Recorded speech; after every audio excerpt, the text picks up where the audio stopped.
There we go. That gets us started. Hello again. Welcome to more HC Space. My name's Adamos. I host this little thing here called Adamos CLU on Twitch. And I do a bunch of different shows, and one of those shows is this one here that I call HC Space, where I kind of highlight space-related sci-fi type games. We've done a bunch in the past, and this all started from kind of the very beginning, when we got started with the XCOM game, and has kind of grown into a bunch of different space-related things. Got us going with No Man's Sky, and of course Astroneer, both of which, I'm currently playing No Man's Sky over on Trek Radio Official for the Thursday Night Watch, which is really quite interesting. I definitely recommend it, and swing on by Thursday, 8 p.m. Eastern Daylight Savings Time over at Trek Radio Official, and you'll catch the completion of the Expedition 8, which myself and my co-host there, GG Hick, have been working on for the last two streams. And boy, I'll tell you what, it's a lot of fun. Also, Astroneer, that I had mentioned, was a close second to being what I streamed tonight, because I have some fun stuff in Astroneer that I would really love to stream and show you guys.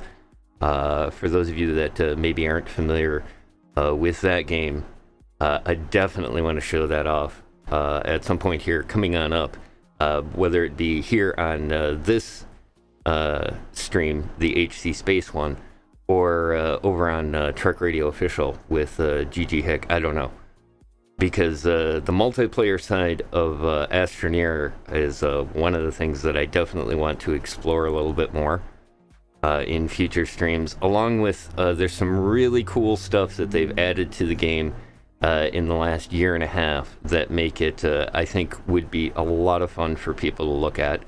And on top of that, it's kind of like No Man's Sky, where it's on all kinds of platforms, and so people from all different mediums can access these games now, which is great because, for example, this particular one right here that we're going to take a look at for today's stream is called Space Crew.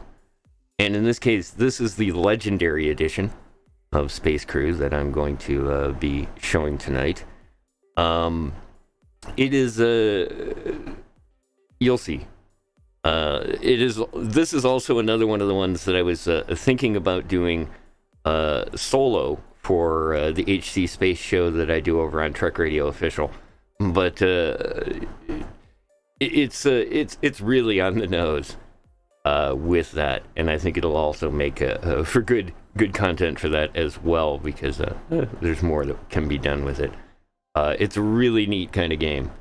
I actually have quite a bit of fun with this. Now, for those of you maybe not familiar with it, this is actually a game put out by a company called Runner Duck. That's the developer, and the publisher is Curve Digital. It's on Microsoft Windows, OS X, Xbox One, PlayStation 4, Linux, Nintendo Switch, need I go on? It is available on all platforms.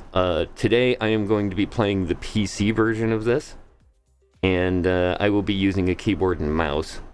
But you'll kind of see, for the most part, the controls are really designed for a controller to work with the game mechanics. This particular one, now what we're going to take a look at here first is the original version of the game, which launched in 2020, October 15th of 2020. And then there's also the Legendary Edition, which we'll take a look at after that, which launched basically a year later. And the Legendary Edition is a kind of an add-on for the original one. Obviously, all kinds of updates and fixes and all that kind of stuff will take place usually with it. But the update adds new gameplay features, including missions where player's crew leaves the ship to explore outposts. So this is part of the reason that I really like what they've done with the game, is some of the stuff from the Legendary, which is this second part that they've added, you can access and play in the original version. And the big part of this is away teams, which is what I really enjoy, kind of putting together sort of a all-around crew for this. Now, the game itself, for those of you familiar with a little bit earlier gaming history, this is actually kind of an offshoot game from the Bomber Crew, the original Bomber Crew game. And you'll kind of, for those of you familiar with that game, you'll see much of the similarities to how this works and what it'll do. So what I basically figured I'd do is that we'll get started and we'll just create a new game, and I'll show you how it works from there. But again, I want to thank everybody for coming and joining us for the HC Space program here on my channel. And I appreciate you guys supporting. For those of you who may be new to the channel, if you could give me a big old follow, that would be greatly appreciated. And for those of you watching the VODs over on YouTube, make sure you subscribe to the channel. That way, well, I can change the name from anything from that long script line that it wants you to put in to get to the channel at the current time.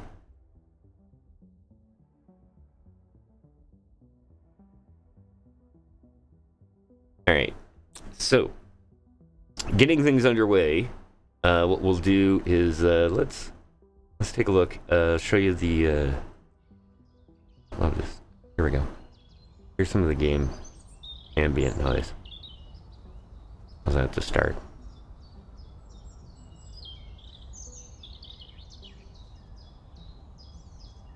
All right. So this is kind of the start screen when it gets going, and like I said, there's a couple of things here. We're gonna do the original Space Crew, but you can see here that all I have to do is I can switch it to the new storyline. If you want to kind of start right from there as well. Cool thing about it is that it's basically a pretty straightforward story that we're going to follow as we go along for the main part. And you'll kind of see they do a really nice job of tying it all together and kind of allowing you to build, let's face it, it is a Star Trek crew. Most of the stuff is going to be fairly recognizable right away, what you're currently looking at. So let's see, there's a couple of other things that I can recommend getting started with it. Obviously, your display settings you can set up and work with here. I think that's good. So yeah, this is you'll see. This is a previous game that I played of this. And it'll basically update it as we play along. We'll see in the hologram our current ship and crew. All right, so we're going to create a new game. Put it down at the bottom there, and enjoy the opening of Space Crew.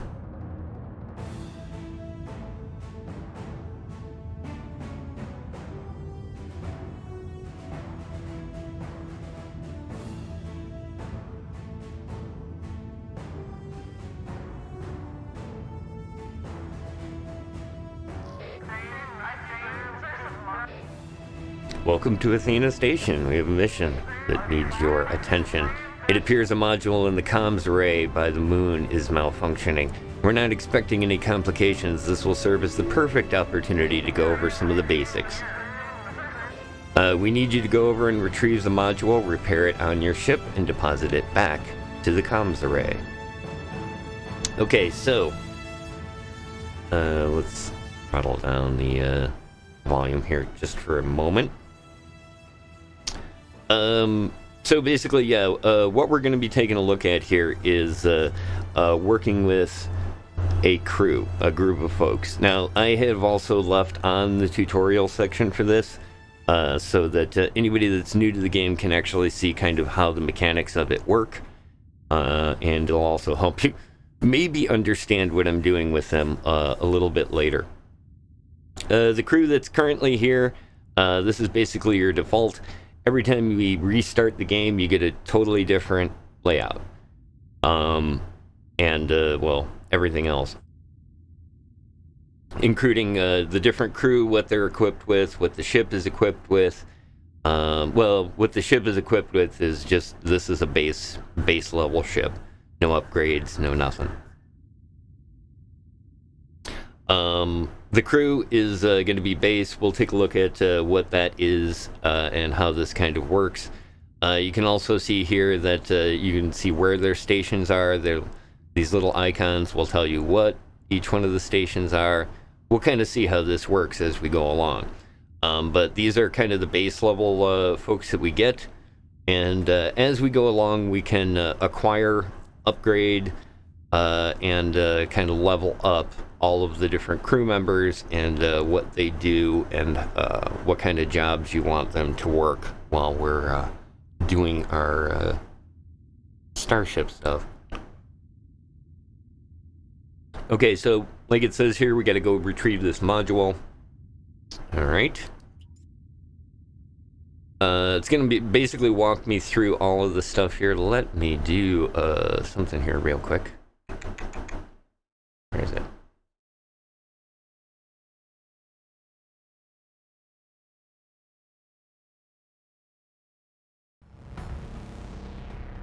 Okay. Let me get this moved a little bit more solid for you. I think that should do it.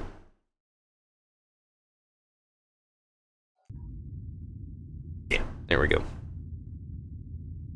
Okay, so select the captain by clicking on them. You can either go over and click on them over on the left-hand side of the screen right here, or just directly on them. I kind of move between them for the different kinds of jobs that I'm doing. Basically, by selecting the captain, you then will be able to see the captain's station panel. That's this right down here, showing you what you can currently do.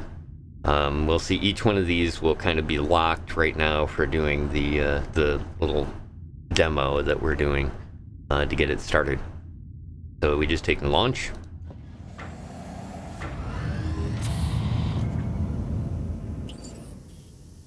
And we are off. Now, in working with this, you're going to kind of see, okay, well, obviously we right-click to deselect. That'll move this little thing here. Zoom in and out using the scroll wheel. So there's a couple of different modes when you're piloting or working with your crew. When you scroll wheel, this will allow you to kind of see the outside. You can kind of scroll out, and then left click and drag. And there we go, right click and drag will allow you to move it around. Yeah, and in order to tag something, we have to actually take and switch to a different view. Now, for this, and this is kind of one of the things that I find sometimes might get a little bit jarring, is anytime I press the space bar, it will switch me into this like visual mode that you use to select things. And then you just basically mouse over top of where you want to go to, and the pilot of the ship, who is the captain, will then set orders and have the crew do whatever they do to correspond to that. So you can kind of see here the ship basically traveling to the objective that you have highlighted. Since we're just starting this, this will be a good portion of our time is traveling from place to place until we get our engines upgraded and stuff. It takes a little bit. So you can kind of see here, it tells us the next thing that we want to do once we reach this particular destination, and this is what we call a jump gate. And you'll kind of see that different jump gates will become active depending on the mission you select and where you need to go and everything else. Alright, so we select the captain, and then once you're by a jump gate within, I believe, 200 meters. Let me double check that real quick here, but I'm pretty sure it's about 200. Yeah, about 2 to 300 right in here will be the sweet spot for charging your engine. So you can go back, charge the engine. Once the engine fully charges, you can tell them to engage, of course. We'll head on over to the moon.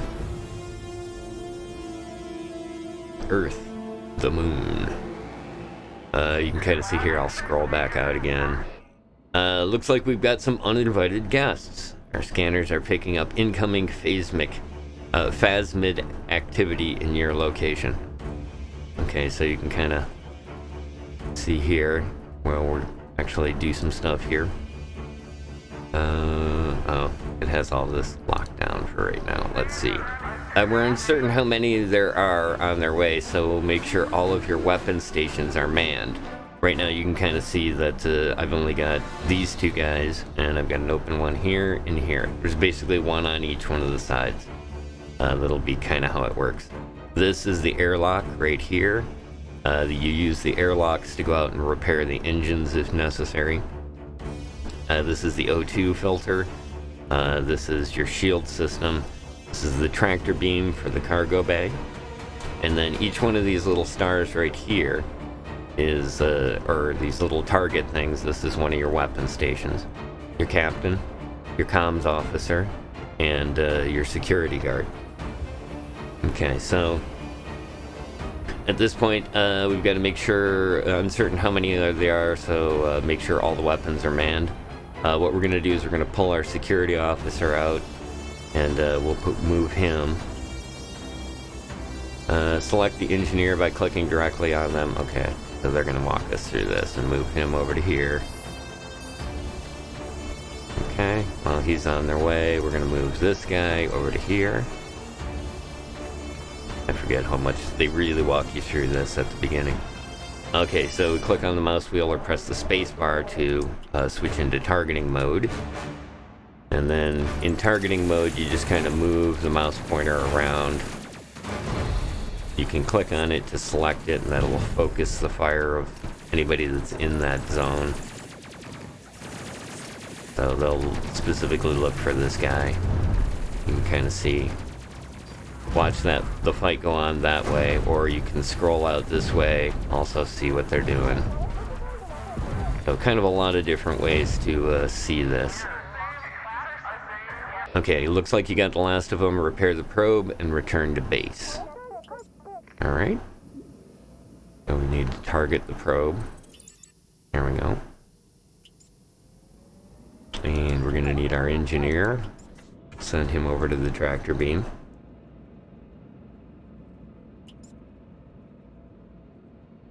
And see, it's waiting for alignment, so since we told them to do that, the captain, who's also the ship pilot, is currently moving us into orbit so that we can basically pull it in the cargo bay here.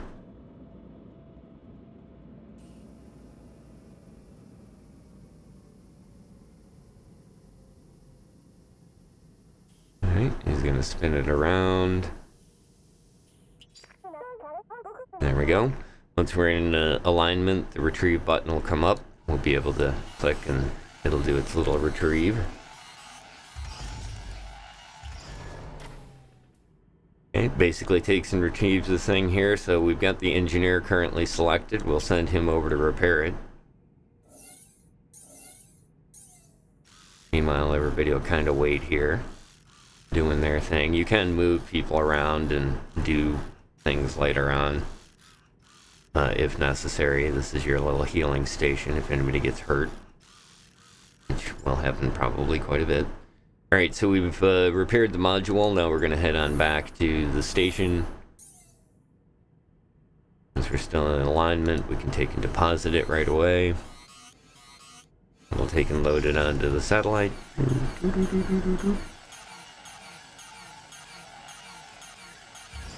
There you go. Dun, dun, dun, heroic music.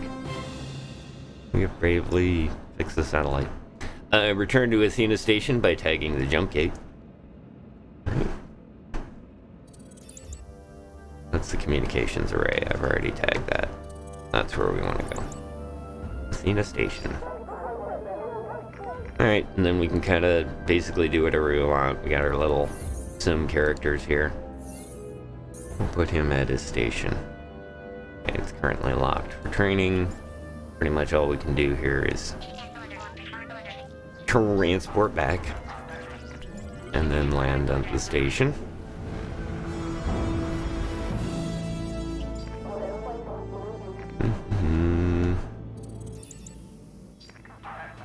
There we go.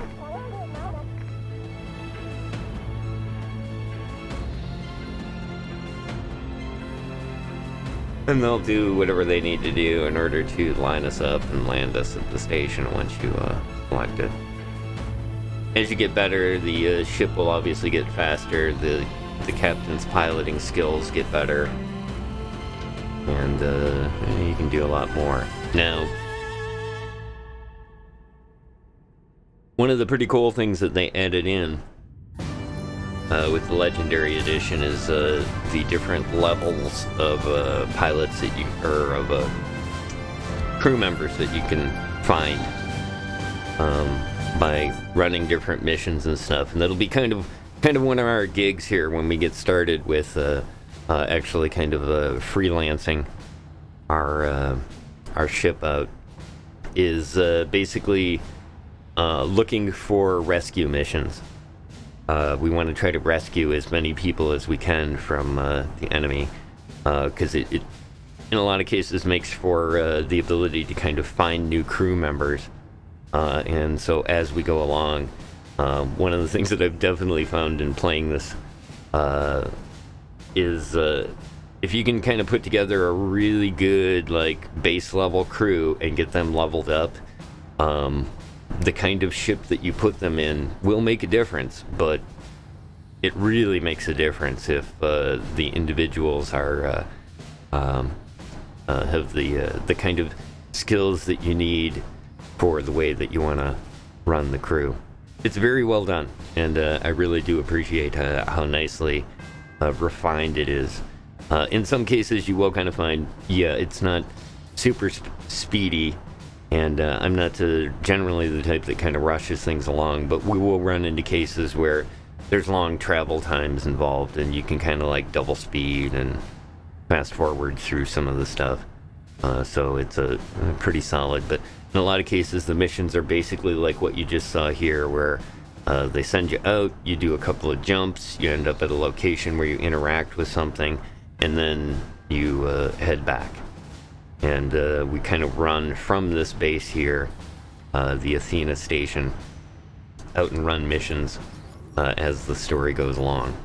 So right now, this is the crew that we've been assigned, the base level crew that we started off with, and so far, they've all kind of gained a little bit here as far as XP goes. You can kind of see there's the symbols for what they are right on the top here. We got 2 gunners, security officer, an engineer, a communications officer, and a thing. Now we can take them as we go along. We'll take and modify all the stuff as well, and kind of have a little bit more with it as we go along. But we'll kind of see how it goes. This would be kind of a fun way to get us started, and take a look at the different sorts of things. So as you get going here, they're going to continue to kind of walk us through some of the basics of how this works. In this case here, this is the mess hall. This is kind of your startup location, the beginning of getting things started for this. And obviously, you can kind of see there's some pretty straightforward Star Trek references right off the bat. There's other things like the other outfits. You'll see other characters. There's definite a love of sci-fi movies that is going to become more and more prevalent as we go along. And I really do kind of appreciate how nicely done it is. Even down to this. Now, I'm not positive, but I am pretty damn sure that this is Lloyd. And he will be addressed as Lloyd for the continuation of the streams. And mostly because he is not only Lloyd, but he is Eldon Tyrell. And that he will always be that. So, there's that. Other things that we'll run into as we go along here, there's not much here. Of course, there's a pigeon, because why wouldn't there be a pigeon here? This thing, the news update kind of screen is pretty cool, because it'll kind of keep us along and what we've created and done. Down on the very bottom of the screen here, you can kind of see this. All of our current stats for the running total for our crew and the missions, and missions completed, crew members lost, how many credits you've earned, the research gains, how many ships you've lost, how many jumps completed, enemy ships that you've destroyed, and enemy borders that you've taken out. So there's all of that stuff as well. And then you can kind of see here up on the top, we have a thing here that'll kind of walk us through the basics of what it is. You can kind of see that it just runs you to, and there's a really, really good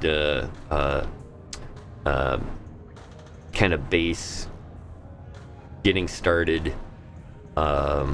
introductions to the stuff. It doesn't really give you too much about it, but in a lot of cases it'll just kind of tell you of what's going on. So yeah, this is kind of a neutral point where you're not really doing anything, is really all the mess hall is. And this. Oh. The mission screen, when we head on over to the mission screen, it'll then bring you into this room. The mission briefing room, basically select a mission out of the list over on the left for what you want to do for the next mission. In this case, you can kind of see here, we've got this right here. Enemy forces at Phobos. So, there we go. And then also any bounties that come up of some of the more notorious fiends in the Phasmid army will obviously deal with them. Up on the top here, you can kind of see this is our campaign. This is the progress to what we have to complete. And you'll notice that, like here, there's a little star. There's another little star. Usually those will appear on the list, and you can actually see which one of those is going to complete that level.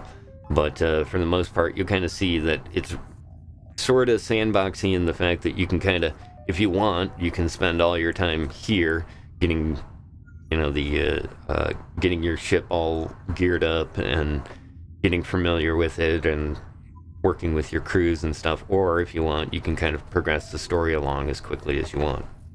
So it's fairly nicely done like that. Alright, enemy forces at Phobos.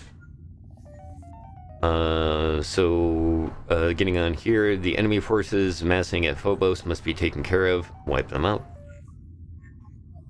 Simple enough. How many credits we'll get, and how much research. Our research is kind of an ongoing total. Credits is what it says, credits. We'll use it to purchase upgrades and add-ons and other things to our ship as we go along. Pretty cool. Alright, let's begin the mission.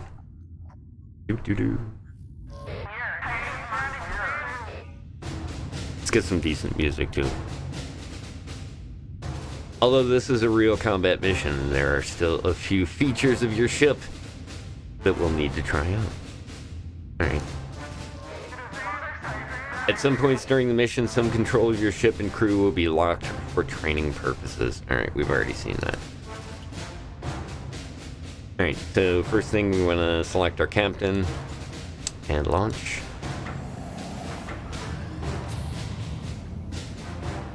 Can't really do much with the ship or crew until you complete this little training session here.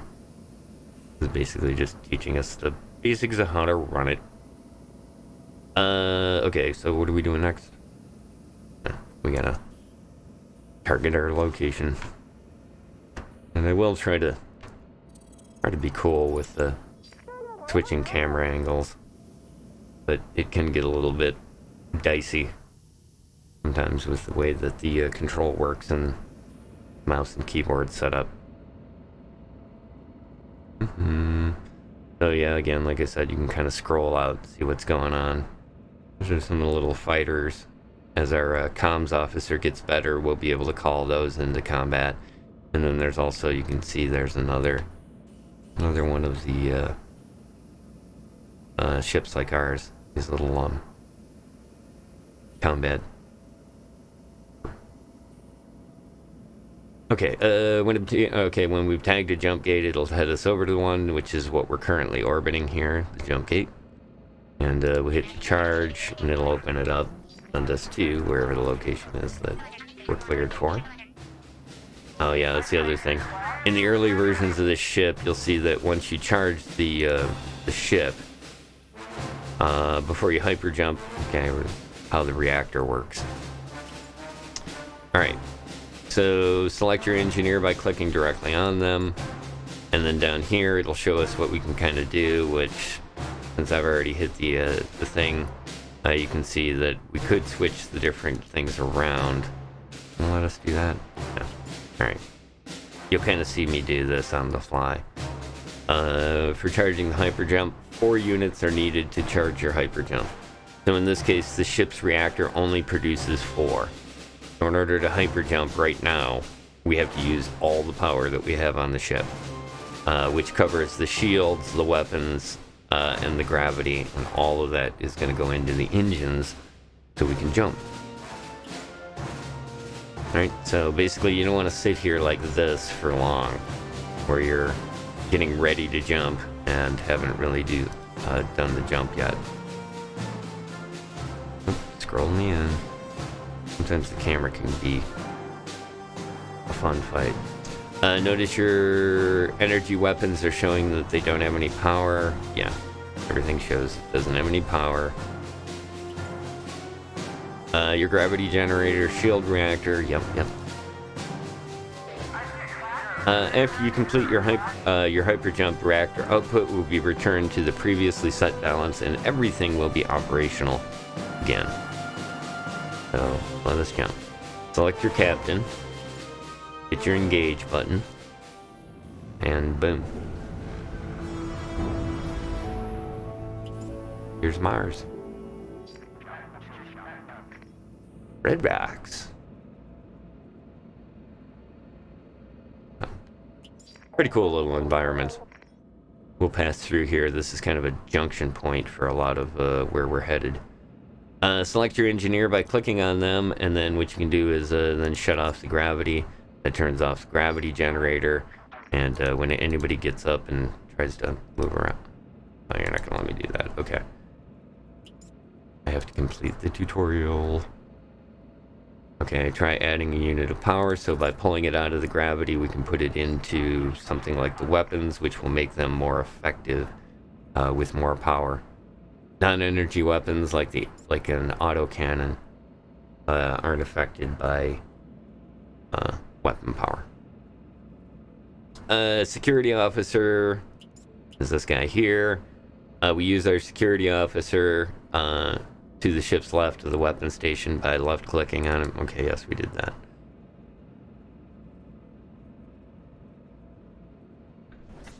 There we go.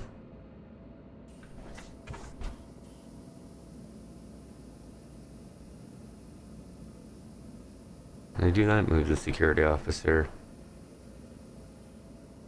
No.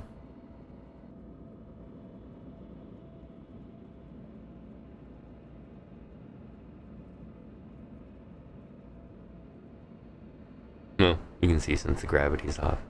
Oh, they want me to send him over here. Got it.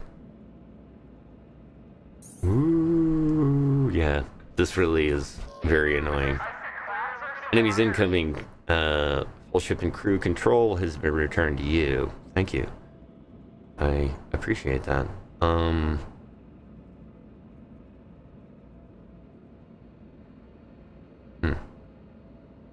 Let's move you to here. Move you to here. But before we do that...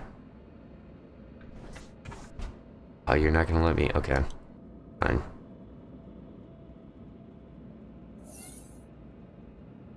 And then your chair. Alright, good. Set your reactor power to your... Okay. No. I was trying to do that until you interrupted me. Alright, go ahead. This'll work. We got this. Take that guy out first. And see, while they're doing that, you can kind of go and actually hand target these things. We're going to change how this works once the tutorial is done, because that becomes very, kind of slows the game down, and doesn't make it a whole lot of fun for me. It's one of the nice things about how they kind of worked with the controls for this. To kind of can play the game however you, whatever way that you have the most fun doing it, and I'll show you the way that I have fun with it. Alright, what are we doing? We are navigating to Phobos. Over here. Alright. While you're doing that, we'll send the engineer over to here.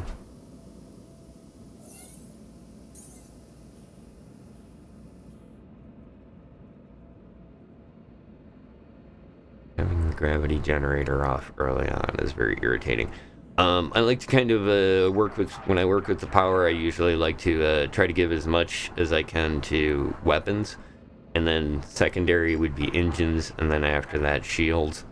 Usually gravity is the first thing to get turned off. It's part of my little launch process as I get ready to go and head out and do missions. You'll kind of see how it works. Alright, to our objective, we're ready to roll. Captain says charge it. Charging power, hyper jump, power diverted to engines, fully charged, ready for hyper jump, engage. Away we go.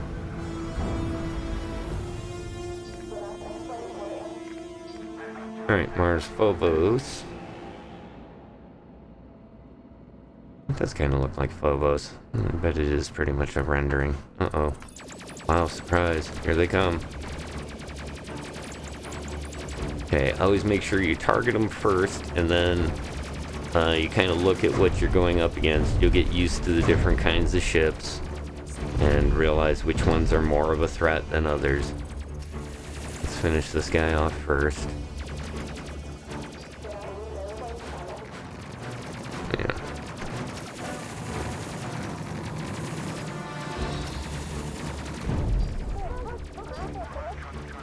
I just kind of like to scroll out just a tiny bit so I can kind of get an idea which direction they're coming from, because once you get into this camera mode here, sometimes it's hard to find the targets. There they are. There's that, and there's incoming over here. You kind of get used to, like, down on the bottom, I can see the little exclamation point. They pop up over on the sides of the screens. Down on the bottom right, you'll also notice that there's kind of like a little map. Sort of gives you an idea of where things are.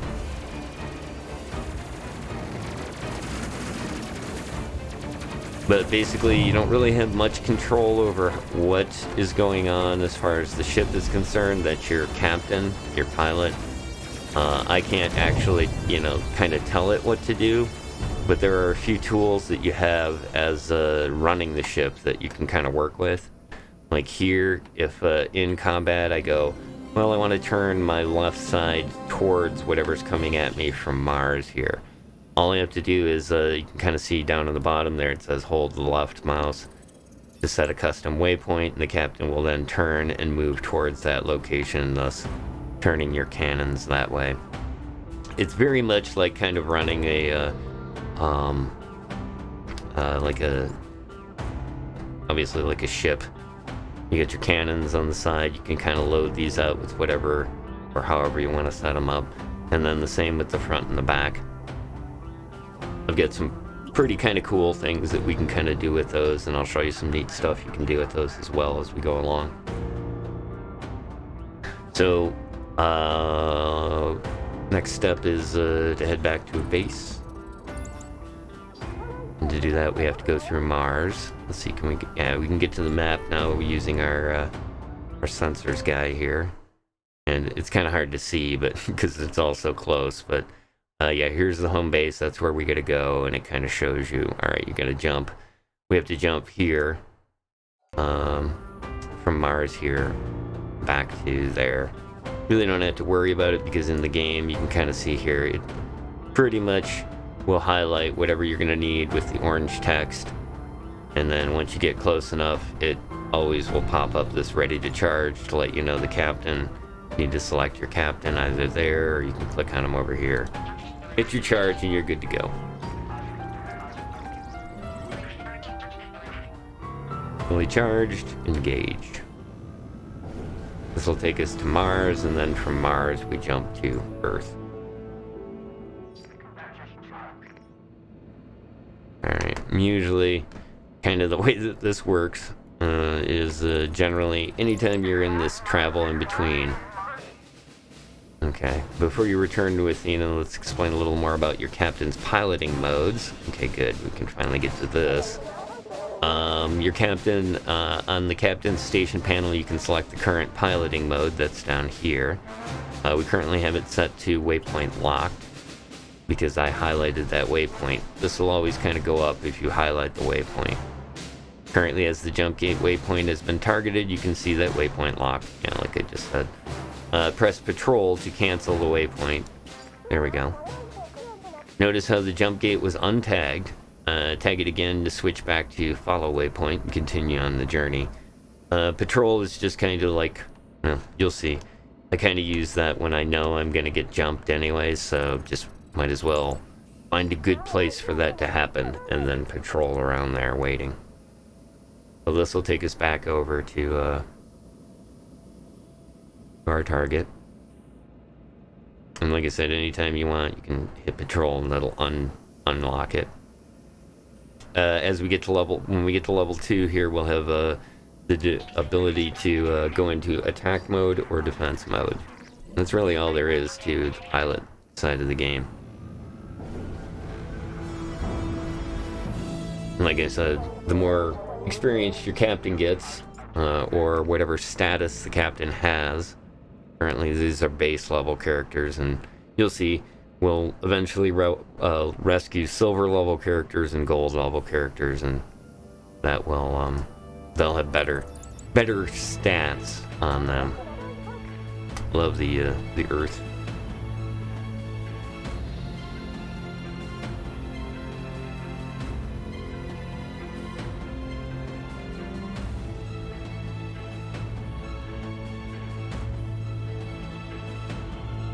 So yeah, this is the training ship.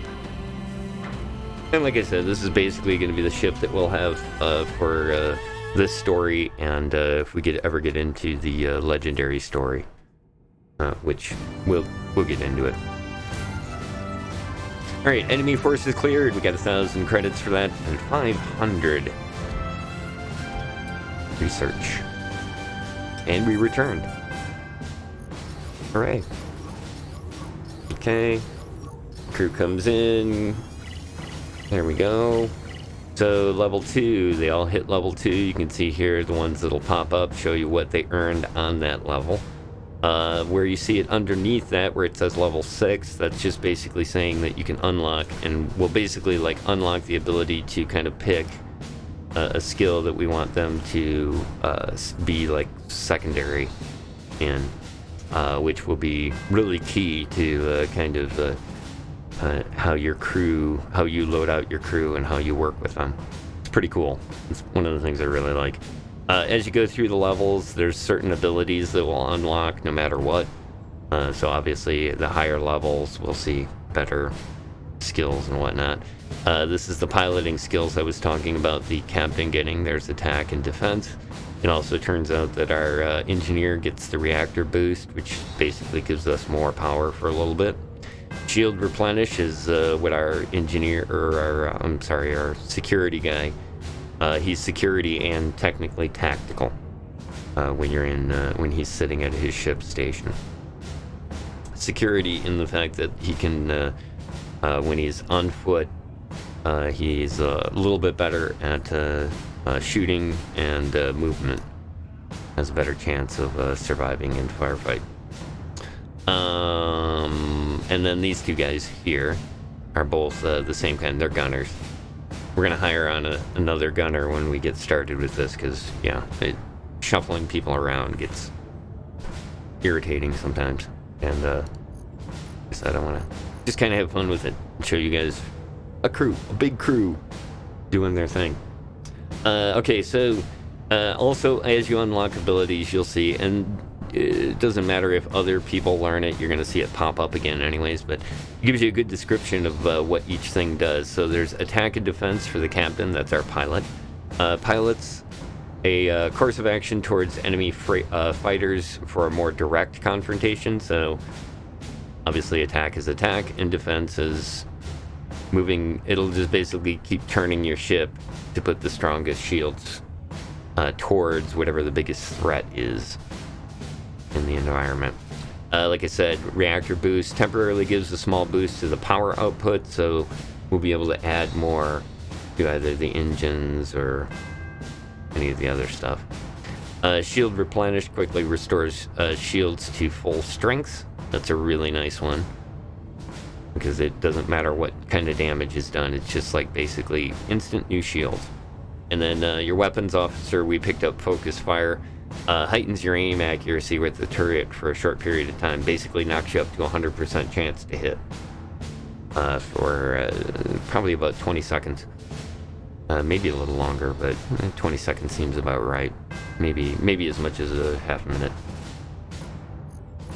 Okay, then also we unlocked some gear, and this will happen as we go along.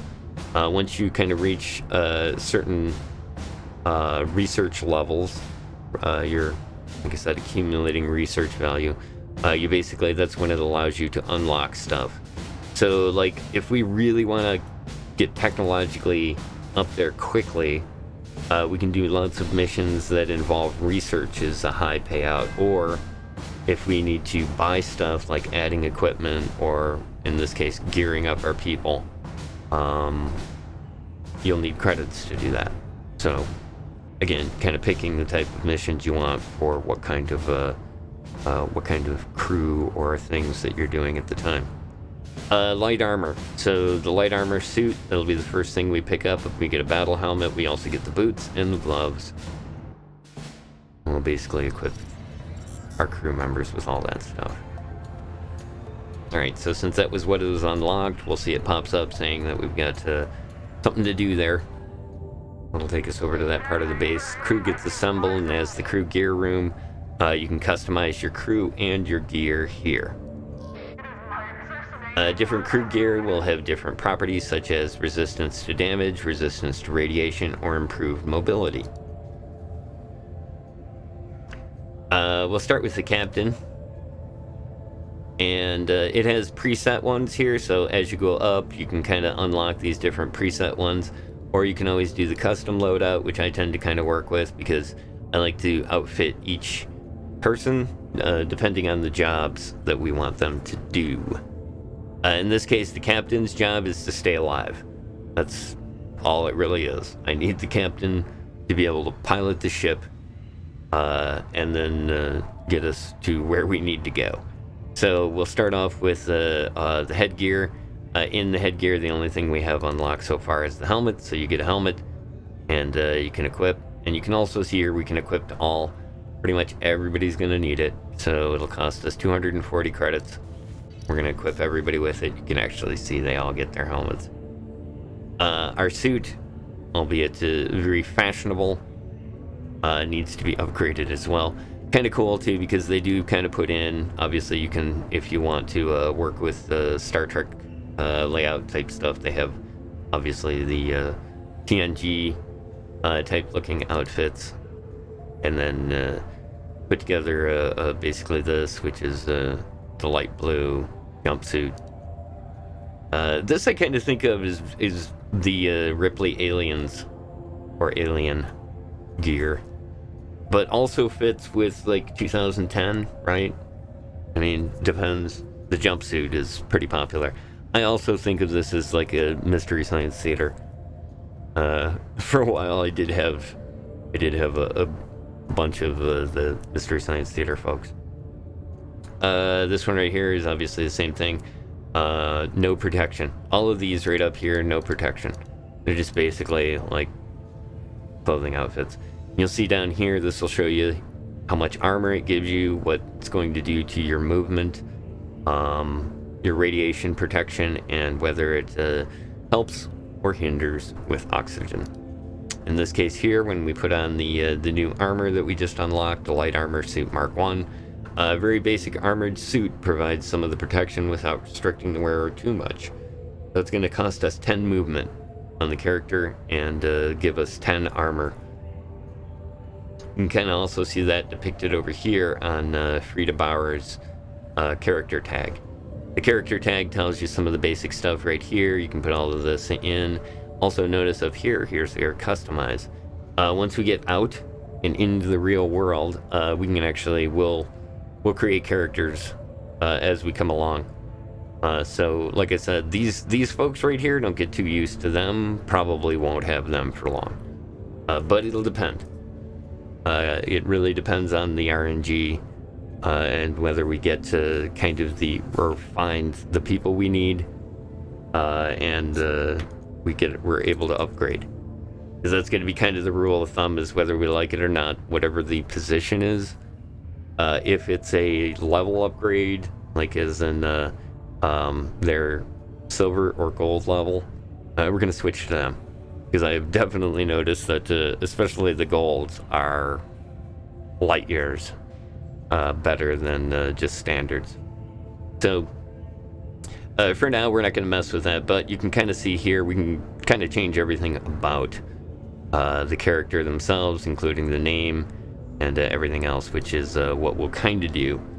Some of the kind of more unique and rare character things that we run across, we might leave them, but swap out the names. So I'll be probably hitting you guys up for name ideas. Putting together the ultimate crew. The other option here is that we can go straight up harmless content and do the whole Watchtower crew. The problem is that every single job is Commander Acosta's job, and pretty much we don't have a DJ booth. And really, it's kind of disappointing that this is a combat ship, so science is sort of like, it's more like a cash system than it is a thing that the crew does. We'll go on sciencey type missions though. Okay, so like I said, we're just gonna kind of leave them as default at this point. The other thing that I kind of like to do is we'll take and equip this to everybody, just to make it simple. Currently don't have anything for our holster. We did get gloves, so we'll put the base level gloves on everybody as well. And same thing with the boots. We'll put on a set of armored boots onto everybody. So the other thing I like to do is obviously the classic Trek kind of thing here, and give our different crew gear different colors. And this is super helpful when we get going, because it's much easier to kind of select people on the fly when all hell's breaking loose, by being able to just kind of look at their color and go with it. So far, traditionally, what I've always done with the captain is the captain gets purple. The royal captain, if you will. And the cool thing about this is once you purchase the outfit for the person, any customizations is totally free. There's our captain. Here's our signal officer. The comms. Traditionally, I've always kind of went with white on the comms. There we go. Our engineer. Shout out to the engineer corps. STO. Let's get your gold. And then these dudes. This is our gunners. So I've always kind of traditionally went with black, which is gray actually in this, now that I think of it. There we go. And swap over to Rays here. You get one too. Basically, and there's only really one good reason for this is that because of the fact that they're sitting in these gun turrets on the sides of the ships, it seemed like that, you know, having them in black would be probably the main camouflage, right? I mean, it passes for camouflage when you're sitting in a turret. I don't know. It just works. But yeah, you can kind of set that up. There we go. And I think we basically got everybody geared. Yeah, it'll actually show it what the last person you had on it, but you can kind of see here, it's kind of cool when you do change the colors of something, or when you go back and select it, it'll put it in the right color. It's really pretty much all you can do as far as customizing and stuff like that goes at this point. When you go back into the mess hall here, occasionally if you're just sitting on the mess hall screen, you'll actually see them trotting on through. Not always, but you can also see get kind of a feel for the different choices that you have as far as designing characters go. Alright, let's do one more mission here. I think this will allow us to kind of end the training. Let's see. Let's do a supply mission. I think it's actually worth more. Yeah, supply mission is worth 2,000 and 1,000. Phasmid activity has delayed the transportation of much-needed supplies to the mining outpost. Safely transport the cargo pod to the outpost besieged crew. This is gonna be kind of our bit too. Hey, what's up, Alt? Welcome aboard. Can make one of the characters blue. Okay, yeah, sure. Yeah, dude, you got it. We'll, and like I said, what we'll do is, since you kind of was the first one that spoke up here on it, tonight, welcome to the show, and also, yeah, we'll totally do that for you. As soon as we, like I said, when we come across either a gold or a silver, whatever they are, we're going to add them to the crew, which basically, it kind of sucks because pretty much you boot out the previous crew member that you had in place. It kind of sucks, but it's not really that big a deal. You'll kind of get new crew, and you can get attached to them as well. But yeah, we'll do you up. We'll I'm pretty sure I've unlocked. It's unlocked that I can do changing the colors. But yeah, we'll totally switch up with a blue whatever when we come across it. This will also be another thing here when we're taking a look at the mission screen, is that in doing the different missions, it's kind of cool because the holo projector here in the center of the room will change depending on where it is. And the more you kind of work with all of the different things, you start to get kind of used to what you're kind of looking at here. This particular thing, since we're just getting started, obviously this is our Earth location. This will be Venus probably, and then bouncing on out to the asteroid belt. And as we advance in the solar system, we'll eventually start making jumps out to Jupiter and beyond in order to complete phase 1 of what we're working on. All right, so what we're going to do is we're going to do the transport of supplies here. We'll get 2,000 credits and 1,000 research for completing it. All right, crew jumps onto the ship, gets ready to go. All right, so one of the things that I'm going to do here, you know what? I don't want to do anything. I just want to get through the little training session. Before starting this mission, let's go over some of the equipment on the ship, okay? We'll turn this down a little bit. Equipment is stored in the equipment racks around the ship. You can customize the ship's equipment loadout between missions on the Athena station. Alright, so as you can see here, it's pointing out the different locations on the ship where each one of the boxes are. We'll be eventually, definitely, going through and re-equipping these stations the way that we can kind of use it. Each one of them has different kinds of things that can be placed in them. Fire extinguishers, spacesuits, heal packs, or a weapon, the laser rifle. So and that's pretty much it. It doesn't get any more complicated than that. That's all the stuff that you can have. Where you set that up makes a huge difference to kind of how you work with things.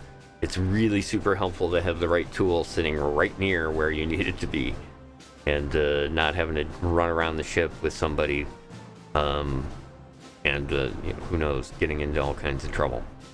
Okay, next thing. Wing Commander Lyra Winters says, equipment is stored in the equipment racks around the ship. You can customize your ship's equipment loadout between missions on Athena Station. So yeah, we just read that. Alright. There are 4 types of equipment. Spacesuits, fire extinguishers, phase rifles, and med kits. As a training exercise, we've started a controlled fire at the back of your ship, and want your crew to put it out. That's fun. They're fun. Alright. Controlled fire.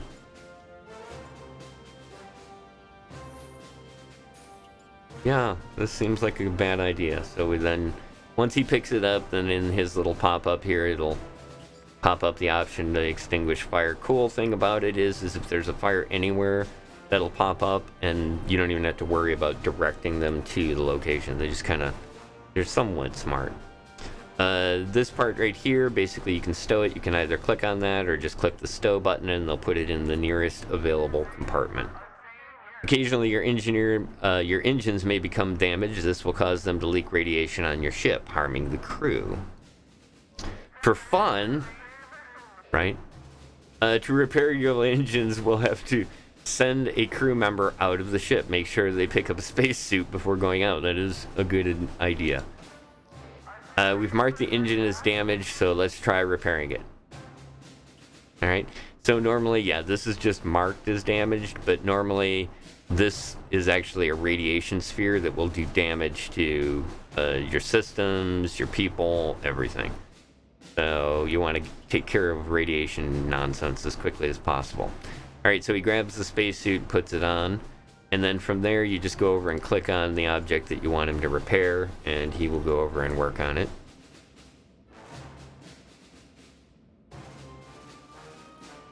And you see the little, once he gets there and gets settled into his little animation, you'll have to wait until he's done in order to do whatever you have to do. In some cases, you know, as long as the engines aren't really badly damaged, you can continue to fly, but your pilot becomes kind of hindered in the actions that they can do, and eventually it'll definitely cause problem. Alright, so once he's finished, we want to bring him back in and have him return the suit. So if I just click on the station, if there's an open spot, he'll put it in wherever the available open spot is. Once he places that in there, then I go over and click on his station. He goes over and sits down, and we're done with that. We'll need phase rifles if Phasmid's aboard your ship. Alright, so there's the phase rifles here. There's also med packs that will basically heal anybody from base level to being able to heal it. Okay, that's the end of the items training. Alright, so we can go about our business then, right? I think so. Alright, so anytime that we get the opportunity, well, not anytime, but some of the missions will have the opportunity to choose between the fastest route and the safest route. Alright, and there's two different jump gates that we can go to. I'll show you kind of here. When we go in on the ship here and select our comms officer, on the map that they show you the ones that are in red are the fastest route, and the ones that are in blue are the safest route. Pros and cons to either. Obviously, fastest route gets you there in 2 jumps. Also, it's almost guaranteed when it says fastest route, that means you're going to run into something along the way. Probably in both locations. So, faster, but you're going to be fighting to get there in 2 jumps. Or you can take the other route, which is maybe not conflict, and in some cases you might run across like side missions that you can accomplish, like pick up a cargo or scan a satellite, those kind of things. So also optional. Those will pop up here in the difficult areas as well. They'll just be that and difficult. No, I don't want to say difficult because we'll kind of see. Once again, with a good crew, nothing's really all that difficult. Alright, so we want to, for this mission, we'll go with the fastest route because that's how this crew is going to roll. I can just tell you that right now. Like to deal with as much combat as possible. That way they level up a little bit faster. Top right hand side of the screen there, you can kind of see that that's our mission tracker. We're supposed to transport these supplies that we have here in this little cargo container in the back. And we'll basically fly up and drop them off. And then also our XP is up on the top there.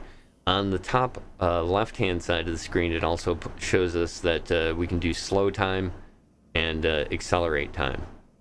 All right, control lets us kind of slow down so that we can select and move things if things get too hectic. And accelerate time is generally used to move around. I also like when it's in wait mode, it kind of does this security cameras throughout the ship look, which is kind of neat to see each one of the rooms. All right. So we are ready to charge. Select the captain, charge up the ship. Once we get the ship charged, we're gonna engage through the jump gate. Asteroid Belt Alpha. Increased enemy activity. Surprise. Alright, so in this in the way that we're gonna do this, our objective is right over here, so we're going to head towards the objective, but we'll probably be intercepted on the way there. Usually how these things happen. The important thing is I want to try to get as close to this thing as possible before I start really going in and attacking them. There they are.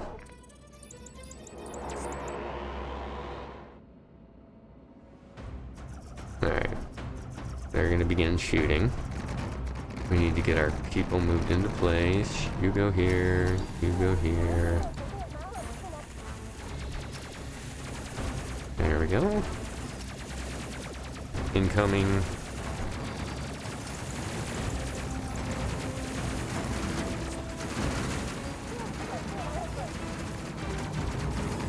Damage to the engine, or the reactor, is some damage needs repaired.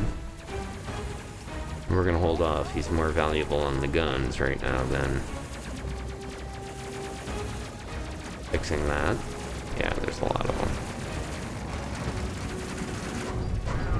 Alright, since we're in close here, let's go into defensive mode. That'll turn our shields around, which we don't have many of. While we're turning, we're going to grab our security guy, jump him over to the station, and use his replenish shields. That'll bring our shields all the way up to 100%. There we go. Put him back on cannons. We'll go back to the captain and have them attack. So they're going to focus on whatever we select as the target. Right now, let's go after this guy. And while we're doing that, let's identify these targets and go after him. That gives the captain something to do here, and the gun crews will start working on what they're doing. They have focus fire, which, like I said, will put their aim accuracy at 100%. Super helpful when you're trying to kind of trim down the first wave of things coming in. So since the captain's currently on an attack position, we're going to take that opportunity and move our engineer off the cannon. Have him repair. And sounds like we have wiped out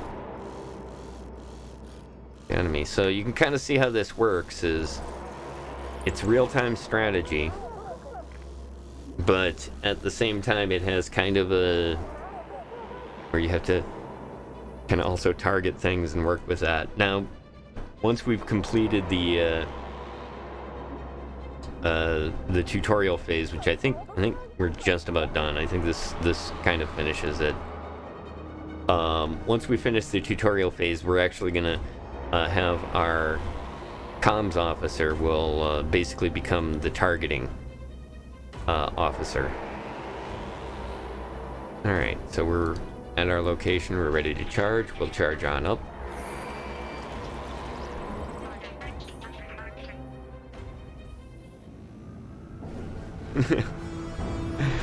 We have quite a ways to go before this galaxy is ours, but I like your swagger. Definitely fits. Okay, so here we go. This is Captain Melgrew of the Deserter. We are under attack. Please help. There they are, right there. Alright, here comes the enemy. Alright, so again, we'll get them targeted. And send our engineer over here. Oh, oxygen needs to be repaired. This is one of the systems you can't ignore. Especially since nobody has oxygen gear on them. Eventually we'll vac suit everybody. For the sake of strategy. Let's go with that.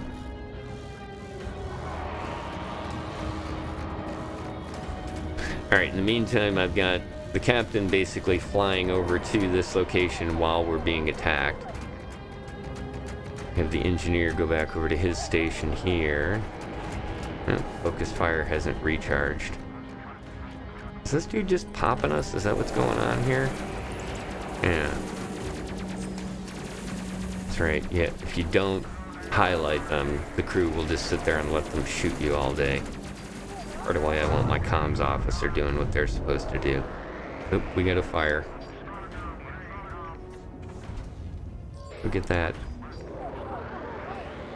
If you send the engineer, it's usually the best bet on fires.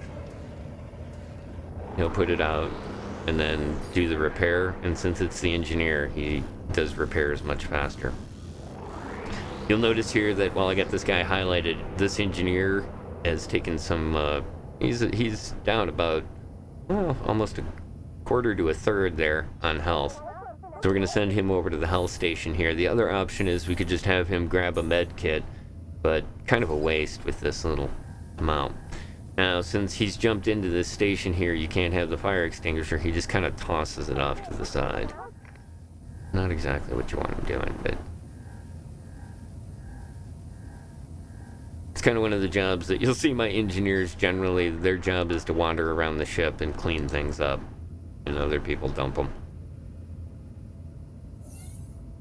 Seems like an engineer sort of thing. Alright, so we got that all set up. The next step here, we have to land at the outpost. There we go, there's the landing pad. We highlight that. Captain will send us over to do that. Looks like the captain's taking some damage.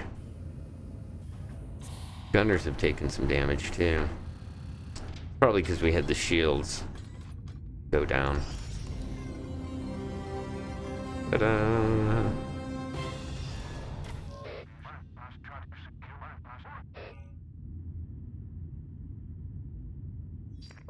That's pretty great.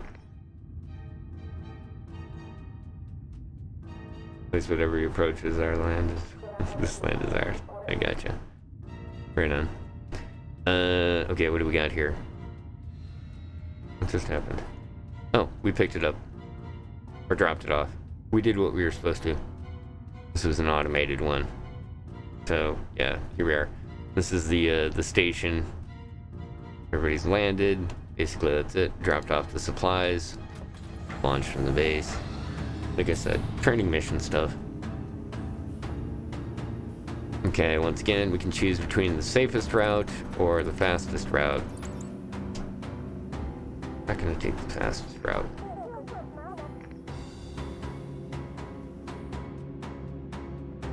Let's see, while we're doing that, let's get some of these guys healed up.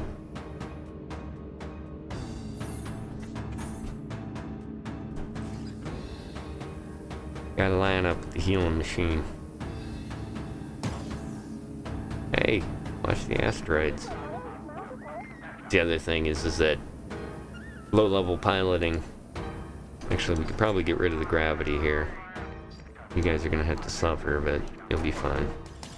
Ooh, hey. Let's bump the shields up. Get those recharging a little faster. Early on, this can be a real pain because we take all the power out of the weapons too, so that we can. The more engine power we give, the more ability the pilot has to navigate around stuff.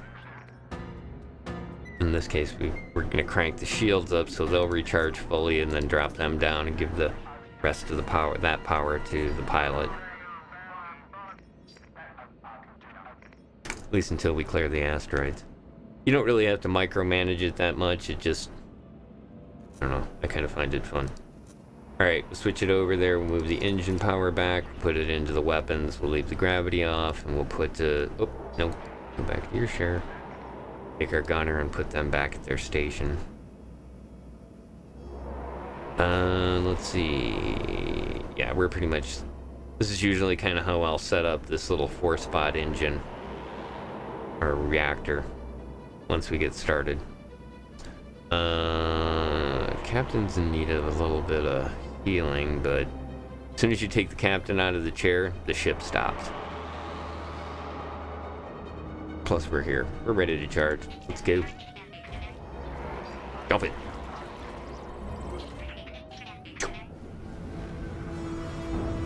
Alright. Asteroid Belt Alpha. Increased enemy activity. Alright, so enemies are incoming here. This is a really good time to just kind of patrol. Because as much as I'd like to go charging off... Oh, actually, now that I think of it, the base is here outside the asteroid belt. In the later missions, you have to cross the asteroid belt first. And it's best just to kind of stay away from the asteroids, because not only will they take out your shields, but... Oh, hey, stop. Stop shooting. Not only will they take out your shields with asteroid impacts, but they tend to knock things offline and remove your armor. Alright, since we're in charge position here, we can actually switch over to attack. That way it'll give our captain a little bit more leeway as to moving things. Now here's where you see I was talking about since the gravity's turned off in this configuration, people have to float around in order to get places. So it's going to slow down their movement. Alright. Get one of these guys targeted and send the captain to attack. Okay, this is what I was talking about here. This engine's damaged and leaking radiation, which currently isn't hurting anybody, and we still seem to be able to pilot, so I'm not going to worry about it right now. Once again, it'd be more useful to have my my engineer at least putting lead up into the sky. Alright, carry on.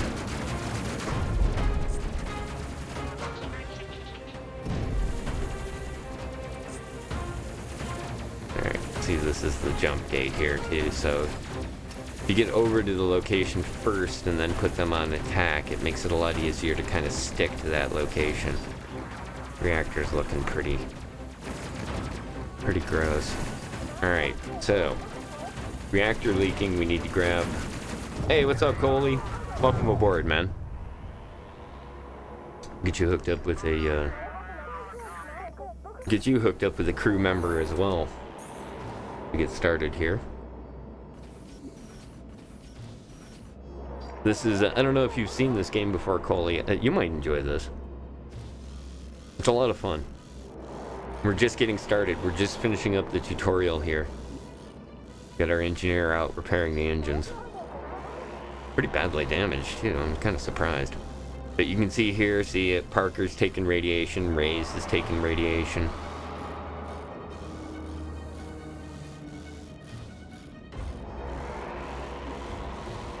Once he finishes that up, have him go over here.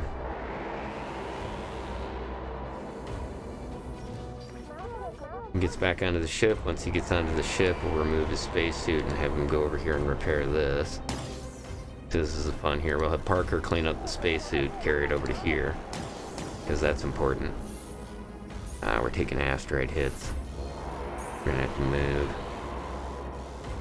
Captain's not super experienced with asteroids. We'll get better. Hopefully we'll be able to get a legendary captain. That'd be sweet.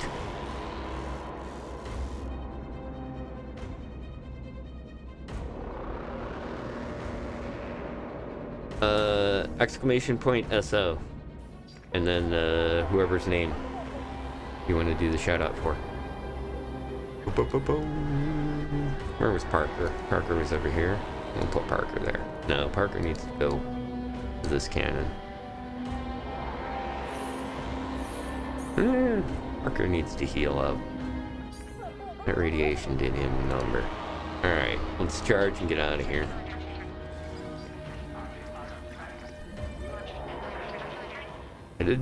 Headed back to Earth. Alright. Time to target the Athena and land. There we go. Scroll on out, watch the ship come on in.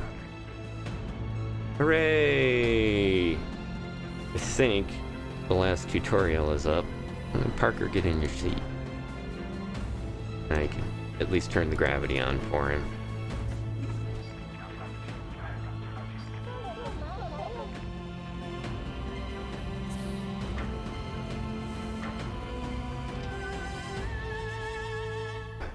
Well, you can stick other people into the captain's chair, and it will continue to move forward, but they can't jump.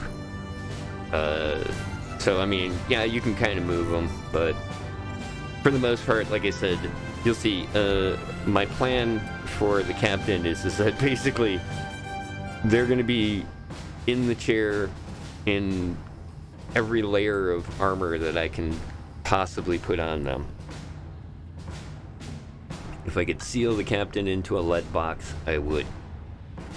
Alright, mission result. Our supplies were transported. We get 2,000 credits and 1,000 research.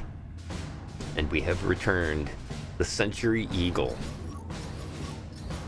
Our training ship. Hey, look at that. Everybody went up to level 3. Looks like our communications officer has request fighter support.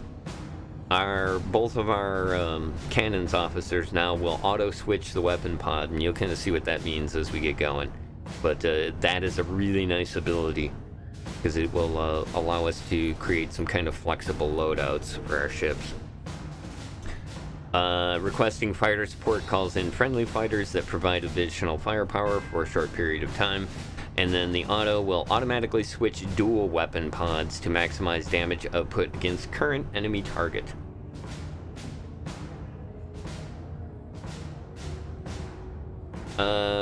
Use the @ It's exclamation point SO and then do the @ Vorkron 316. That'll put their link, should put their link in there. I think you need a space on SO space.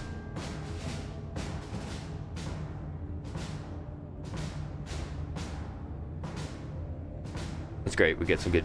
Here you go. There's some good music for that.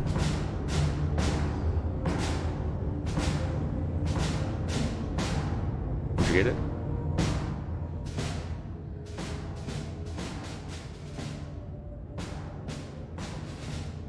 There. I got it.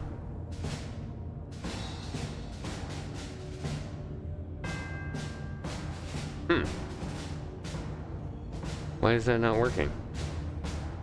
Wait.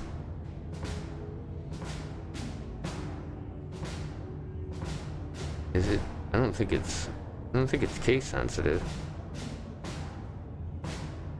One sec. We'll take a look at that. Why not? Thanks again, everybody, for coming and joining me. As I know my schedule has not been dashboard. Yeah.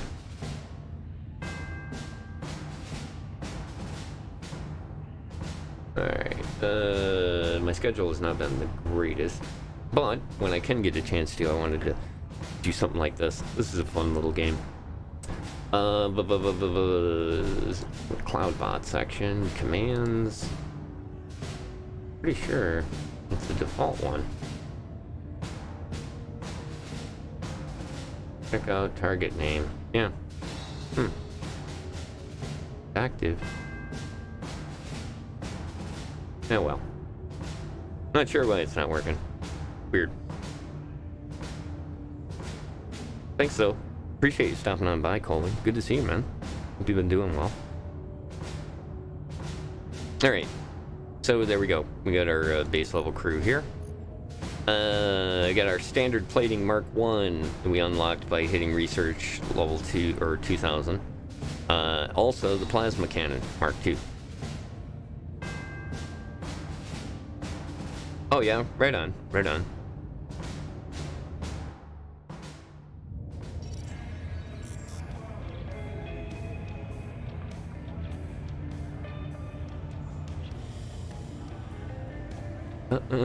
Okay, so yeah, that's it. I think this is our last step here before we get to... Yeah, here we go. This is the last tutorial item. This is the spacecraft hangar. Here you can upgrade the equipment and... Here you can upgrade the equipment on your ship. You can also customize the appearance and name of your ship. Alright, so there we go. That is the tutorial for the beginning of this little stream. I dig it. The Century Eagle. Nice little ship. We'll upgrade and get started on building the new ship. Take a little break right now. And you guys get up. Make sure you get hydrated. Make sure you do some stretching. You know, take a break. We'll be right back with more HC Space.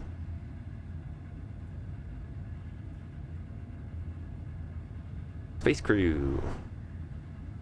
I love this. This is going to be fun. Thanks again for joining me.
Alright.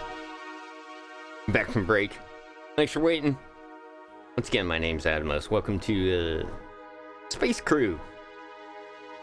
We just finished up the sort of intro, obviously intro to running the game itself. When we go to the actual startup selection screen, you can actually turn off all of that, having to basically have all the stuff locked down until you go over it. So yeah, you can just jump in, start up, and on your way. Let's see, let's send you on over. Yeah, here we go. So here we go. There's the watchtower. Got it set up and going through and kind of working with the basics of it. You basically can kind of go in and do whatever you want with it. We can take and customize and change, modify any of the stuff that we want. Actually, I think I'm going to move this a little bit. Yeah, we'll move that a little bit darker. Right there. And then you can then pick out the different libraries that you have for working with it. So yeah, you can kind of see some of the basics. Some pretty cool ones. And then obviously working with the different color schemes and setups, you can pretty much design whatever kind of look you want for out of the basic items here for the ship. It's a camo version. This is the base one. I think this is like this is usually the ones that I see most of the time out there. Is this one in the ships that come along on the other side. It really wants to switch to this. This is the other, the built-in color palette. You can kind of see some of the other ones that they have. This is the presets. Or like I said, you can just use your own custom color palette. But this is kind of a design that I have picked out for the Watchtower in the previous versions of the game. And we'll start with this. This is our first character, and this was kind of the plan for doing the stream. Was that the main character of the show is right here.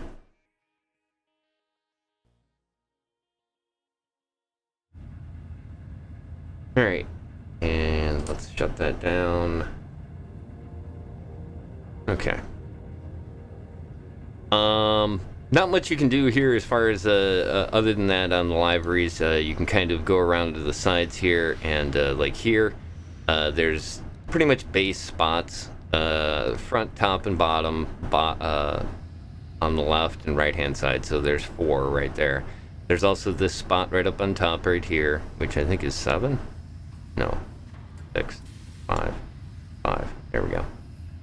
And then they have a bunch of pre-designed ones that you can kind of go through and work with. These are the ones that I think just come with it.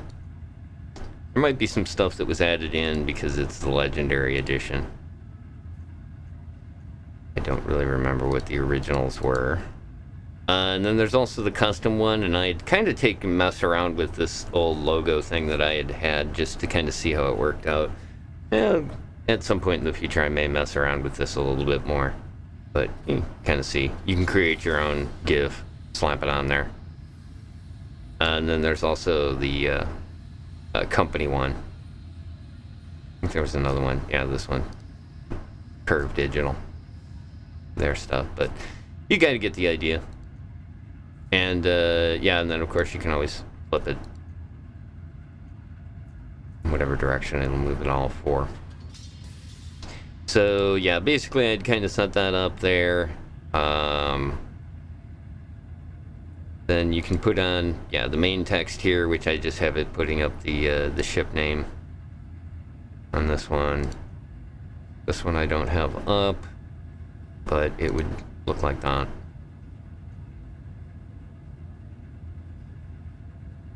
I don't like that one as much. There's another one you can put down underneath, and then the last one here is on the back. And edit text just basically allows you pretty straightforward text. Hey, there you go. Finally got it to work. Xenoblade Chronicles 3.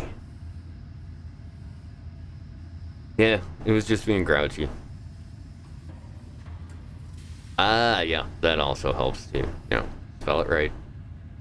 Alright, let's see. So we unlocked the base level armor, and you can see basically that's it. There's 4 armor positions that you can put it in, and each one costs 750, and we get 5,000. So that's usually the first thing I'll invest in is armor.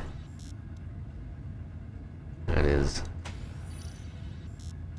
just a good idea. The other thing that we unlocked here was in the weapons category, but we'll take a look here in systems. Systems is your shield, your gravity, your oxygen, your reactor, and your medical bay. Medical bay is just like how quickly it gets done. And there's only 3 levels of it. Well, actually, I think there's 6. I think we unlock an additional 3 as we get up there, but for the most part, it's just how quickly and how much of a charge it has. That's how much of a charge, that's how quickly. Reactor's super important. This is how much we have. So that 4 points that we have, that's because our reactor. This is one of the things that we want to get that up as quickly as possible. Oxygen generator is just that. It's your oxygen generator. If this thing isn't running, your crew dies. So the stats on that are armor and how particularly quickly you can fix it. Which you can kind of see here. It tells you how much research you need in order to get that done. Gravity generator just pulls people to the ground. There's really, I don't know. My strategy in the gravity generator is generally I turn off gravity as soon as I take off. Because one of the things that we're going to find is that when others board the ship, they have a huge disadvantage if they don't have any kind of way to counter that gravity issue. So, pretty good idea to keep that off. A little extra level. Standard shield system. Your shield system is going to obviously be how much your shield, how quickly it recharges, and then how much damage you can take before it goes out. Some of the attackers will actually have weapons that specifically will target any one of these systems and attempt to take it out. Except for the medical bay. I don't think the medical bay is like really a repairable thing. It's pretty much goes to the ship. Alright, so here we are. This is what we had unlocked. The cannons. And this will allow us to... Here's the front one, here's the left one, the right one, and the rear one. So we can kind of pick and choose what kind of weapon we want to put into each position. For getting started here, let's focus on the back one. Because in a lot of cases, what we're going to be doing is that we're going to be kind of, I don't want to say running, but we're going to be just generally running in a direction. And early on in the game, it takes a long time to get to like some of those jump points. So in a lot of cases, you're just kind of putzing along, but usually they'll come flying up behind you. What we have here is that we've got a couple of different choices for the beginning weapons. Right now it looks like I think everything, this one here in the back is loaded out with the plasma cannon, which is an energy, it takes out the shields, but is less effective against hulls and armor. Whereas like the auto cannon is the opposite, because it's a kinetic weapon. So basically your 2 types of weapons that you have for each one of the positions either takes out shields or takes out physical. And you'll kind of see here that this is what I was talking about. Later on we'll be able to unlock a plasma cannon and an auto cannon. And basically what that does is it has to switch when its target is, able to be hit with whatever is going to do the most damage, I think, for the current target. So if it's got shields up, it'll switch shield, take those out, then switch to the kinetic weapon. For now, though, we don't have much of a choice. What we can do is we can put a higher level plasma cannon on, to take out shields a little bit faster, but instead of doing that, we're gonna kind of wait and just go with what it has. I don't think we get, yeah. Sometimes you'll see down here that when you select like a lower level one, it'll have refund, but in this case, it's not gonna refund us, so I'm just gonna leave it kind of like basically how it's loaded out to start with. Engines, we don't have any upgrades on the engines, but there are 2 engine pod locations here and here, and we have different levels. The engines have how much damage they can take, and then also how fast they go, and when damaged, how much radiation they leak. Escape pods are just that. We'll have to install escape pods if your ship takes enough damage to be destroyed. If there are escape pods, some of your crew can actually escape and you'll be able to use them on your next ship. If there aren't, they don't, and you won't. Equipment, this is what I was talking about before, and this is where we're going to spend our money for the most part. Equipment is each one of the slots on the ship and where things are. For what we're going to do here, we definitely want to do a couple of modifications. This is a good combo for that spot. Yeah. Well, yeah. Here's what we're gonna do. We're gonna put fire extinguisher and rifle there. Next spot is over on this side. This is the other guy. We want fire extinguisher and rifle as well. Next spot. Yeah, that works.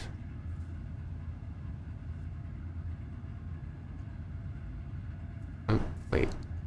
Is that this one? It must be this one. So yeah, no, we want to change this one. We want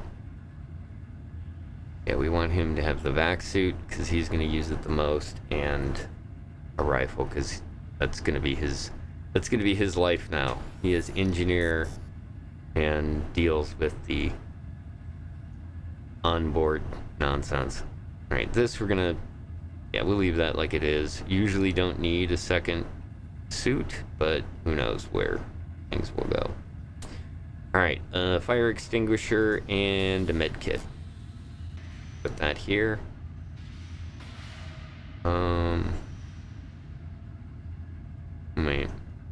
Put fire extinguisher and rifle there.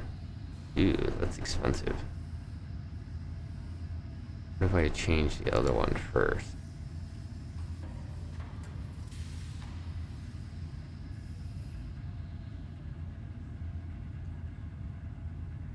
Change that one. And then I think we can change that one. No, it's still going to be expensive.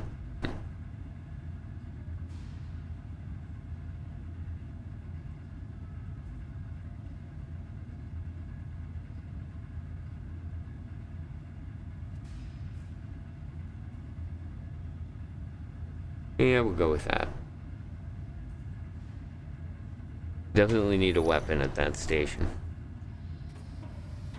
So that'll be the spot for it. And I think that takes care of everything except for the back here. We'll put in a rifle and a med kit. Yeah. Like I said, this is kind of expensive to get it set up right. But once it's set up the way that your crew has access to the tools they need, it makes it super easy when things go really badly. Alright. So, ships loaded out. Oh, and then there's this, the away team gear. This is super. This is one of the things that they could definitely improve on in the future. Because basically the way that this works is when you send an away team, the only way they get equipment is through the gear, which there's like 3 kinds of loadouts, and it isn't until the 3rd loadout that you actually get enough weapons for the group that you're sending down. So early on, we're going to have to go with 2 people with rifles and 1 guy basically carrying a med pack around. Not a huge deal. It's really... The away team stuff is cool, and it's a lot of fun, and that's what's important about it. Which I think we're not going to get access yet. Oh, cool. Here we go. Rescue astronomer. These are the kind of missions that we're going to look for. Like I said, the Watchtower is basically one of their primary missions for playing this through this particular playthrough is going to be to go after rescue missions.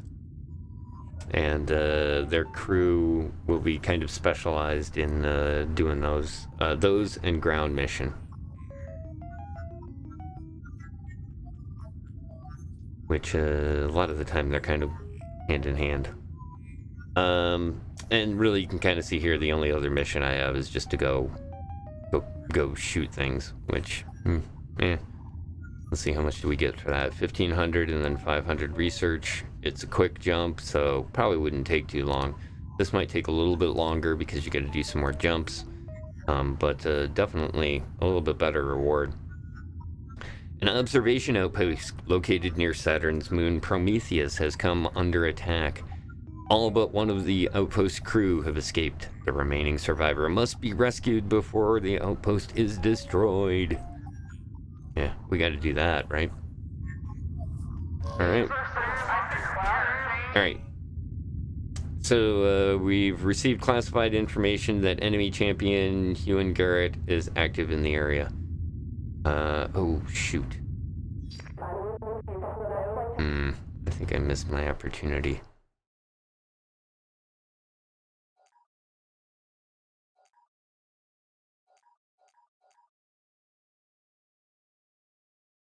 Yeah.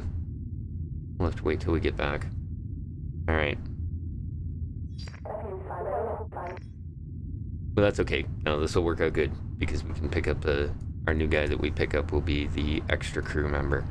Alright, so what we're going to do here is we're going to basically do an assignment for the crew.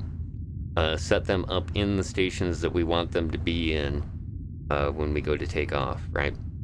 So early on in the game, it's not going to make a huge difference how you set this up. For what I'm going to do, I'm just going to kind of put the people closest to where their base station is. So he'll go here, and then he'll go over here. Actually, you know what? He's going to stay here, and I'll have to hand move him when I need him.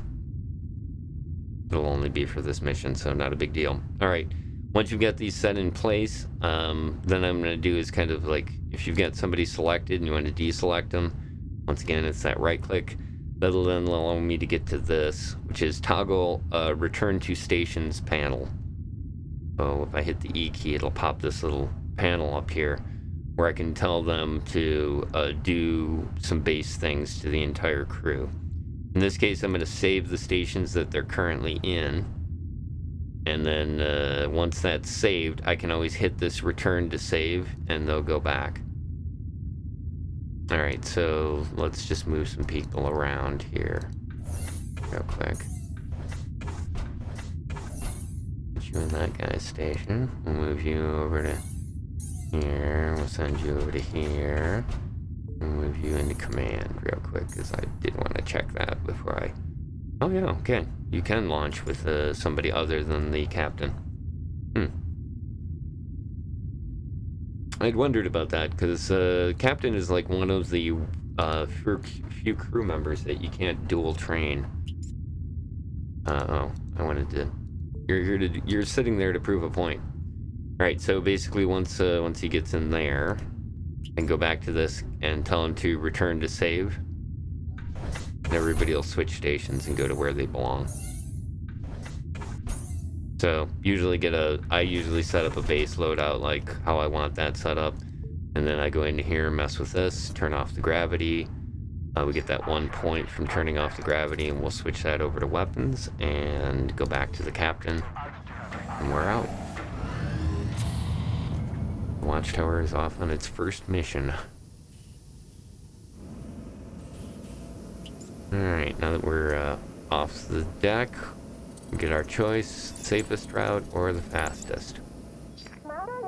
Switch over to the fastest, and If you want to micromanage, once again, you can like knock your shields down and then add that power to the engines. Knock the weapons completely down, throw it into engines. It'll get you there a little bit faster. But then always remember to switch it back after.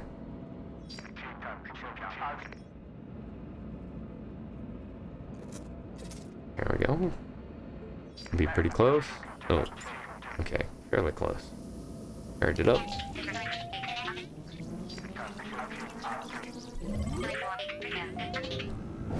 Jump to the edge of the asteroid belt. It is. I really do enjoy it. Oh yeah, there's a couple other things that we can do here, and I need to do those now.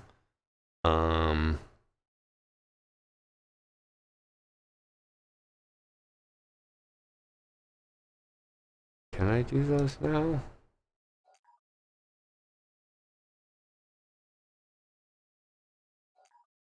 No. I think I have to wait. Yeah, I think it can only be done on the space station. Alright. Let's stop goofing around here. Set our target. Alright, this is going to be a tricky one, because see how it's on the other side of the asteroids? So, yeah, we're taking damage from the asteroids here. Alright, we're going to get the engineer. He's in good shape.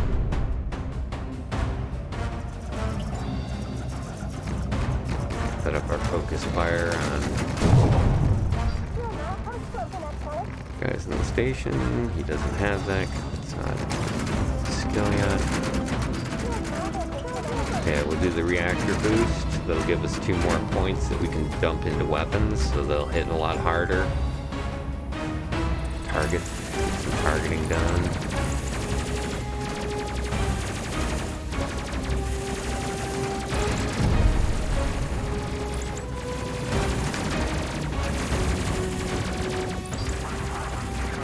Alright, switch captain into attack mode.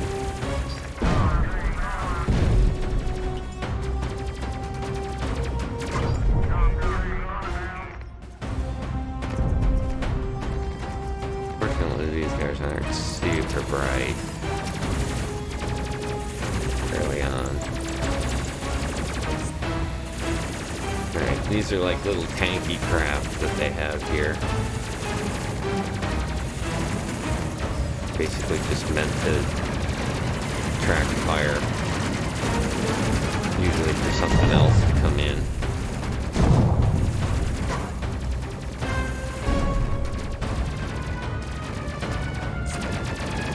And like I said, there's really not much I can do at this point. I can just tell them to attack it and then go in. Well, it does help if I got a guy over on that side, I guess. They will try to figure out, too, if you've got an open spot like that. And kind of ghost you in those spots, so...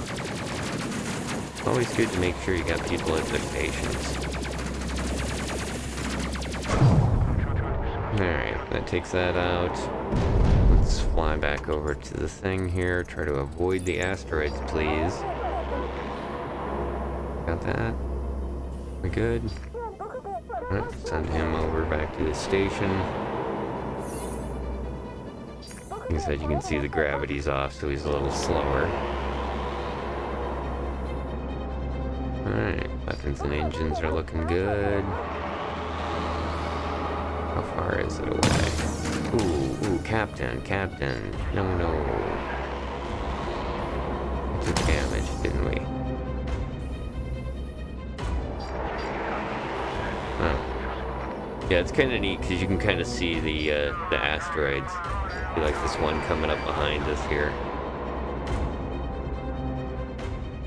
Good move. Yeah, dude. Like I said, this thing is total like a Trek junkie stuff, man. It's a really great crew sim. Once you kind of get used to it, it's a lot of fun work with the different members of the crew and level them up. Hey, what's up? We're hopefully gonna pick up a dude right now. Oop. Oxygen out.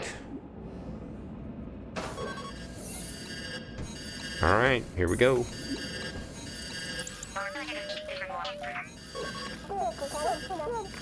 He's repairing. Let's see, is everybody at their stations? Yeah, good for him. Kinda cool. Nice looking Saturn map.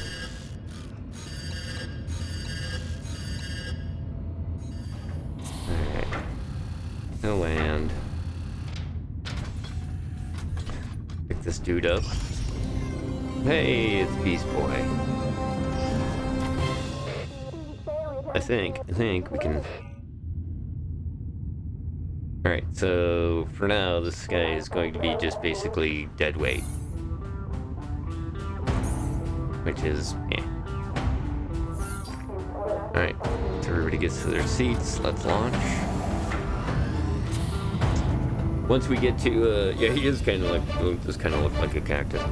Oh yeah, this is kind of neat. Oh yeah, by the way, the base is blowing up.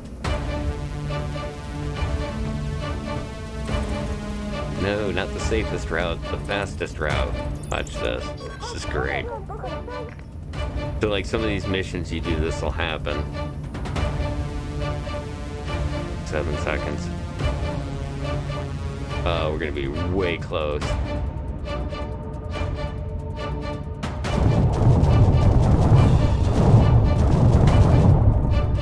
Here's the great thing here. Alright, so we start getting hit with radiation. We're gonna pull the whole Scotty thing here and pull everything out in all the engines. Just to get us to this jump point here.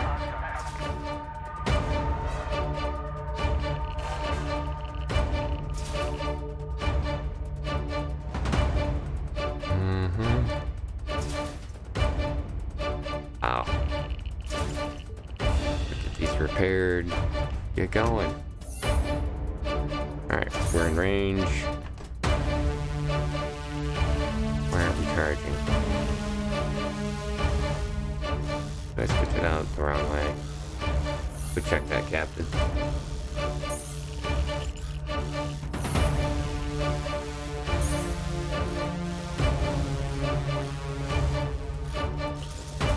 I did. Nicely done.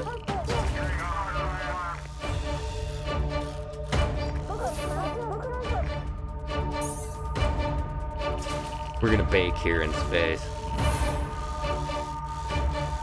First rescue mission is a little iffy at this point. There we go.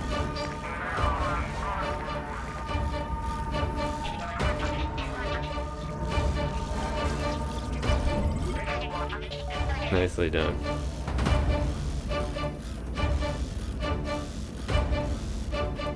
Yeah, you do have to travel through the asteroid field there to get that. And then we'll have to travel back through it again to head back there. And of course, increased enemy activity. Alright, so up in the top here, that's that's one of the legendary pilots coming in to attack us. Let's see, where is he?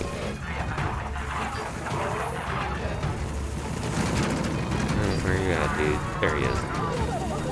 Alright, so we're gonna heavily target him. Tell the captain to attack. He's going to turn our gunners into that. Get you over to this cannon here. Get you cranked up on focus fire.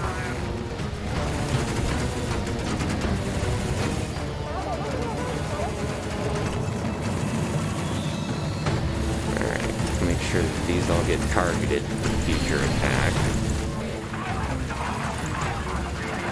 We want him. Alright, got his shields down.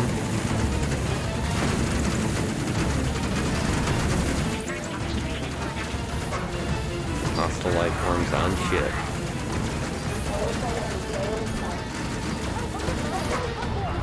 Start attacking enemies.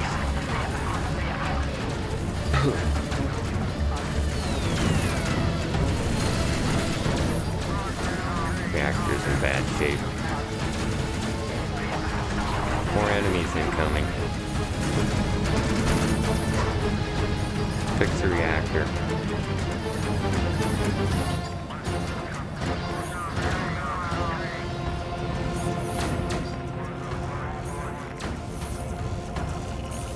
We got problems. Reactor's almost fixed. Enemies are almost gone.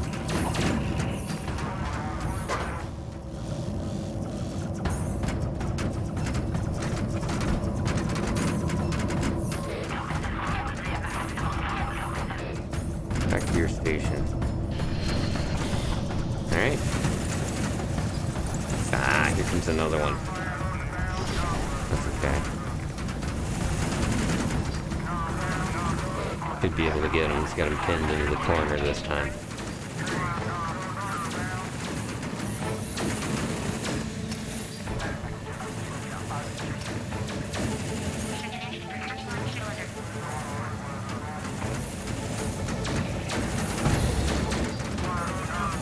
Fire.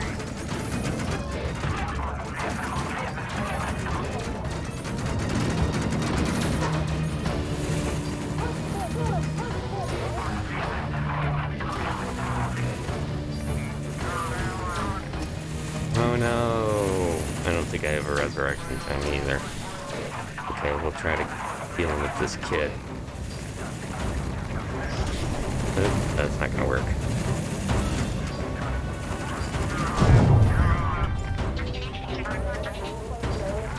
Grab the med kit.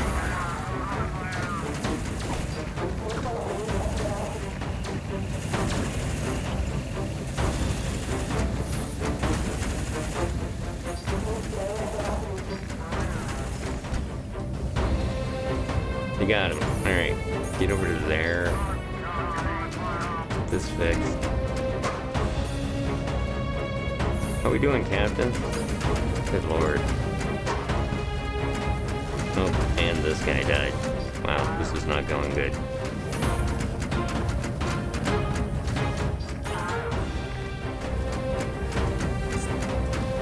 That guy's just taking pot shots at us. He's on fire. He's walking into the fire.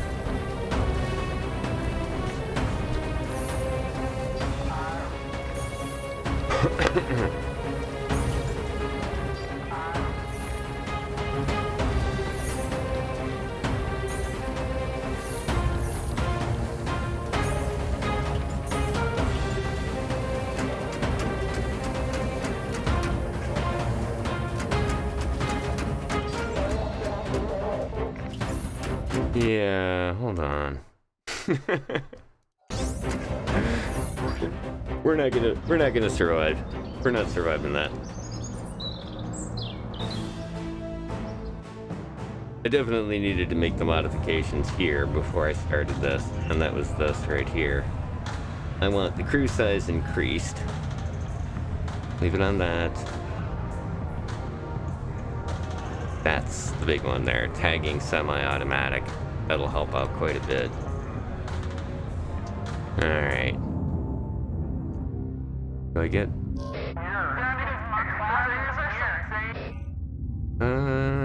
Oh, okay. Yeah, I do get to recruit one. Hey, look! There's a blue guy. And it happens to be what we need. A gunner. This works out good. Alright, let's... It should be a weapons officer. Okay, yeah. Select this guy. Well, he's not a higher level one, but none of these are. Let's see. Matthew Neary. He's blue-ish. Huh. He's 46 years old. His education is college qualified, but favorite food is burgers. He's a weapons officer level 2, so he'll already be starting off a little bit behind everybody else, but that's okay. We're gonna recruit him. He's our new gunner.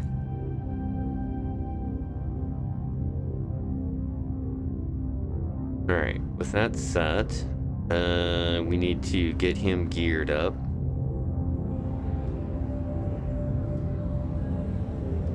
And while we're here,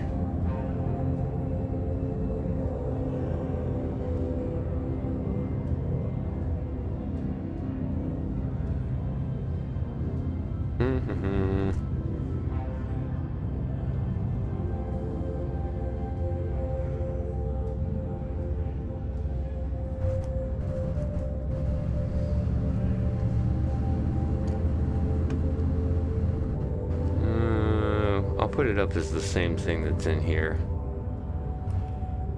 Underscore TR. Yeah. Alright. This is our first character. Let's see if we can...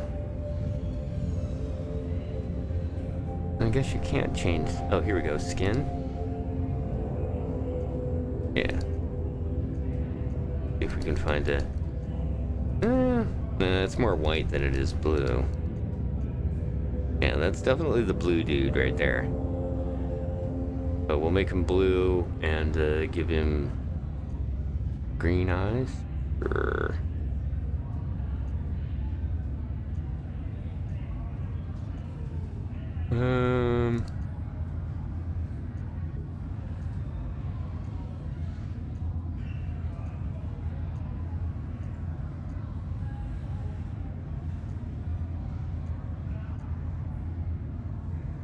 We'll give him the kind of bushy eyebrows there. That'll work. So, Alt-Ran. Put him in a base level gear. Yeah. Actually, let's do a custom loadout for him. We'll give him a helmet.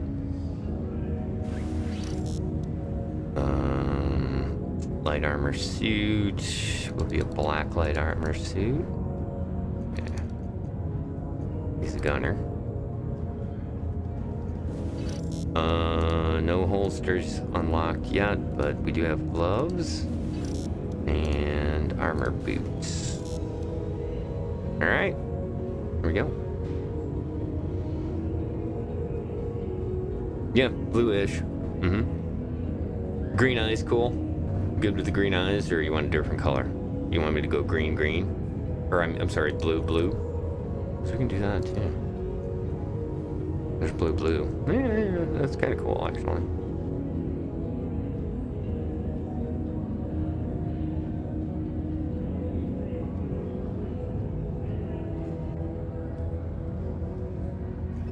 Now, just a warning: he may at some point get upgraded because he is a base level. But we have to pick up something here at the end of training.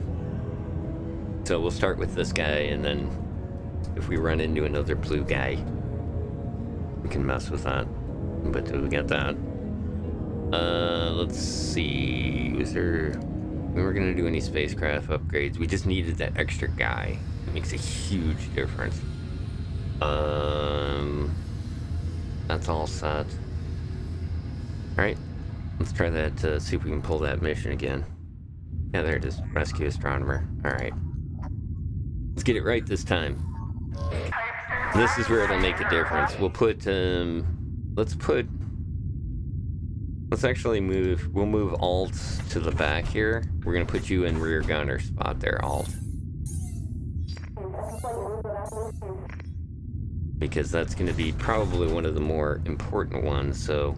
And it looks like you've already got focus fire unlocked. Hazel? Okay, well, I had him as green, but they don't really, don't really have like a hazel color, I don't think. But that'll work. It looks cool. He's gonna blue with blue eyes.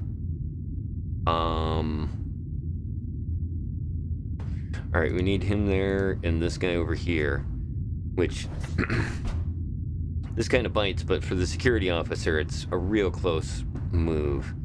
He can get over here and pop those shields like I was trying to do there before. I needed to hit slow time, and I also needed an extra person on the ship. Alright, so, got that all good to go.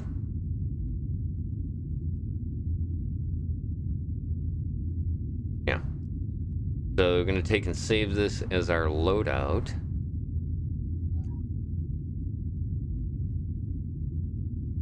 And that will be our go-to when we go to launch.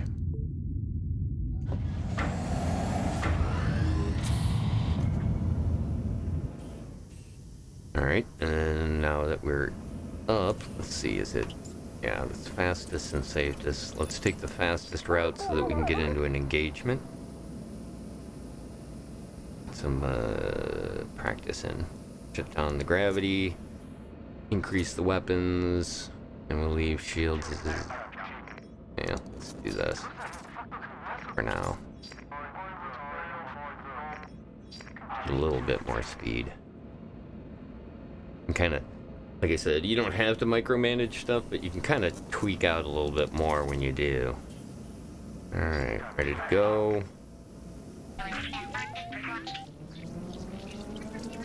Engage.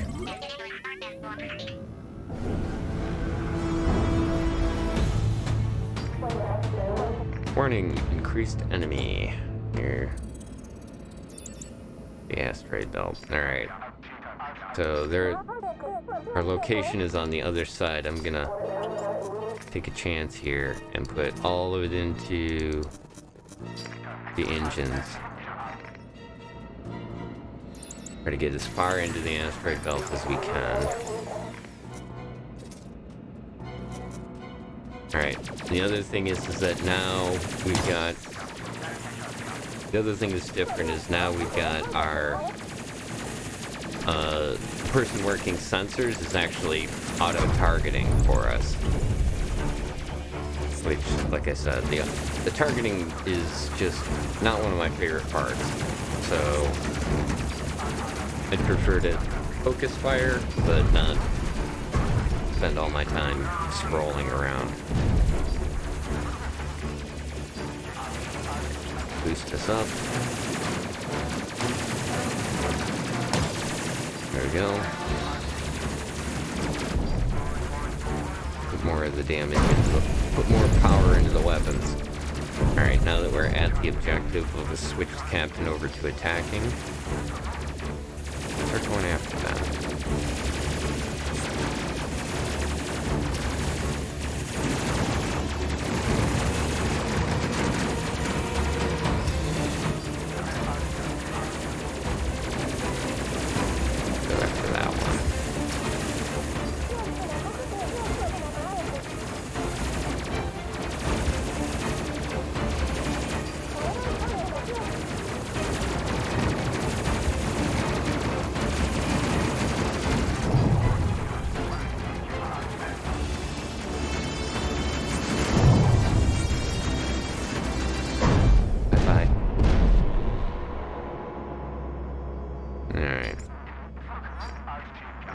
Back on target.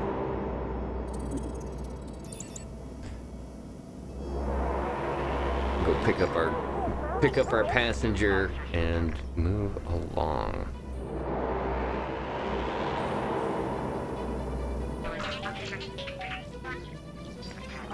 Charging up the hyperdrum. Engage.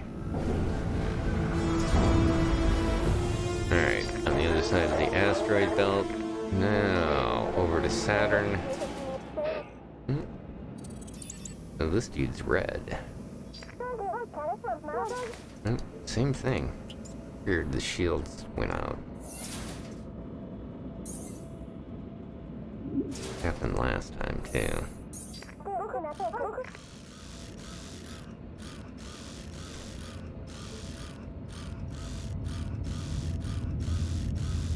Alright, coming up on it.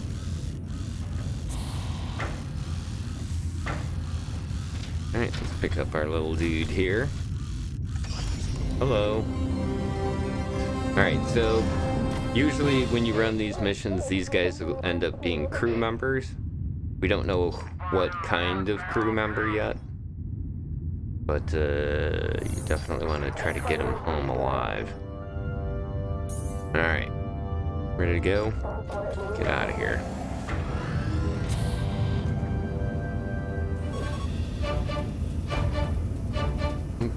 Base is blowing up. gonna take the fastest route, even though it's risky. And this time, we're gonna put all the power in the engines. There we go. Go, go, go, go, go. Yeah, much better. There it goes. And here comes the radiation. So yeah, the fastest route, you always end up in this situation. Ready to charge. Charge it. Engage.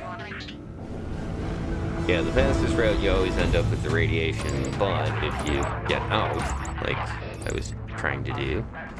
Alright, now, this will be a little bit better too. Be able to fight this guy a little bit better.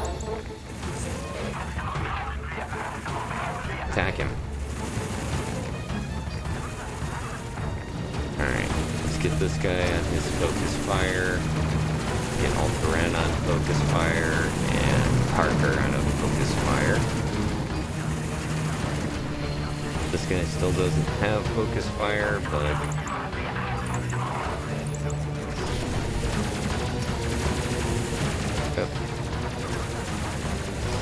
going to the engines. There you go. Alright. Go pick these enemies out.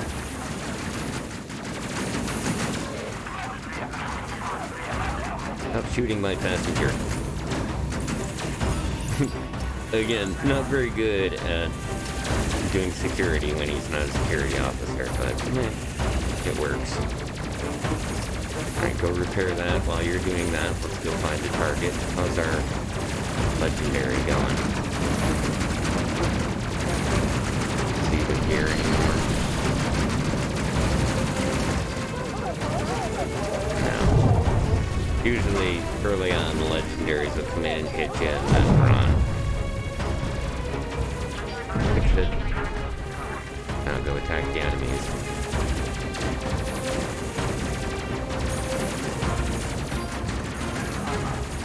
Got him. Alright, we need to get rid of these troop ships.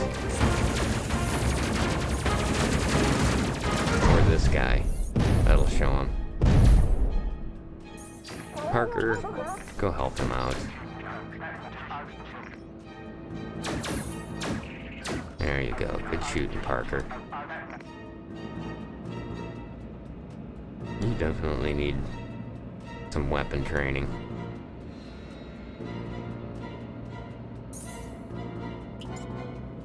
And we also need to get to our magnetic boots. That would definitely be helpful. Alright, we there? Alright, let's head over to our exit point. Get that jump gate.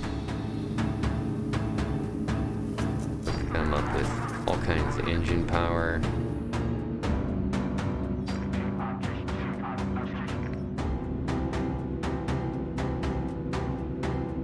And glide our way in.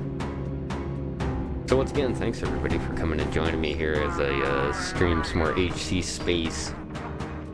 Taking a look at this game that I've definitely grown to really enjoy it.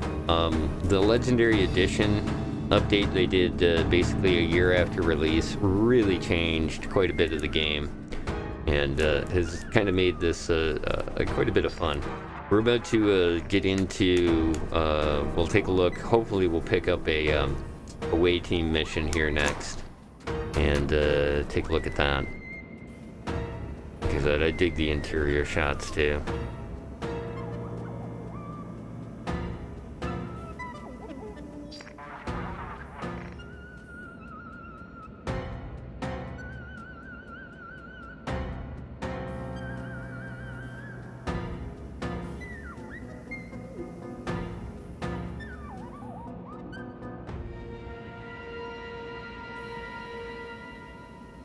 Ready to charge. Charge it up. Engage. Boom. Back to Athena Station. And set us up for a landing. Alright, I think we're good. Everybody here is cool. Yeah. Alright. Hopefully this guy ended up being pretty cool.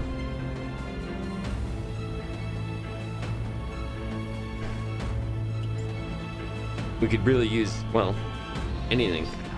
Really. As long as he's not just a common. Usually they aren't, though. That's one thing that is pretty good about this. Alright, survivor rescued. Main objective, 2,000 credits and 1,000 research. Hugh Penn Garrett. He got away. We'll get him. We'll get him. Watchtower returned. Alright. Time to dole out some XP.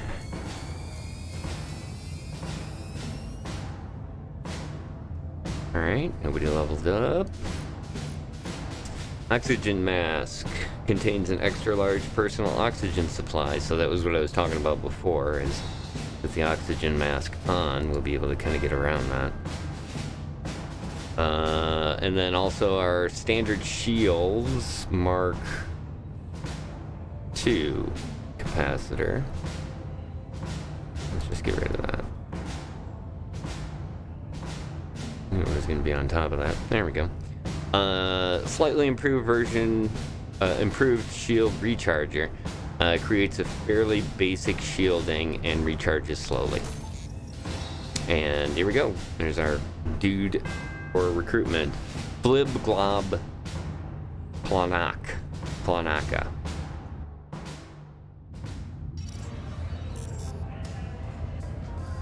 Alright, let's go see what he is. Hello. He's level 4 and legendary. Cha-ching, whatever he is, we're taking him. He is going to replace Parker. Legendary members have greatly improved stats and mysterious origins. Woo! Good for them. Weapons officer level 4. Cha-ching, like I said. That is, he's already better than our people that we have right now. And let's swap him out for Reese this time. Okay.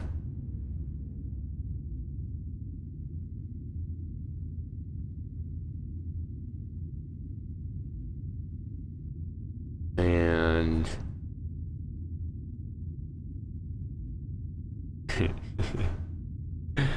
okay, so we got that. Let's head on over to the crew gear.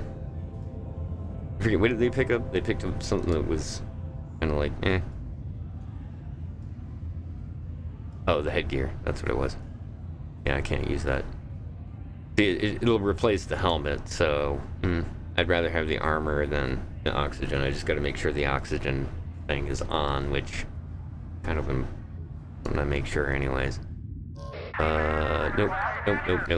We don't have any training to do. Yeah, I know. Yeah, nobody can do that until level 6.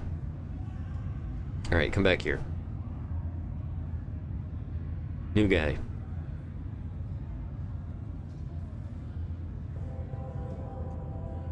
New guy. Okay, and see, he's legendary, so this suit that he has, he's the only one that can get that suit. And we're gonna put it away because it doesn't have any clothing, only worn by a legendary crew member. And it has no stats, so yeah. We'll get him with some gear. He is a gunner, so he gets black gear. Hook him up with a helmet and gloves and boots. There we go. He's good to go.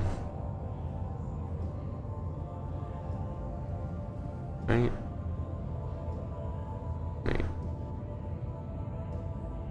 Okay, that's that. You have to go to recruitment for this? No. Can't select him here. It must be... It's in gear? I always forget what this is. Pretty sure it was in gear. Why can't I... Huh. Okay, well, apparently we can't customize this dude. Maybe we gotta have him on the crew for a little bit. That's weird, but okay. Alright, and then in the spacecraft section here, we've got the systems that we got. Yeah. It's the shield. You can kind of see it's going to bump it from 500 to 650. And it's the same speed, same damage. So for 1,000 credits, I can get a little bit more shielding, but it's only a little bit.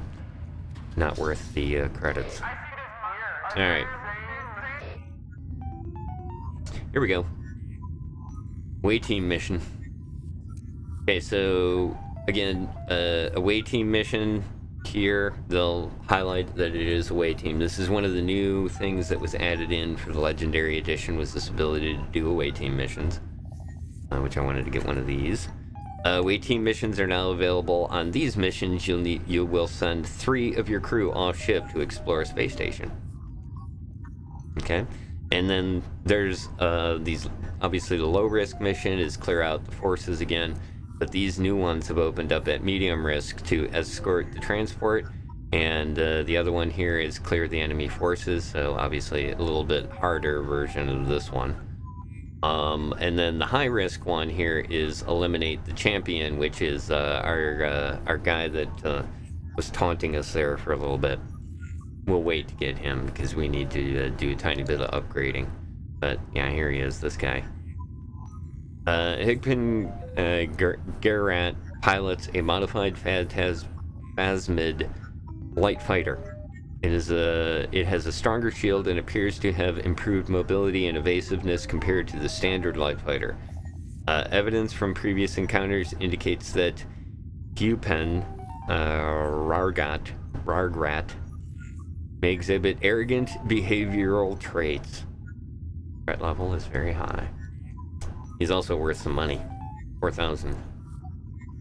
So, definitely worth going after those, but like I said, might as well be sure that we're going to take it out. Plus, we could use the money here, and definitely the tech level stuff, because we need to get that research up. And I think it'll probably be the best one out of all of these. Oh no, this one, escort transport. Ooh. By the way, yuck. As with all escort missions. Clear enemy forces. Oh, that's actually quite a bit more. Now, either way, I wanted to show you one of these in the game mechanic. Alright, so get our crew situated. Did I have this? I think I did. Return to your save stations. Okay, yeah, they're set up right. Get our engineer, set him up. Turn off the gravity, turn up the engines. Turn off the weapons and shields. There we go. Full power. Full power to the engines. Alright. This one we don't have a choice. We just go right to the objective. The inner solar system. Is that what it was? Yeah. System inner alpha. Start it up. Let her go.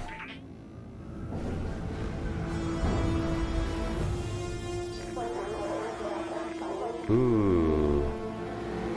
The space telescope. It sure is.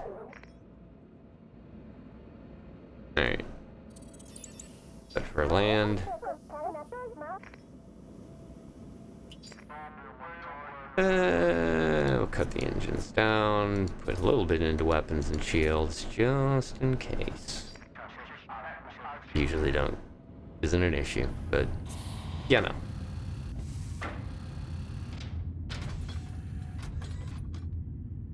Good to get in the habit and then keep it up. Okay, at this point we have to put together our away team. We'll take the head of security here, of course. Let's see. Usually I send gunners. Oh, here. Let's turn on the gravity so they don't have to float all over the place. There you go. Usually I send gunners, so Alteran, you're going. And... oh yeah, the legendary guy. The unnamed legendary guy. Once you get 3 guys into here, you can send them. And this is the one thing I was talking about, is you can't take any of the equipment on the ship. You have to use that, whatever they have stored in the thing, which, like I said, is kind of irritating. But we're going to put, yeah, this will work. We'll put the legendary guy in charge of the med pack. There we go. And then we can switch in between how we want them grouped. There's 1 and 3. Here's 2 and 3. There's 1 and 2. Here's all 3 of them. It's a pretty cool little system they had set up for this. Actually works quite well. I would like to be able to, like, say, you stay in the back, but it doesn't quite work like that.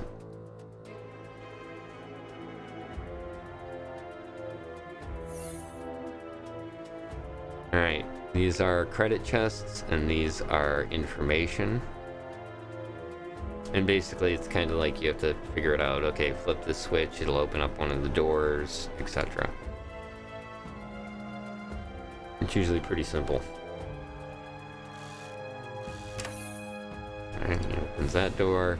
These are floor switches, so as soon as I step on it, something will happen. Opens that door, and then once I get off, it obviously removes it, so we put you here.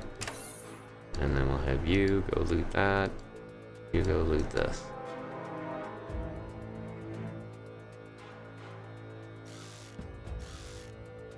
It takes them a little bit to do whatever you have them set to do. Alright, so 1 of the crates, there's 2 of the crates, that's our side optional missions. We'll get everybody back together here, flip the switch. Open this door. Alright, so these are obviously simple type of things here. These are explosive containers, and these seem to be neutral. So more or less just objects in the way. And yeah, this is a pretty simple little experience here. Now, one of the tricky parts about this is like if I try to shoot like this, sometimes what'll happen is that they'll just stand there and shoot right into the wall. So a lot of the time you have to kind of move them out, then shoot, then move them back. That'll blow up. It's gonna trigger everything else. There we go. Damages this wall item right here, and we can go over, send somebody over to fix it. Obviously bringing an engineer would make that faster, but eventually we'll have that engineer trained up to be a security officer as well, because there really isn't a lot for the engineer to do when you have this full complement of gunners. Part of the reason I like it. Alright, there's our exit. Send these guys, while he's doing that, we'll send these guys over here. And basically, like with these items, when you have them all grouped in a group like this, whatever you click on, they'll send the next available person to go deal with that, whatever that is, or the closest person in that case. Like I said, they did a nice job designing this as an add-on for the game. And then, like I said, retroactively putting it into the story for the other one. So the whole point here is that we're supposed to take down these things here. So you can kind of see they show you on the layout of where the power is going on the floors by these cables. So this is the generators for this station. Shoot it, and shoots out the door. Send everybody in here.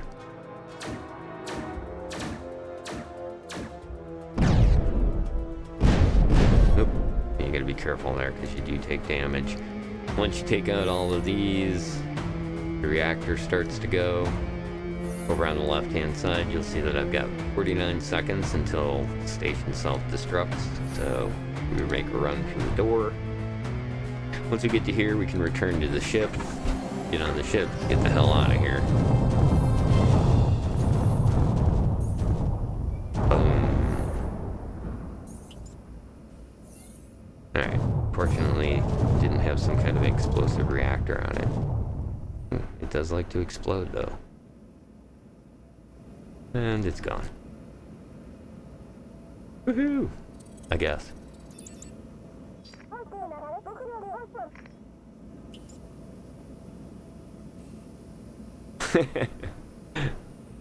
Phew, I thought it was kind of late. It felt like I was kind of late. Welcome aboard. Good to see you again, Anna. Anola. Appreciate you being here. Yeah, I just ended up kind of messing around. This is the game that I was eventually planning on doing streaming stuff for, but it just felt like get this thing going was the good move for right now. So for whatever reason, charging it up, heading on home. Engage. There we go. Athena Station. Welcome, welcome, welcome aboard. All right. See if we can. I thought you could rename maybe the legendaries you can. I guess I hadn't really paid that much attention to it. Right. Second successful mission of the launch tower. Complete. Space telescope destroyed. 2,000 credits plus 1,000 research. Plus, we also got 250 research from that crate, and I'll bet you 250 credits, or 500. Yeah, we get more credits. And the watchtower, it has returned. Alright. Level 3 is... Okay, that is kind of the other thing. You don't get a whole lot of XP if you don't run into stuff. Alright, so we got enough research for the radiation suit, which provides some protection from radiation, but not much against anything else, which is exactly all it is. And the engineer stool, which this is huge. That is going to be one of the first things we purchase. Alright, over in the crew gear section, pull up our engineer here. The guy with a bunch of... I don't even... Vince. How's it going, dude? Vince is going to get himself a custom tool for the holster, which is advanced engineering tool, greatly improves the efficiency of repairing ship systems.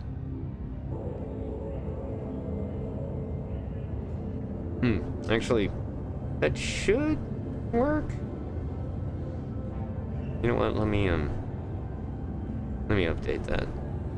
One sec. All right, 750 for that gear. What was the suit? Oh, the radiation suit. Yeah, like it says, it makes you go a little bit slower, and you get 10 points of radiation protection. Not really worth it. No, I guess you can. I guess legendaries you can edit them. Define should. Yeah, here we go. Well, the reason is that I don't have where is it?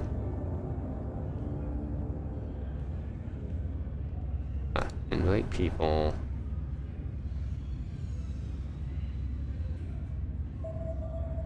That'll do it. Yeah. Okay.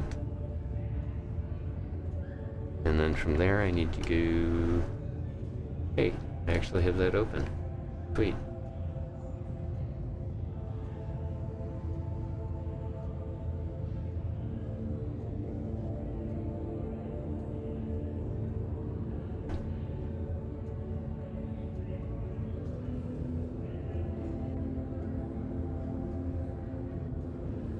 Okay. Now...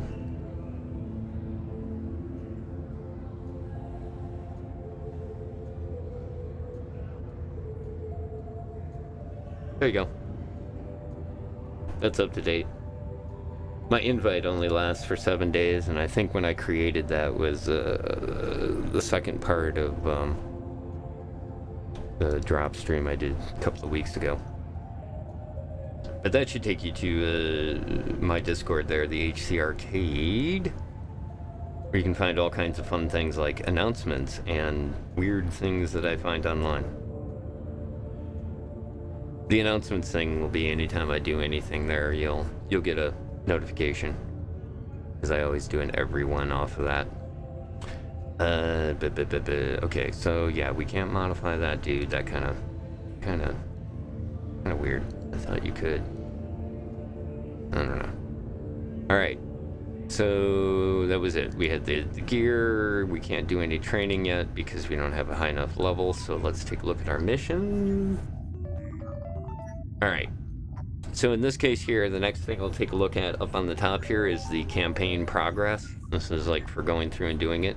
Because all of these, you'll see that once you complete something, it'll let you know this is repeatable. Which all of these, I think, are pretty much repeatable unless they have these symbols, which means that it's a ground mission. These symbols, which are bounty missions, and this symbol right here, little star, is this right here.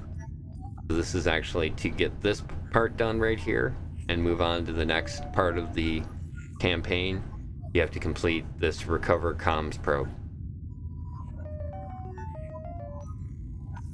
Alright, so enemy champion, forces, Phasma transport supplies. What do we got here? Away team. UDF research station near Neptune has been overrun, trapping a group of scientists. That sounds like that's our bread and butter there. Plus it's good money. Get started on that. Let's get our crews let's get the crew to their stations. Get the gear up. Oh, we'll leave the gravity on while they move around. There we go. Moving into engines. Get us out of here.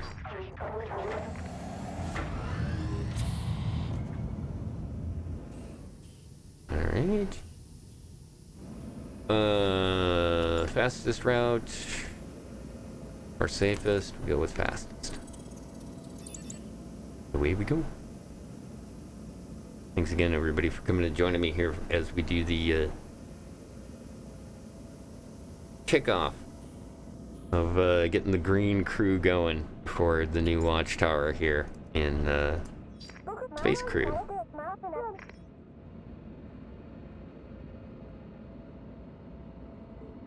Alright, switch this over from engines to weapons.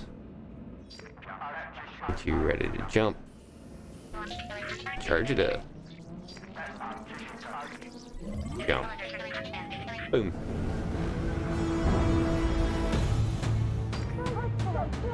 Alright. That'll take us to the objective. Let's get close to that first.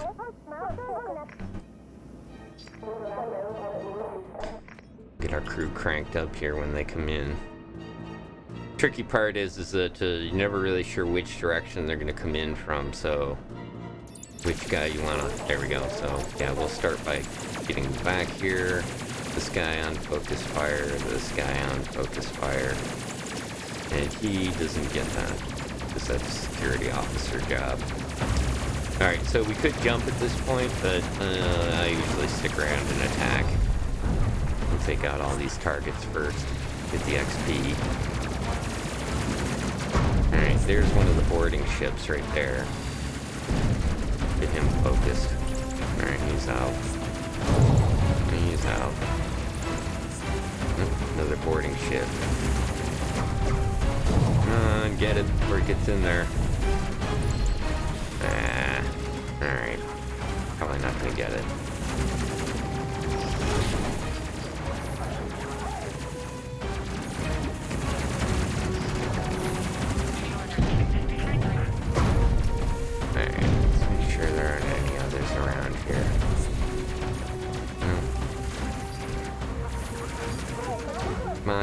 dude's out.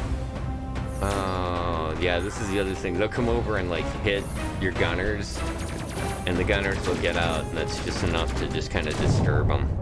And see here, he comes in and starts shooting a reactor, causing damage. And he'll do that with these boxes on the wall. It'll cause fires eventually. Oh, no, I don't want you fixing that. I want you fixing that. Alright. Let's go to the objective here. Should be pretty close. Not really. You will get sometimes quite a bit of drift in the attacking fight, depending on where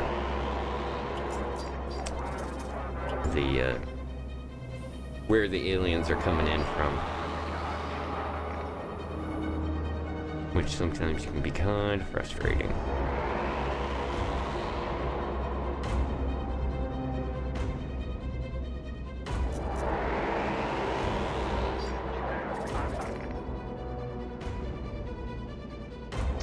Hey, charge it up and engage. Boom. Right to the edge of the asteroid belt, which is good because that's kind of not too far. We have to fly through it. There's some phantasm technology near your position. Scan it for the researchers. All right. It's usually you see this stuff pop up. Unidentified phasmid technology.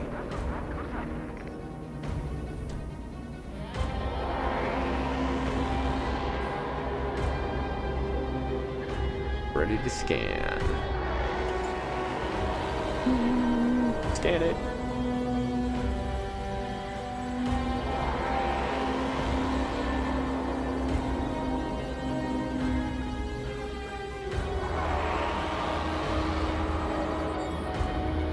Alright, bonus mission.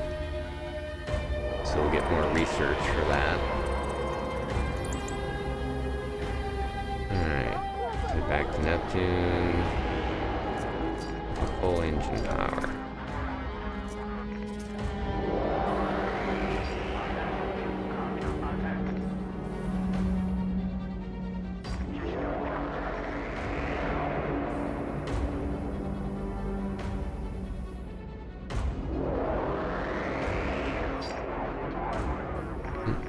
Take a hit.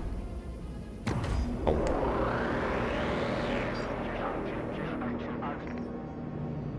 Has like 80% damage to the shields.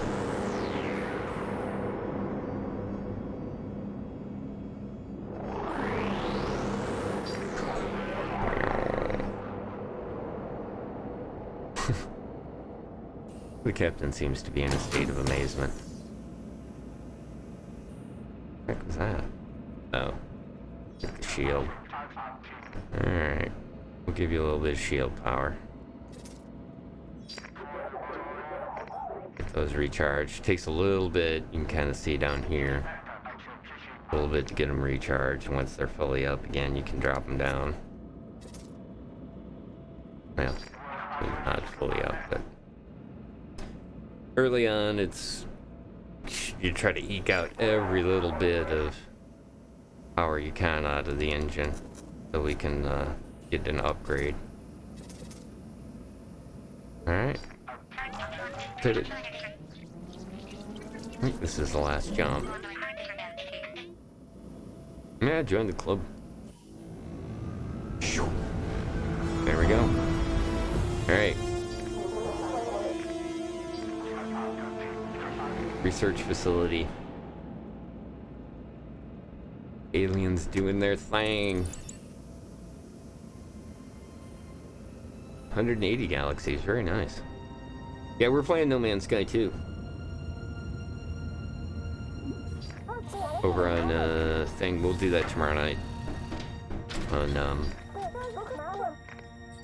or not tomorrow night. Just thinking it's Wednesday. Okay, away team crew. You send alt again, and a high level guy. Turn on the gravity. There we go.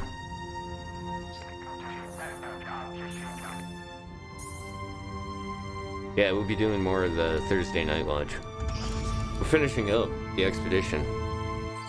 Man, that is pretty solid expedition. I mean, it goes by damn quick. At least for us it did. We're just about done. We'll be definitely finishing it up this week.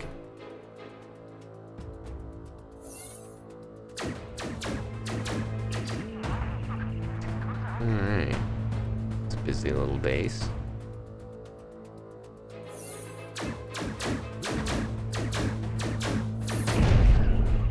Haha.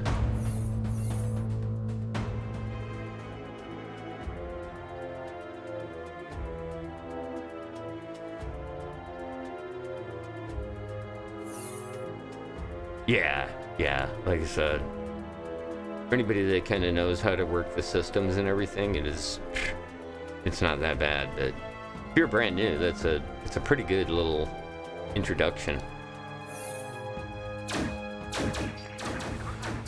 But yeah, of the ones we've done, that is not really the hardest. All right, so here's our guy that we're here to rescue. We get one guy over here. We'll put somebody over to here. Yeah, since he's got the med kit, you have to leave him here, and that way you'll be able to see the rest of the environment. Alright, so yeah, this guy, he's gonna boogie on back to the escape pods here. Let's kind of keep an eye on him right now. He will take these two. 1 and 2? Yeah? Yeah. 1 and 2, we're gonna send them over here to take care of this side of the base. Alright, he made it. Bye-bye. He's gone. Alright, we got 1 of 4 rescued.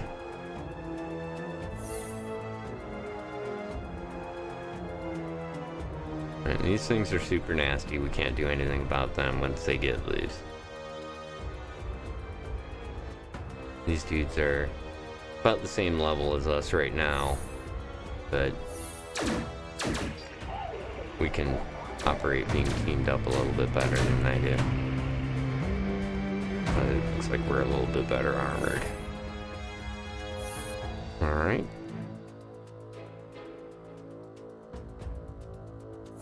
They do a nice job too with the music for this stuff.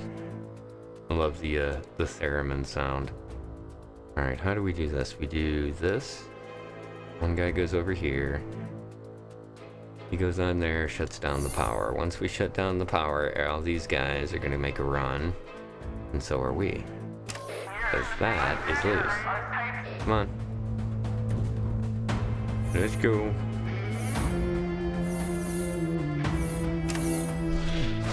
Oh, that one's loose.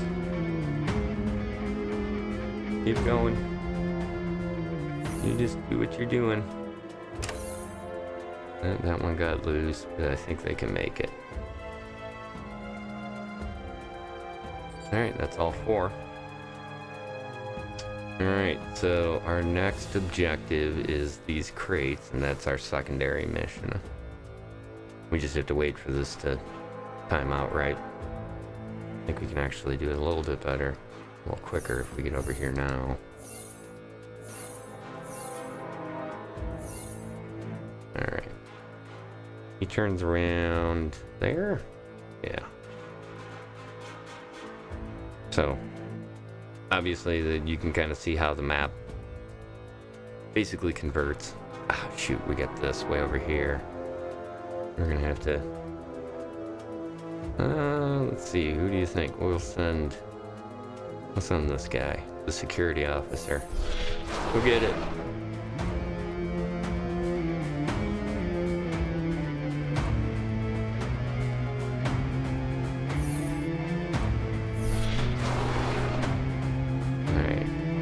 Do that while you're doing that. 1 and 3. 2 and 3. 1 and 2. Okay, you guys go do this. Alright, and then we'll jump back over to our boy, security officer, who's hiding. He's gonna have to wait. Yeah. You just wait there. These guys, though, are gonna need to get out of there. Run.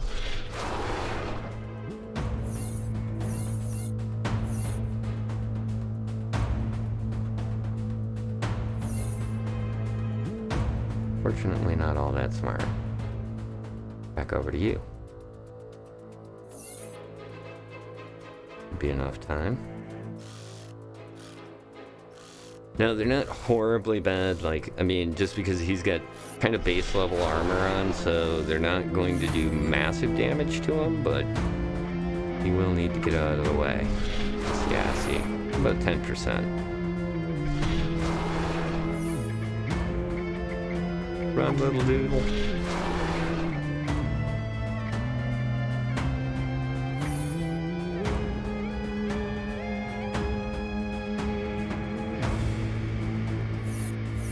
Alright.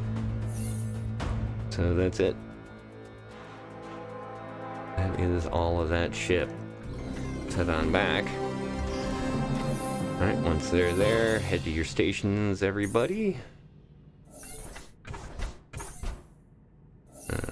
Let's just launch. Take a minute to get situated. Once you get situated, switch over the engine power.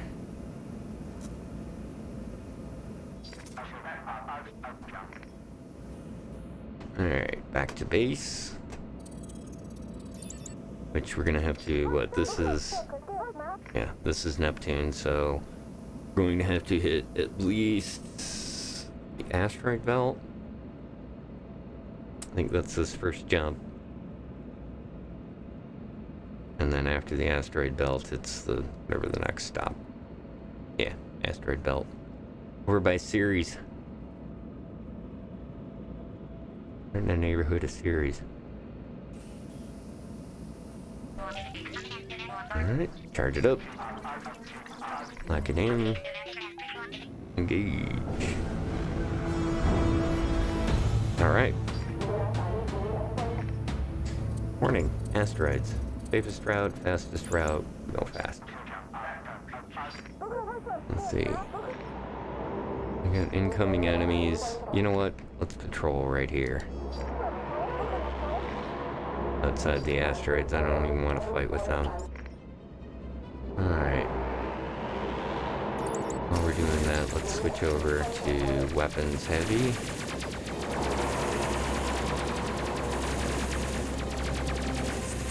Target this dude. Focus fire. Focus fire. And focus fire. Captain, go on attack.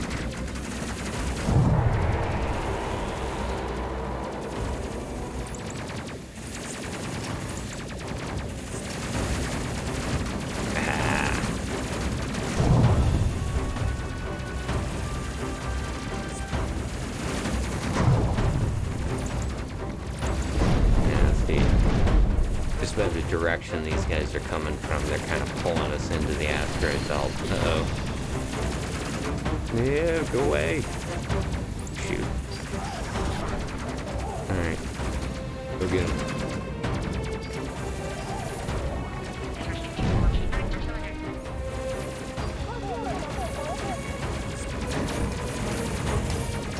Ooh, that asteroid just popped that one there.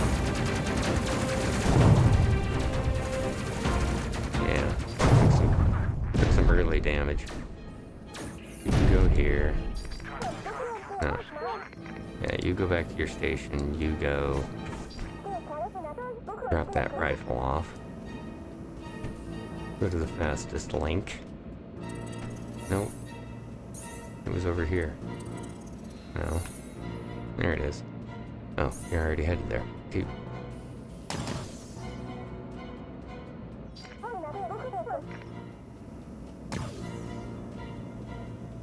Get us more shield power. And engines.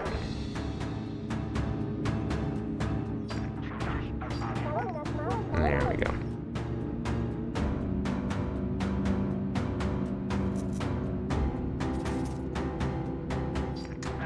power to the engines.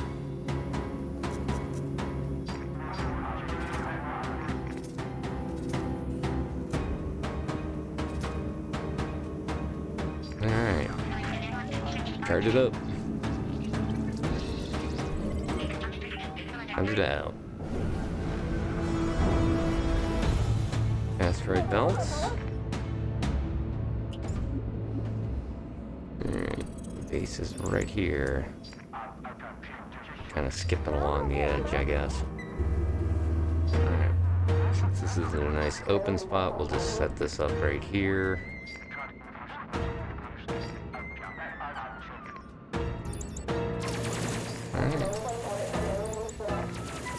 Good on that stuff.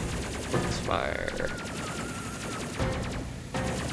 Go into attack mode. Focus fire. Just because these guys have been doing this every time, let's just get him right over in the cargo bay. Yeah, here they are already. Dang it. Another one right behind it.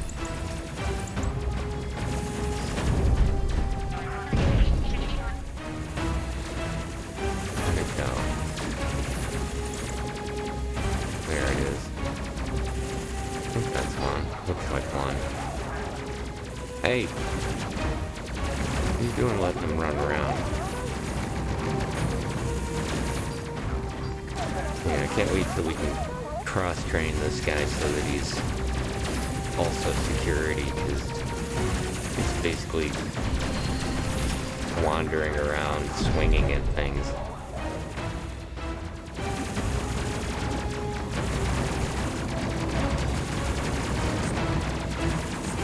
There we go. You get him? I think you got him.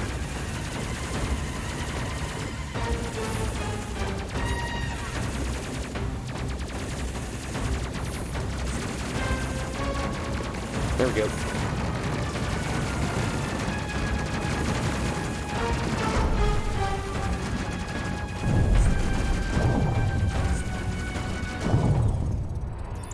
Yeah, it's nice once they get in there, right? Alright.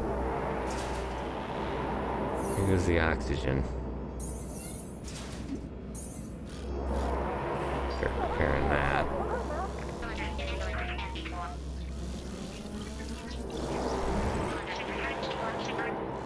He hits halfway. There we go.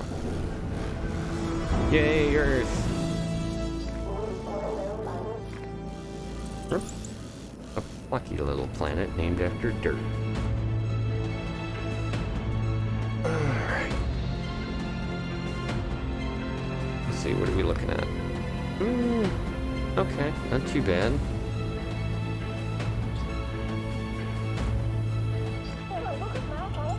Everybody's cool.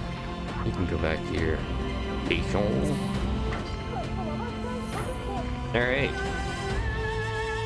We're looking good now. We got a couple of rescue missions under our belt. Another scientist rescued. Enemy tech scan. That was in that first jump that we made. Research collected from crates, 250. Collected credits, 1,000. Yay, monies. And we returned. More importantly, we should get some levels from that. At least one. Ding, ding, ding, ding, ding, ding. A bunch of them did. That's good. Evasive piloting, that's a nice little skill. Stealth mode, that's also good. And like I said, the auto switch. We'll be using that here soon. As soon as we unlock it. Evasive piloting performs evasive maneuvers to reduce the chance of getting hit. That's a pilot skill. Stealth mode renders the ship invisible to enemy fighters. Weapons officer will not fire. So, Yeah, you can go stealthy, but you can't shoot. And then the auto switch, like I said, that'll be for our mixed weapons once we get those. Ah, here they come. There's one right there. Okay, the powered boots, Mark 1. These are just movement. Powered boots provide some additional mobility. Heavy armored gloves are just that, heavy armor, but slow your mobility.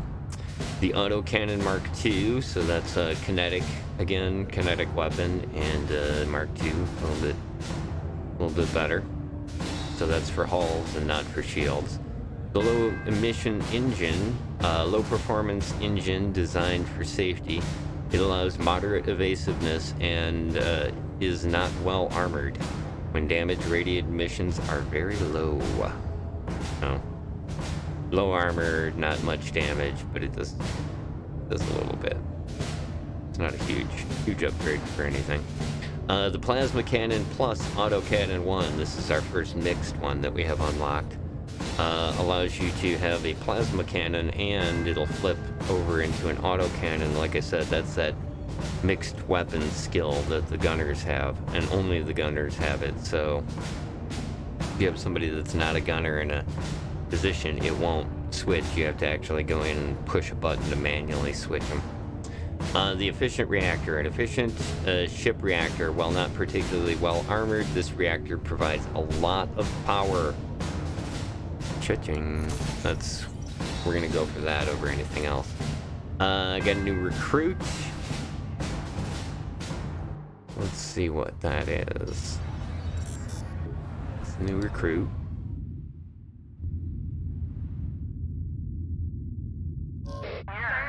The new recruit is an ultra rare engineer. Yes, indeed. Oh yeah. Yeah, we're definitely doing this. This guy he's got a fancy mustache and all, but this is a level 5 engineer at that. Rare and ultra rare crew members have better stats than normal crew numbers. Yep. Alright, so we are recruiting. And as you can see here, basically you have to dismiss the guy that you have on your crew. It's kind of, but whatever, that's fine. Okay, that person's one step closer to getting the dual skill as level 5, so only one more level.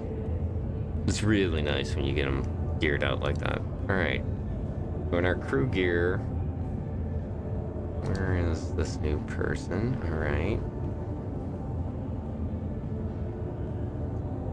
Let's get you set up with some basic stuff. Helmet.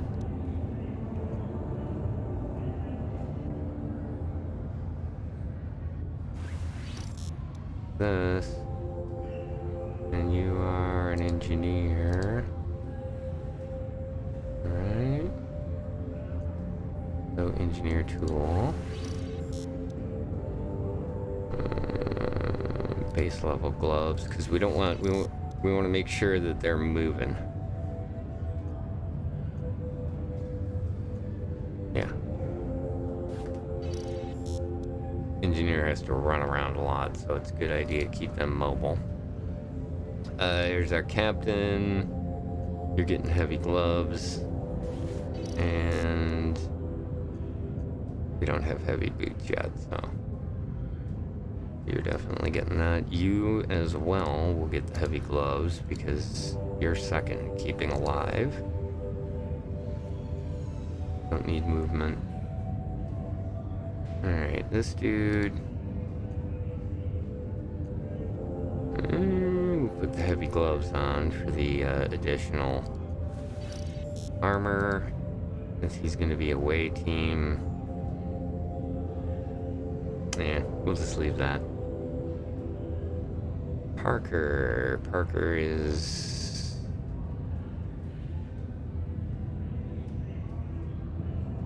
a gunner.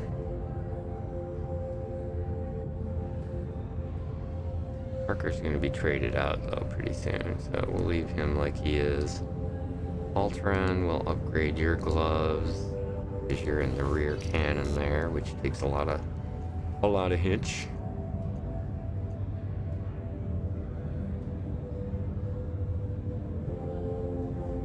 Varkon 816, hello. Welcome to the stream. Nice to have you aboard. Just messing around here with a little bit of space crew. Alright, so we're gonna upgrade Alteran's gloves. Now he's got armor on, that rear cannon. And this dude. Ooh, what do I want to do with you? Well, you're an away team, dude. You know what? I'm gonna put armor on you for away team missions. It is. I really do enjoy it. It can be a little frustrating. Some of it can, but overall, the game is kind of neat. If you're a fan of Star Trek, it's it pushes a bunch of the good Star Trek buttons. If you're a fan of ship stuff, doing upgrading and working with the ship, yeah, it's that. Very much so. I really enjoy it quite a bit. Let's see here. What do we get? We got the balanced reactor, the new one. Oh no, is that it? Yeah, this is it. Okay, so yeah, this is the point at which I'm gonna start downgrading how much damage, because this dude, my engineer, is gonna be expected to basically be there to recharge, and I'm gonna go from 4 power to 7 with this one. Costs a little bit, but it's totally number one first installation that I like to put on the ship is this. Well, that and the armor.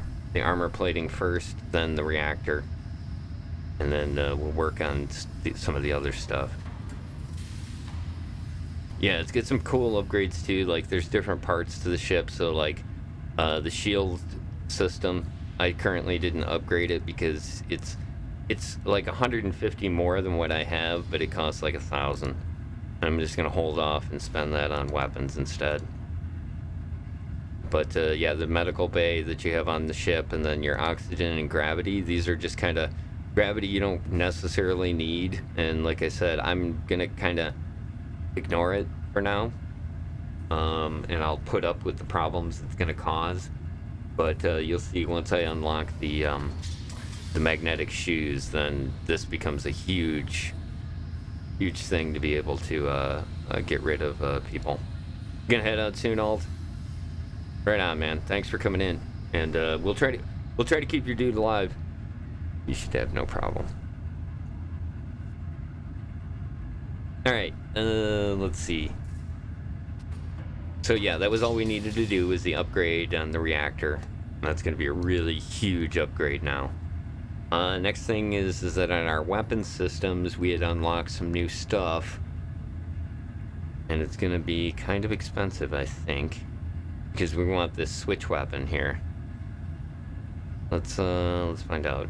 Yeah, this is gonna cost most of our money, but totally worth it, because now we'll be able to take down their shields and do damage. Hey, thanks for following. I really appreciate it. Look at him go. He's going to town, baby. Not bad, cat. Damn, I haven't seen him for a while. Appreciate the follow. And thanks for joining me. The happy dance. Happy dance. Let's see. Most ideas are valid here. Yeah, I would agree. Most.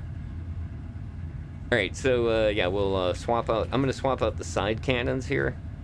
We'll put one of these plasma autocannon and plasma autocannon on the other side. There we go. So that's a big upgrade, because now we'll be able to not only just, well, up to this point all we've been doing is just batting away at them. Engine upgrades, like I said, this is the new engine. You can kind of see here that it's... this is what we're running. We're running 2 of these, so 500 armor, it goes 30, and it has no shielding on it. This one's 400, so a little less armor, but it has radiation shielding on it, so that helps out obviously in that case. But again, my engineers are expected to do an awful lot. Alright, so that covers all of that. Let's see what kind of missions we got. Alright. Actually, you know what? Before we do that, let's take a second here, because I need to visit the little space crew members room. And we'll be back in just a minute for a little bit more of this, like I said, this kind of cool little game here. Space Crew, Legendary Edition.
The sky so far,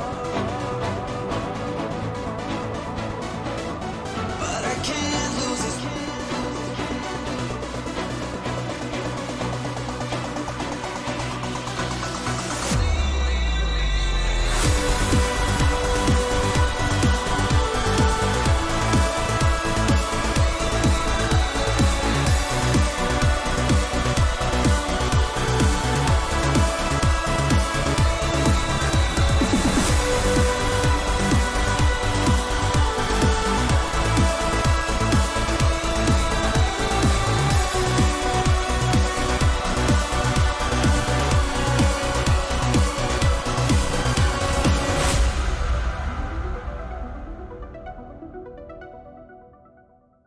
Okay, because I totally got to do this here.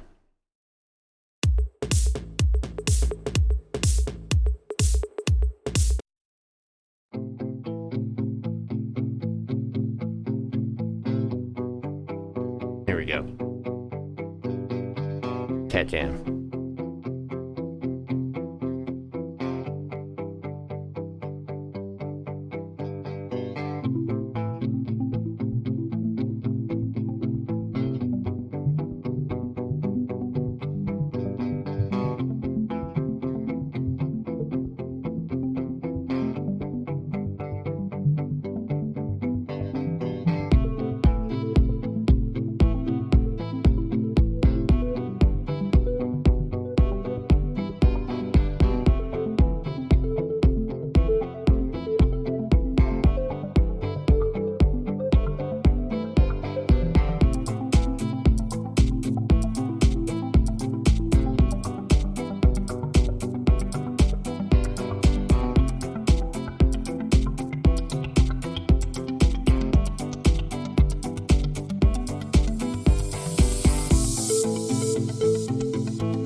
It's just a fun little tune. Once again, thanks everybody for coming and joining me here for the HC Space streams doing here on my channel. Tonight's kicking off the Space Crew Legendary Edition. Putting together a crew, getting things kind of organized on our new assault ship. And assisting the fine folks of a plucky little planet called Earth. Good observation, by the way, there on the look of this location. One of the great things in this game, I think, is really the fairly blatant ripoffs of certain sci-fi elements that they use here. You're definitely going to notice, like, if you keep an eye out, you're going to see, like, obvious characters from not just Star Trek, but some of them have some very oddly Star Wars looking attributes, along with aliens, just a whole myriad of really great sci-fi referencing, including but not limited to this. I mean, I think I know what they were going for here. I think, but there's just something about the red dinner jacket bow tie combination that this just... this, to me, that screams Lloyd. That is Lloyd. It always is going to be Lloyd, because that's also Dr. Eldon Terrell. So, that's just the way I see it. Oh, hey, here we go. There's one of our crew members, currently in his snappy attire that we set him up on. This is one of the legendary ones. I'm still a little surprised, because I thought you were able to rename those, but apparently not. Who knows? It's weird. Let's see. Let's bring you back online. Let's see what's going here. Alright, I guess, that's just gonna be quiet.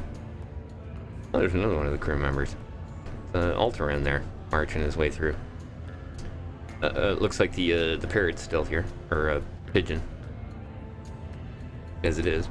High hopes as the world spreads of many recent successful UDF missions. You might be talking about us. Alright, speaking of missions, let's mission up for our next one here. For this one, we're not quite ready to go after the champion yet.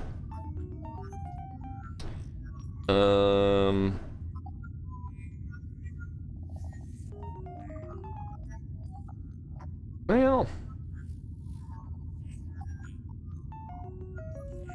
let's go rescue another one here. Let's see if we can get another good crew member. All right, so we'll send them to their saved stations. Right? We think they're all set correctly. Go. Yeah. Oh no, wait. No. This isn't how I wanted it. I want Alt in the back here. You run in the back. There we go. You go over here. Alright. Is that it? Alright. So this Parker dude, this is one of the ones that we're looking to replace as far as the gunners go. One of the things I like to do with this is that my gunner on this side here, I like to also like secondary specialize him in engineer. So in case something happens to our main engineer, we can always swap him in before that. Not that I'm expecting it will, but you know, always good to back him up. And then usually what I do like up front here, his secondary specialization, this is the security officer. Since I really don't use the security features as much, because security features are like purging any of the... You can actually purge these sections of the ship into space. So like when the aliens invade here, I could actually, if I was here and ready at the right time, I could purge that and it would dump them out. But I usually don't do that because normally I have him using the cannon up front. Because we can't cover all four sides without using one of the main crew to do it, and so I've kind of used the security guy that makes sense, and he runs this turret in the front, which we're going to kind of work the weapon that's here around the fact that this guy will be using it since he's not primarily a gunner. This guy also going to be one of the ones we'll swap out here. Roberts is the comms officer. So far, the comms officer isn't really a big thing. We can call in flight support, so we can bring in, you know, fighters and stuff like that. We'll also be able to hack satellites and other things as we go along. So we'll worry about this guy later on. But a lot of the time I'll cross-train him in running security so that he can jump out of here and hit the shields. Yeah, it's kind of similar to FTL. This is actually made by Bomber Crew. Bomber Crew was the precursor to this game.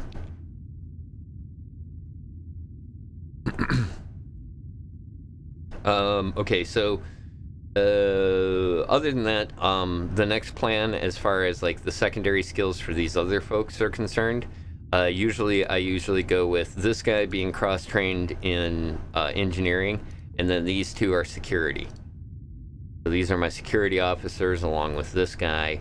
They'll be my away team, my main away team people. And then obviously the captain is going to be, well, the captain I usually cross-train in either security or comms. It's kind of better to have it as comms because one of the things that comms can do is call in fighters and also call in freighters. So kind of in like a weird roleplay sort of way, I like the captain to be able to do those things. It's kind of surprising that it's not like a captain skill. I understand why, but you know. All right, so we got everybody in place and everybody's set. Let's save this. All right, so anytime we hit the return, they'll all go back to their stations that they're set at now. All right, and we are good. All right, let's lock this in. Now we want to go to the fastest route, not the safest. So like I said, on the map here that the comms officer has, this is the fastest route. And this is the safest route. It goes 1, 2, and then they're there. Usually means like 1, sometimes 2 extra jumps. Not a big deal, but...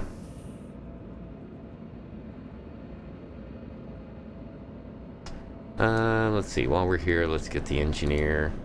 We're gonna shut down the shields, kick up the engines. Look at all this power. I love the level 7.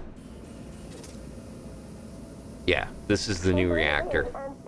So now we've got a lot more points to spend on what we want to set them up on. This makes a huge difference. Being able to have the captain with as much energy as you want to give them, plus setting up the weapons. Yeah, let's do this. We'll drop the engines down and put the weapons at full. I'm gonna smoke these fools. Alright.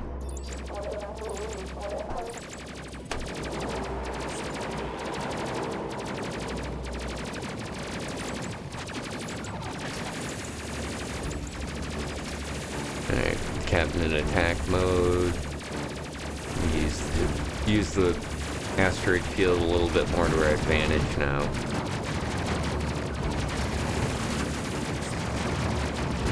There we go.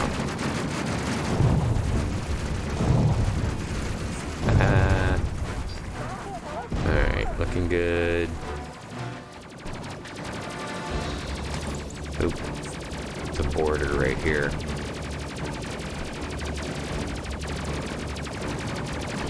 Yeah, they're gonna board.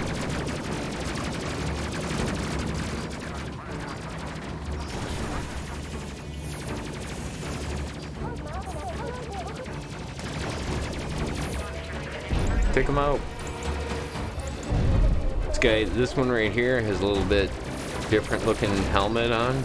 That's a little tougher version of the boarders. They tend to cause more trouble. Like this guy blowing up our oxygen. Alright. You're gonna have to come out.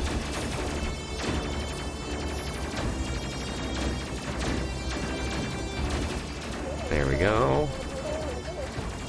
Put the weapon back. Go back to shooting things. Gonna have a fire right here. Oh good, they took out the targets. Extinguish the fire. While he's doing that, you run over here. Turn the gravity on, for God's sake.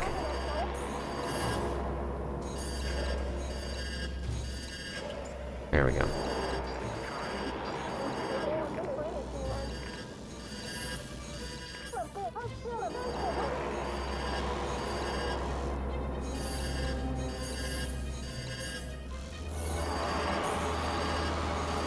Alright. Where is... That's where we want to go. Alright, Parker, get back to your station. You know what? You're going... I'm gonna heal up on the captain. I don't know how the captain's taking so much damage.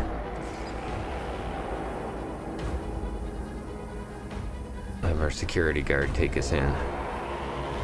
Ooh, he's gonna be terrible at this. Put this over here. Back to being a captain. Put your gun away there. Go back to your station. Go back to your station. Go back to your station. Whoa!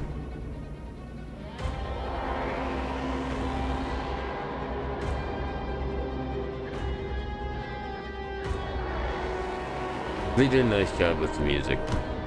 It definitely hits a bunch of themes. And the stuff for some of the stuff we're going to run into a little bit later is great. The villain music is so on point. Alright. Ready to charge. Get the hell out of here. Engage. Alright. Back to Saturn.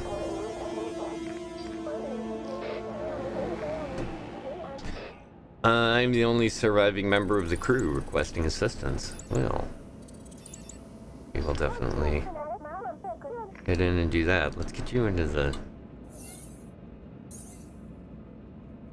healing chamber. So yeah, you can kind of see how this works. You get the overall value and percentage of your med chamber, and just basically puts them back to full. Alright. Let's get the engines up. Alright. Garcia, we're gonna shut the gravity down.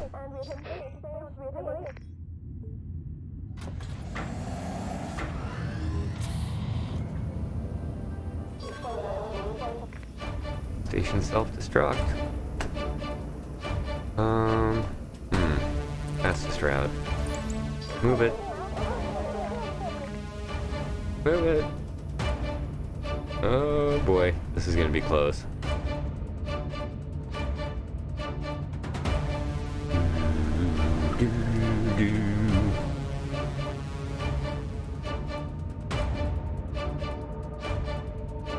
There it goes.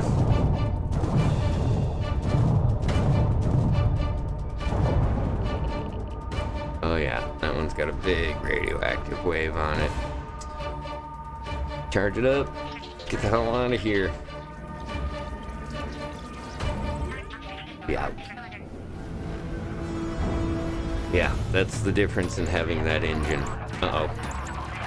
Alright. Let's take this guy out. Good. Now, let's go all weapons. Focus fire. Focus fire. Focus fire. Alright, where is this dude? That's him. Get him. Attack! Oh, wow. Now, yeah, that's always what happens. Like in these early missions, this is usually what happens, is that you do so much damage to it and then he runs. Unless you can really pour out the DPS, which at this moment I can't really do that, even though I put out a pretty good amount for early on like this. That's not good. Oh, nice. Alright, we're definitely getting better.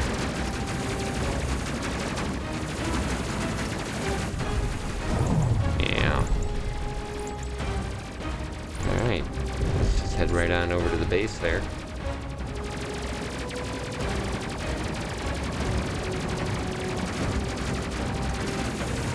Oh yeah, there we go.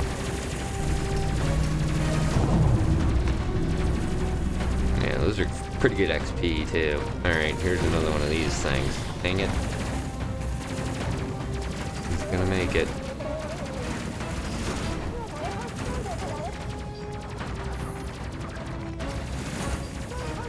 No, Garcia, run! Good move. Wow, nicely done. Oh, you got one shot in there. I don't know why you're going back in there. There you go. Alright, how are we doing here? Oh, there's another border. Get that.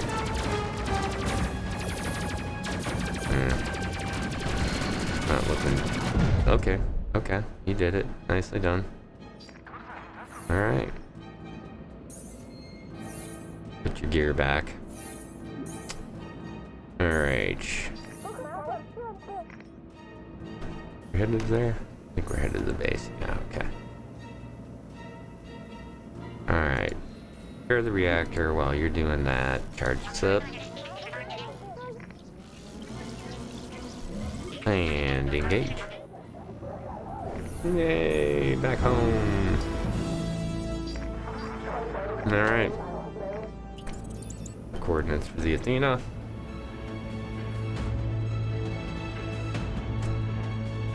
And let's get you back into your seat.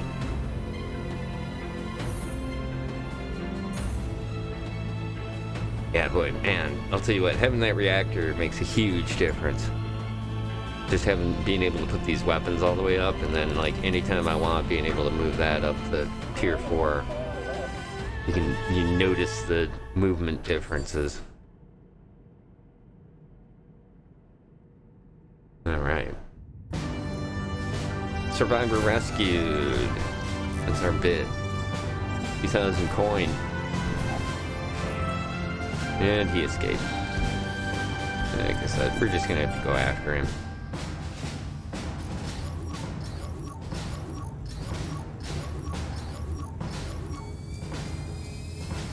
Come on. There's one. Alteran's level 4. So we got a bunch of level 4s and this level 5 now. Our engineer, that was such a good pickup. Standard plating Mark II. More armor. Yeah, we got a good chunk of cash too. We should be able to do that. No problem. Yeah. Mark II. Mark II. Mark II.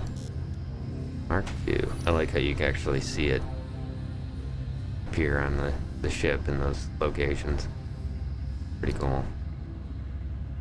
It looks great when it gets to full level. So we got all that. I don't think we didn't pick up anybody, did we? No, we didn't.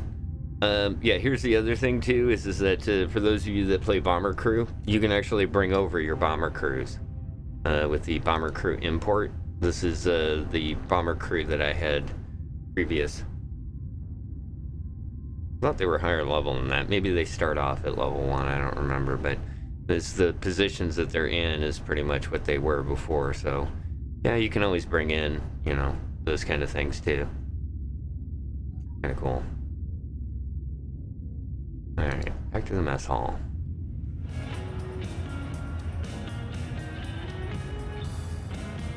Oh yeah, I gotta change. That's what I gotta do. I forgot. Left the engineer's gear as red. I just did this. There we go. Alright. You got all the other gear you need, so you're all set.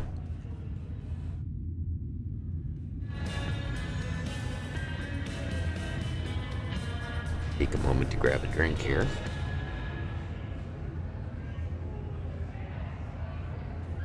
You can see on the TV there's the rescue.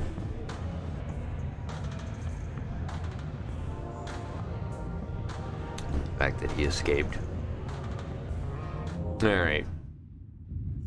His capture's gotta be worth some good. Looking for good research points. And I guess it is the best. Ugh, or the escort. Ooh. Oh, this is moving the story forward. I like to take out the champion first. We'll do the escort so you can at least see one. Classify. Okay, yeah. The champion is in the area, so again, we're gonna run into him, but my guess is he'll escape. Return to save stations, everybody. Perfect. Nice. Alright. Good.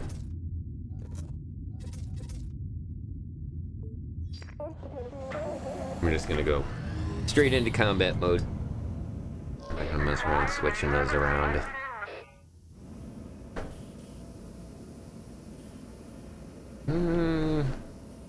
Okay, so that's the ship that we're protecting right there.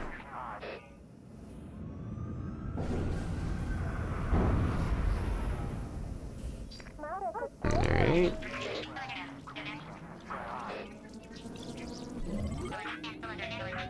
Okay, these escort missions kind of highlight some of the kind of issues with how the targeting system works. You see, once these start getting into like this, you see what happens here is that once they end up in the same location as my target, it'll try to highlight the place that I don't want to go.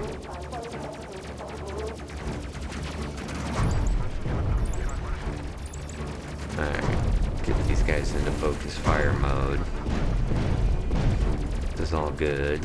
It sounds like we're beating them up. Work that group. Nice. Nice. Wow. Yeah. Yeah, we're definitely ready to go after that champion. After we get this done. Yeah, see.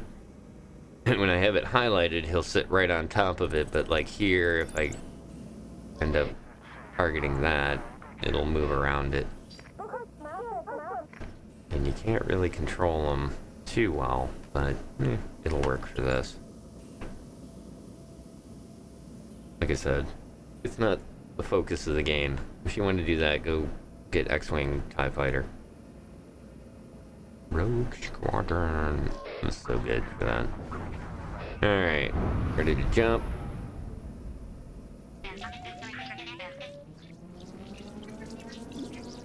Jump. Yeah. Hello. Alright. Let's stick with the freighter. I'll move it down a little bit here. And back up again. And down. You kind of see how you can sort of indirectly control it. Alright. Of course, they're on the other side. Alright, we're gonna go straight up attack.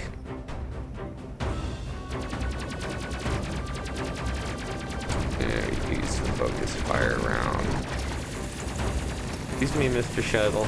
Trying to protect you here. Alright.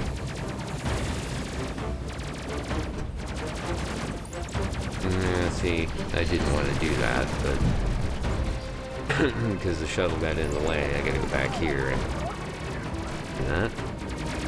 Alright, you go ahead and charge for the jump there. I'm gonna deal with those.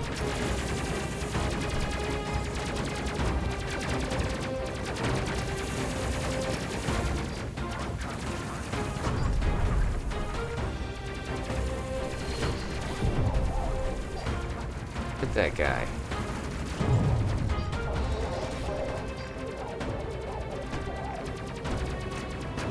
Where'd he go? Ah, shoot. You're on board.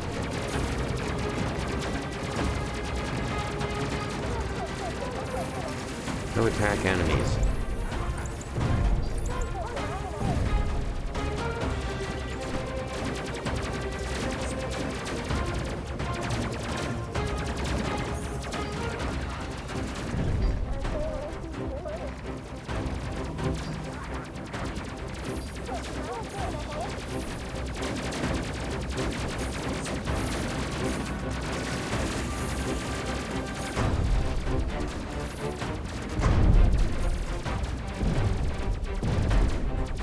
Take this guy out before he starts on fire.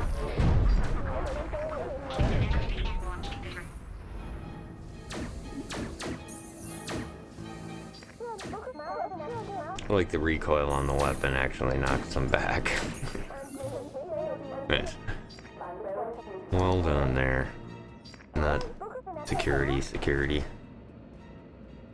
Alright. Should be pretty close, right? Yep. Looks like they already jumped, which is part of the reason that I don't really care for escort missions ever.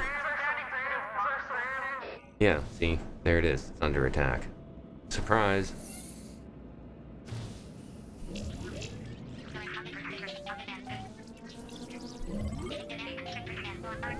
Really should have waited until after I was done fighting, but...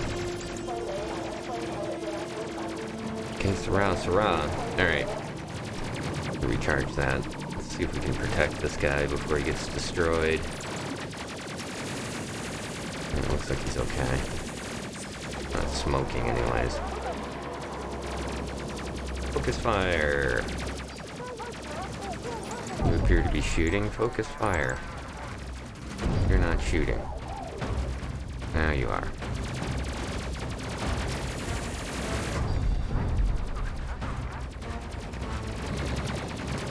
The engineer back to his seat. Dude. You're not just gonna fly in between us, are you? What he's gonna do?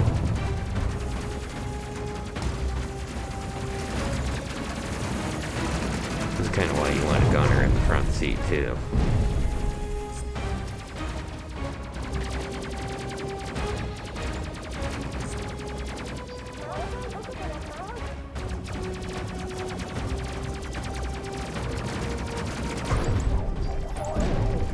Turn those weapons up.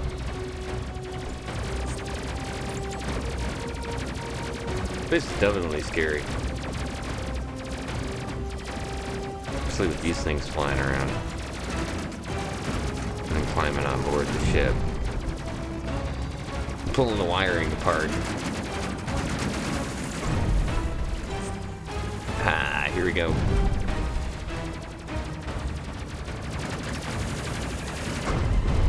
Goodbye.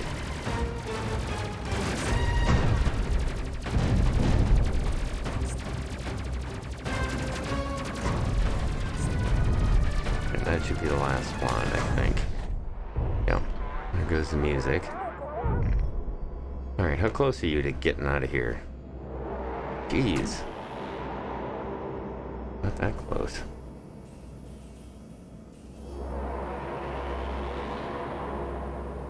Alright, well, you do you. You do freighter things.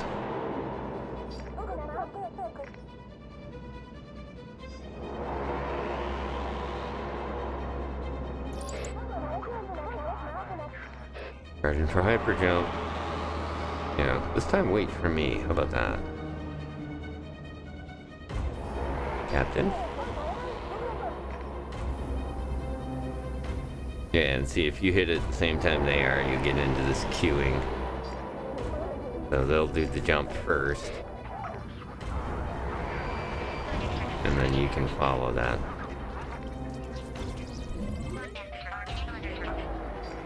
Mostly because that's what people have clipped of my stuff. And me.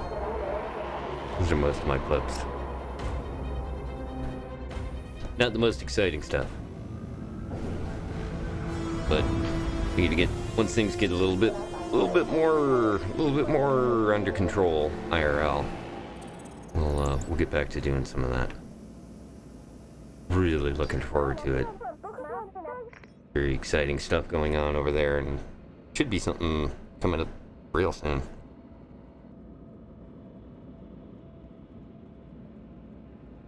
And Robert has been itching to get going. He's doing stuff. He says hi. But, yeah.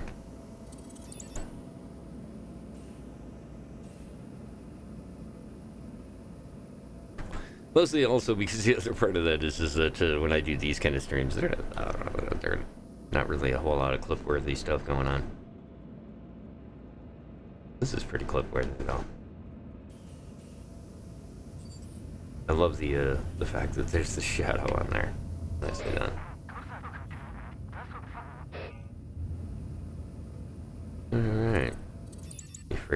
is stomped off.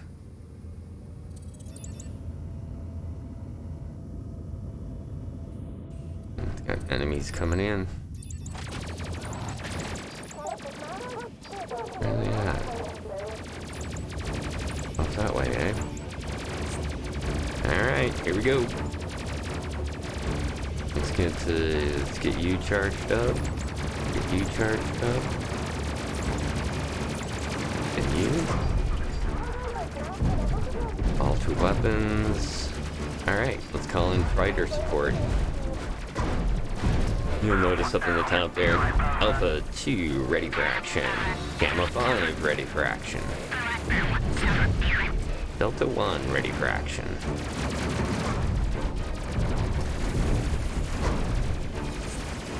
Take them out. There's the ships right there. So, same kind of deal. It's just NPC, you know. Stuff. NPC business. But again, anytime they take the focus off of your ship or whatever you're trying to protect, so much the better. And then the next level after that is a freighter, or as another one of these type of ships, these combat freighters. Kind of see it kind of like, more like the Rocinante sort of type ship, where it's just like a combat missile boat type deal. Yeah, so... Yep, there we go. And then they head back. Where to go?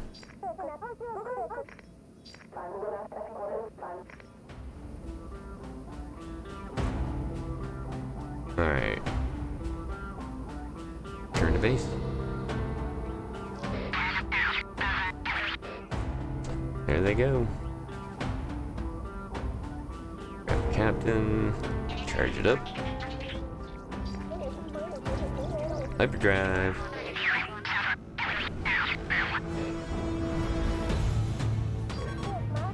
That is pretty accurate.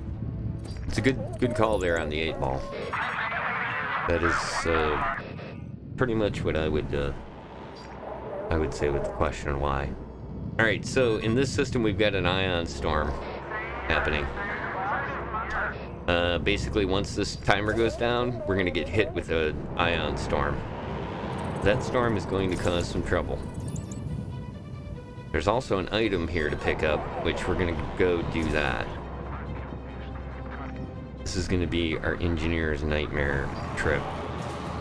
Doesn't look like there's any enemies in the area, so what I'm gonna do is, oh, here it comes. Yeah, we can't move the reactor at all. Alright, go fix it.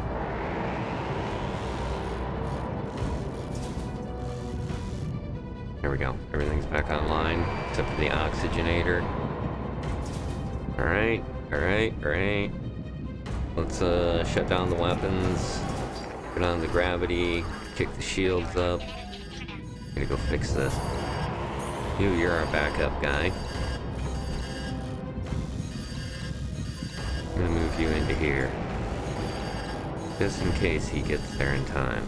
He did. Cool.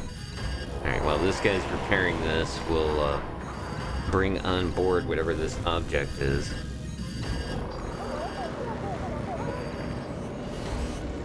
Tractor beam, bringing it in. Alright, I definitely don't trust whatever that object is, so Parker's gonna go over there and take care of that. We've got... There's the ion. Alright. Repair. Good. It's not damaging anything. Other than, well, the reactor, which means everything's damaged, but there we go. Alright, we're gonna move you over to here. You guard this thing. Yeah, that's what I thought. Oh god, it's a radioactive. Alright. Get in your chair. Get in your chair. We gotta go. Get this thing back to base. Alright, we're gonna take some radioactive hits here for this, but it'll be worth it once we get it in. I think we'll get research points for that. Question is, can we outrun this storm? Engines? We need the gravity on because he's gonna have to repair shit. Got it? Give me the recharge.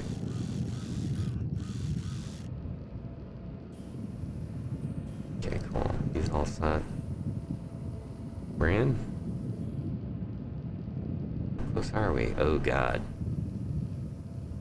We got a ways to go. Alright. Best we can do. Grab this gun. Put it away. Whilst we're waiting. 700. We can jump at 3. Wow. There's a lot of radiation near that thing.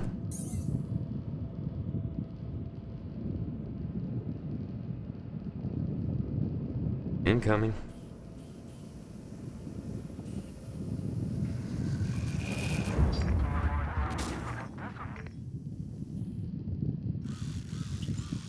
Wow.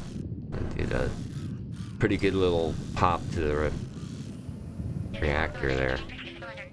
Alright, we're out. Yay! Still doesn't fix our radiation issue, but I think it's only one more jump to get back to Earth. We're gonna have to do that while being attacked, of course, but it's just radiation, right? Can't see it, so it can't really hurt you. Oh god, and this guy. Alright, where's he at? There he is. Take him out.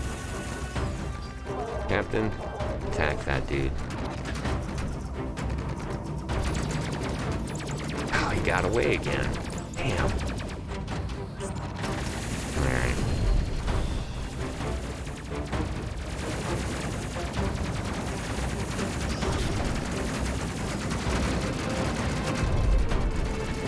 Nope.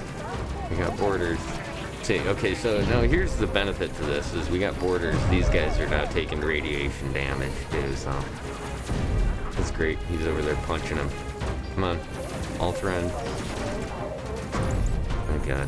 We definitely have an infestation of aliens here on the ship. They're getting... See, I've got the gravity on, so this is what I was talking about, is with the gravity off, man, they start moving around. We'll have to shut that down as soon as we can. No, get back in the chair. Grab this. Put that away. No, you didn't grab it. Alright, that goes in your station. And then you can repair that. While you're repairing that. Put our waypoint. Come on. Uh-huh. Yeah, sure, why not?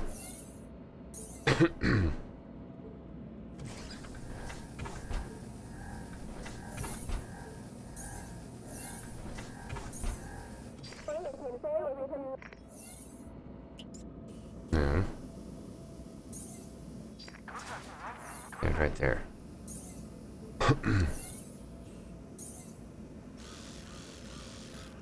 Mm-hmm. Alright, good. We're ready to jump. Get these guys out of the radiation.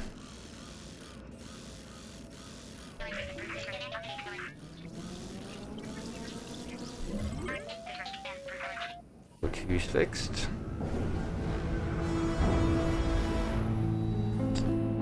System inner alpha.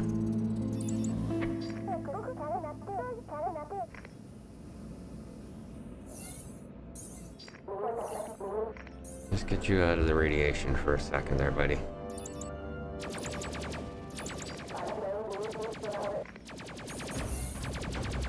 Here we go.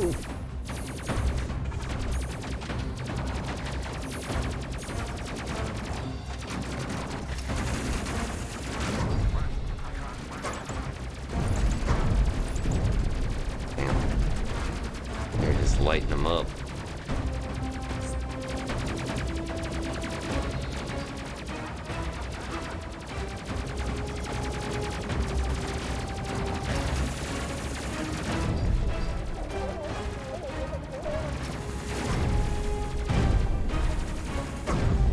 Nice.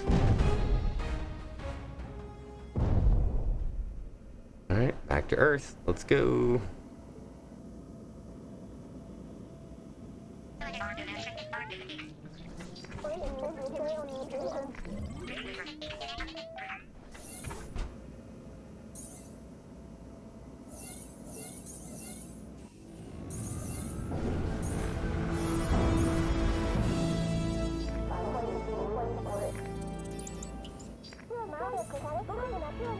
There we go.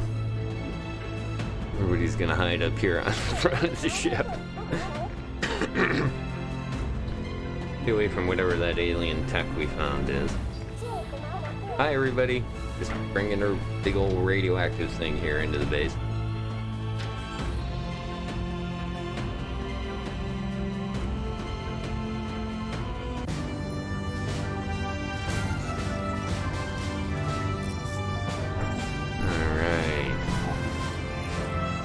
Alright, so we got transport escorted, which is really the mission that we were doing there. Enemy tech retrieved, look at that. That's almost as much as we made for running the mission. That is awesome. That should get us some new equipment. Definitely get us some new equipment.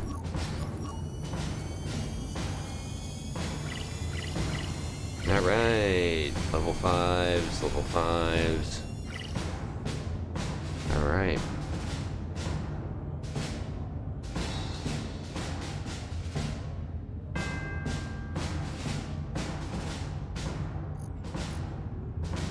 Weapon overdrive increases weapon damage but will cause a radiation leak or fire. So, kind of one of those. Nice. Alright, here we go.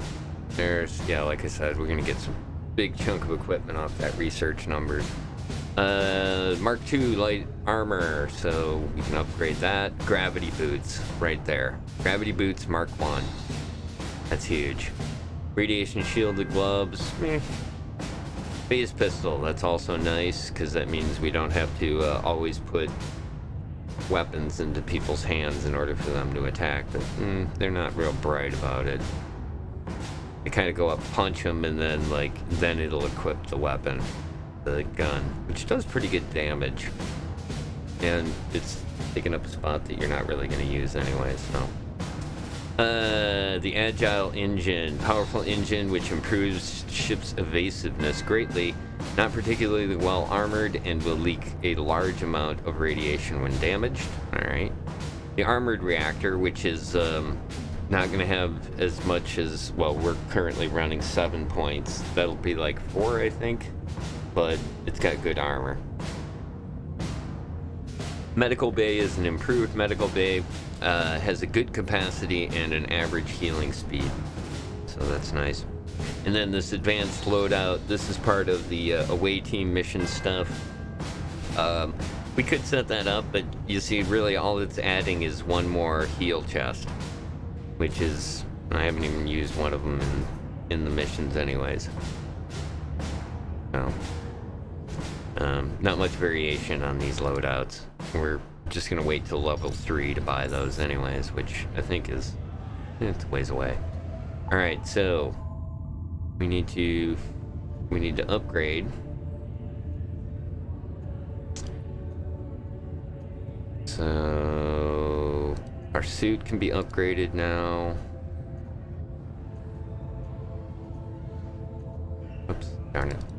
Missed it. Alright, so a little bit better armor.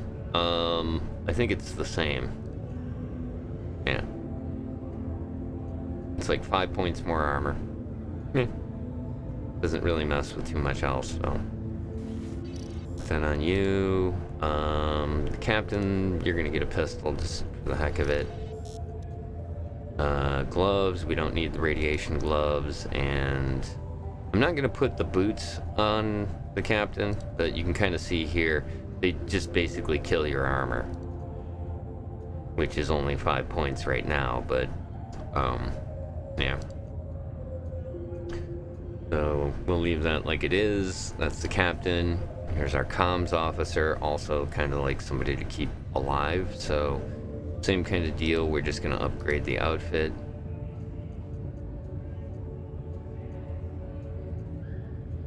There we go. Comms white. And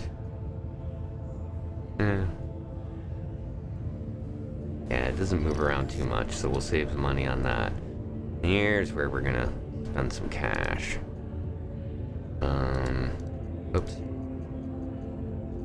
We'll upgrade this first. And then get you gravity boots. So gravity boots basically means that when I turn the gravity off, they'll still walk on the floor like normal, but it's at a -20. Which really isn't any different than the actual armored boots. It just doesn't have armor and keeps you on the floor. So a little bit slower, but that's fine. Security officer, we're gonna pull the same thing, give him the upgraded outfit, although he's getting a pistol. Got the heavy armored gloves, and he's getting the magnetic shoes as well. Parker, God, I hate to really spend much on this dude because I'm planning on swapping him out, but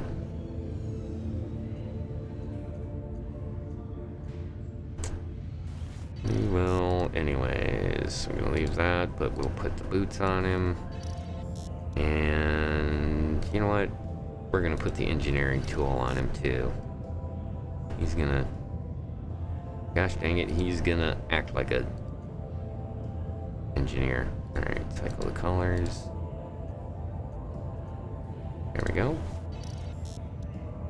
Put on the gravity boots. You're good to go. All terrain's all set. This guy, we'll just put the gravity boots on, switch out the armor. Alright, good. Alright, all set. Alright, thanks for stopping by. Once again, and I'll appreciate it. And get some sleep. Have a good day. Alright. Had some upgrades on the spacecraft stuff. Systems, what was it here? Reactor stuff. Yeah, there was a reactor. That's this armored one, see, so 450, but I'd have to give up 3 points of reactor power. No, thank you. Medical bay. Yeah, that's a good upgrade there. You see, this is how many points it has total. So every one of my people that gets in here, however many points they use, that's the maximum amount that it'll heal for. So this one goes up by 150. Doesn't seem like a lot, but that's like one whole person worth of healing. And I've only got 2k, so why not? I definitely spend it on that first. Alright, the engines, like I said, we weren't going to mess with these, but so you can kind of see how they are. Right now we're at 500 armor and 30 movement. This is 45 movement with 400. We'll upgrade to these as soon as we can, because every little bit that we can get out of movement, which I think that's actually one of the better ones right there. It just takes damage a little bit more. And like I said, the away team gear, basically that's all that does is add this. And it costs 7, almost 8k. No. Not really worth it right now anyways. Okay. So there's a high risk one here for the away team and the mining outpost. Gives us 3k of credits and this. But here's what I want. I wanna take out this champion. I think we're ready. We good to go. Patience, people.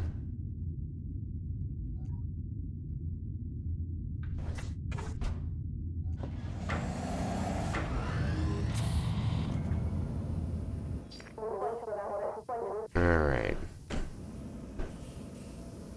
Where's he hiding? Like up by the sun.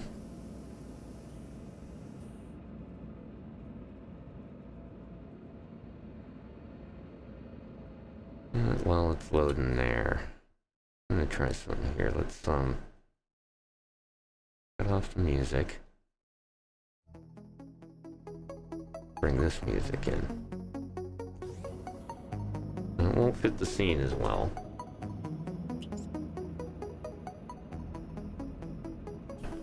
But since we got the opportunity to use this, let's use it. Engage.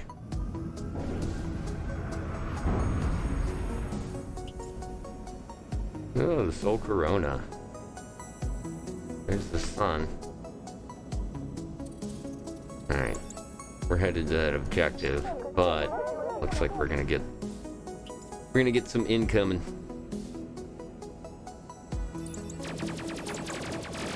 Coming in this way. We came from the sun. Focus fire. Focus fire. Focus fire.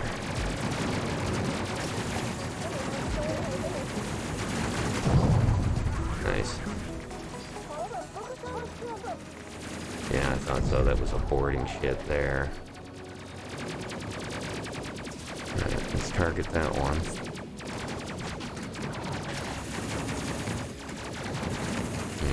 What's the next wave?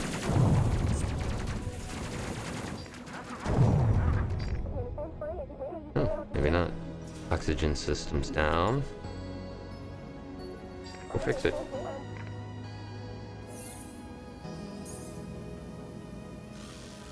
It'll take a minute. While he's doing that, let's make sure we're... Okay, we are on target. Let's jump.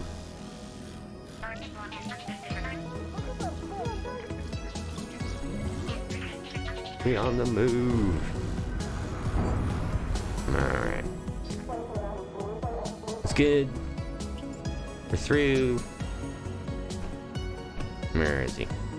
Where is he?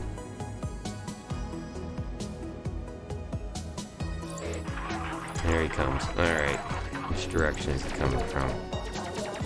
Alright, so to get this guy, we're gonna go into attack mode on the pilot. That'll turn us right into it. And then we're going to crank this guy into overdrive. This one into overdrive.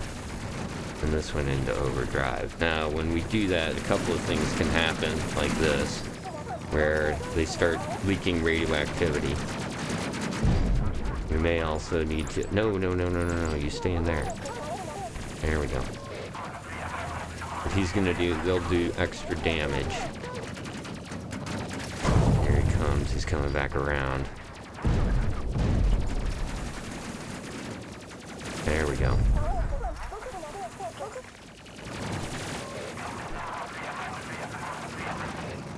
Get him. His shield's going back up. So you can see they switched over to the purple weapons, and then they'll switch again as he gets close. There we go.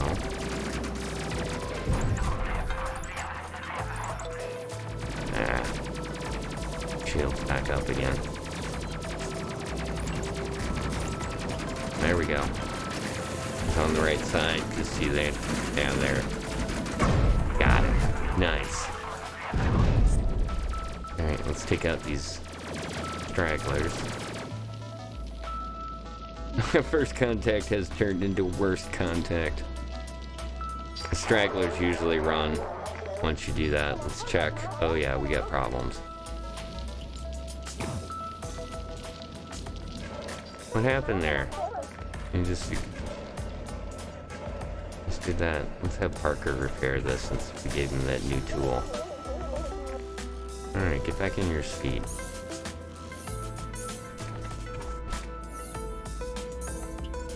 Nice job, Parker. You earned that $175 tool. Alright, let's head back to the base. Get this cranked up.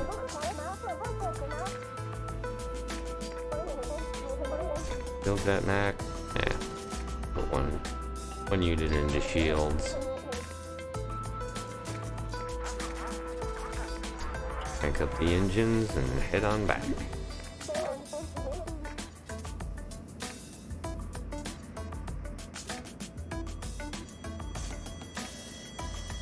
Yay! We took out a bad guy.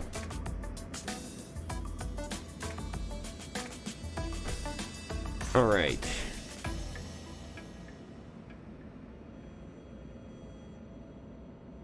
Yeah, we don't need more power to the reactor, we just need more reactor power in general. Alright, you ready?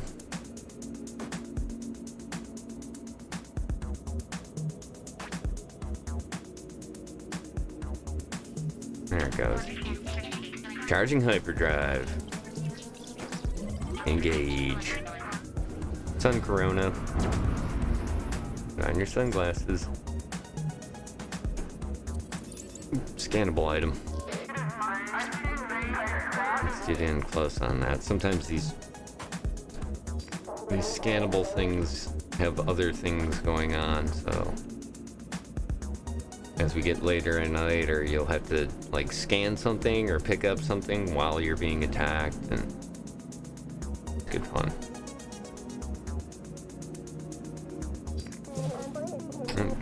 Or the O2 just happens to die. This is why you get the upgraded versions.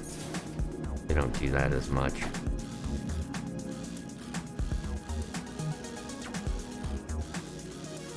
Scan it.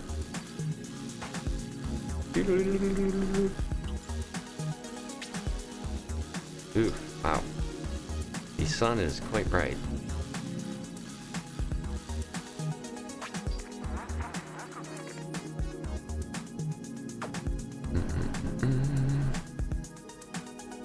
Back to your seat. Let's get out of this area. No, we don't want to go there, do we? No, I'm gonna go back over here. There's Earth. Use this jump gate to go right there. Kinda neat how that's set up. Oh, really? You guys want to do this, huh?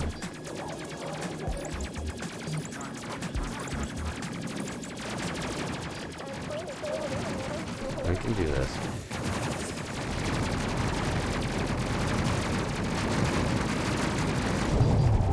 Focus fire, focus fire, focus fire. It's real nice when you get the security officer gets high enough level that he can start doing the gunner bonuses, because then you can get it all the way around the entire ship, which, as you can kind of see here, for just this early on stuff, we're pretty high level now. We've got it geared out pretty nicely, and the crew's good level for what we're up against right now. And it gets quite a bit better as things go along. Eventually, you kind of get a little bit more in sync with the different crew members and whatnot. All right, let's charge it up. Head on home. Engage.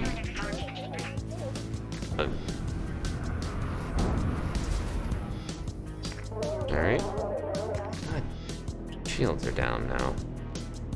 Everything's falling apart in this ship. Alright, go in for the landing. While you're doing that, you'll work on that.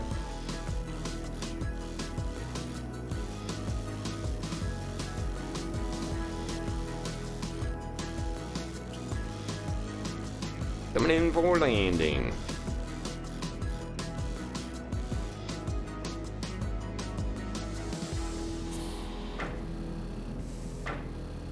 Alright. So that completes this. We took out the bounty mission, which will set us up for 4K in credits. And we can check him off the list of bounty targets. We got 750 for scanning that tech, so pretty good little run. Both in research and in credits. Obviously, 4K credits is real good for us right now. Also, we should pick up some really good XP for taking that dude down. Alright, level 6. Sweet. Our engineer is now ready to duel. Ooh, and a bunch of research stuff completed. The environmental mask, so that protects the wearer from radiation somewhat, and contains oxygen, small supply. Oh, that's a good combo of things. High capacity shields give us a higher capacity, strong shields, but low recharge rate. Then the other one is the shield strength is fairly low, but a quick regenerate. So, these are the opposites of each other. The plasma cannon and auto cannon too. That's a really good one. That's definitely going to help. And then this guy, the lightning gun, projects an arc of high voltage electricity. Has a chance to induce an EMP effect on the target. So it'll basically leave them powerless for a few seconds. More than enough for you to take them out. More effective against shields, so when it hits, it will take out shields better, and less effective against hulls and armor. So, not great for that, but what I like to do is I like to put this lightning gun right on the front of the ship. And that way our security guy basically doesn't matter, you know, that he isn't the best with it. But it works.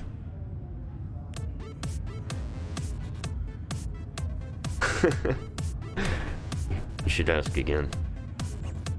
Let's see, we also got the gravity generator Mark II. Basically, what it is a little bit better armoring and less likely that it breaks down. And you can see that I've had to repair the other ones a couple of times, both the gravity generator and the oxygen, so it can be nice so that you don't have to mess with it.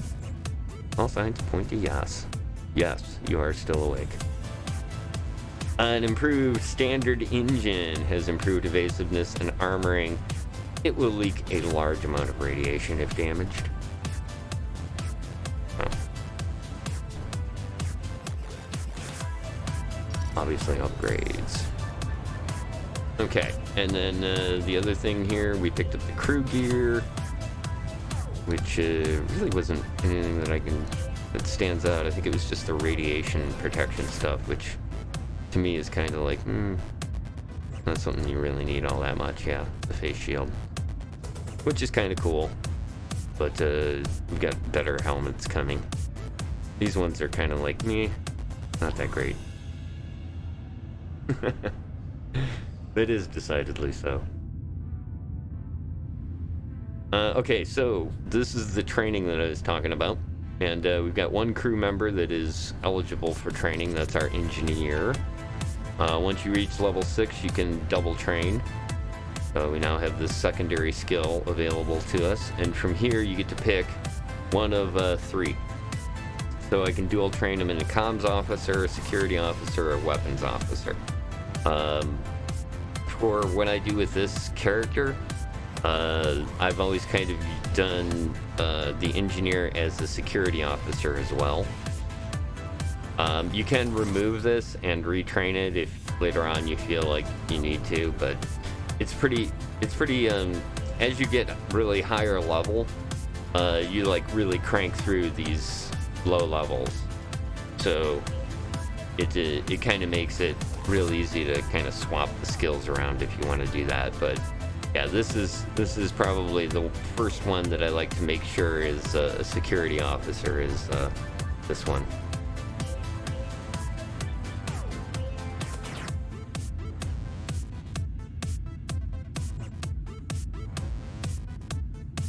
Okay. This meaning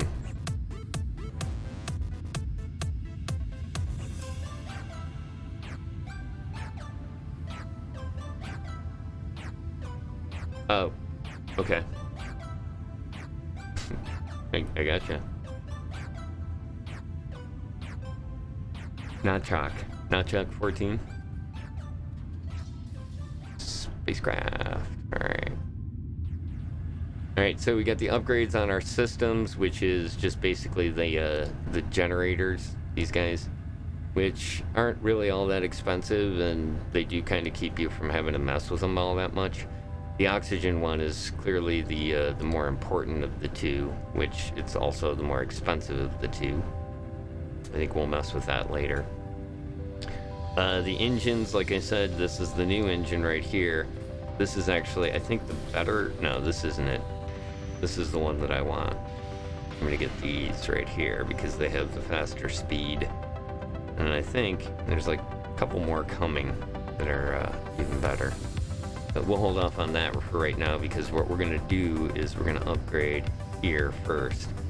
The front weapon, we're going to put in the lightning cannon. It's going to take a big chunk of money there. Yeah. And then this is the upgrade. Yeah, this is the upgrade for the plasma cannon, which I can only afford one of those. I'm not even going to bother buying that right yet. And then we'll put those on both sides, the left and right hand side. And then this, we're going to save until... We're going to save upgrading this until we can get... Not this one, although that's coming. This is the missile launcher. But there's a low-level version of this, the plasma cannon, with a missile launcher on it that is just so nice. We'll put that on the back because it makes it real nice on the back. Okay. Tell you what, we've got...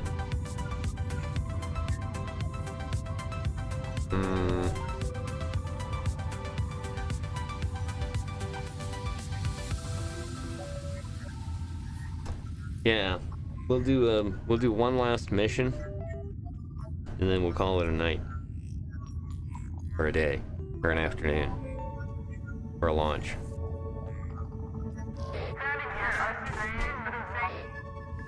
Okay, so there's a new champion that we gotta go after, and he's threatening to be here. All right, we'll move you to your position for launch.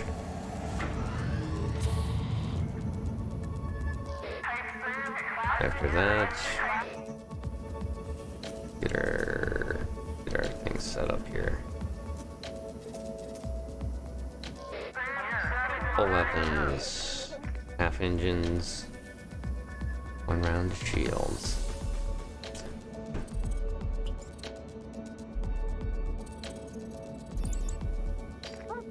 Alright, grab this item.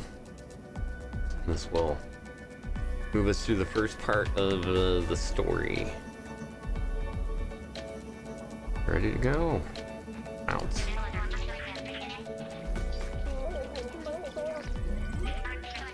Pretty good payoff too, if I remember. Alright, let's get some appropriate music here.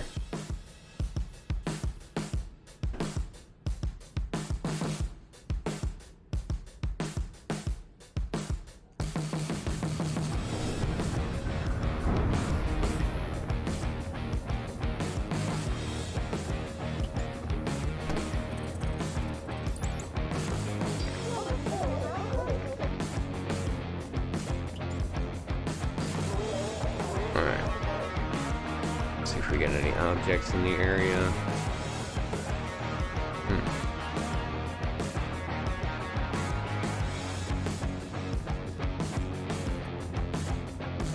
There's some debris here.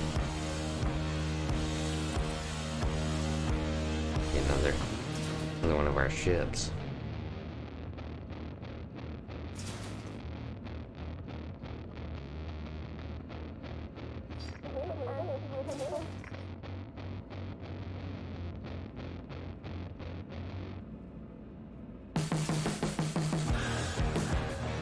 But you're gonna make me regret not repairing this O2. Yeah, there it goes.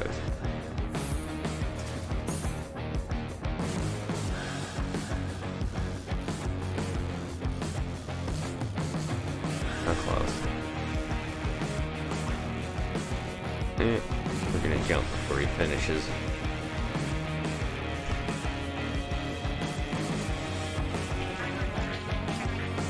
Get to your station. Engage.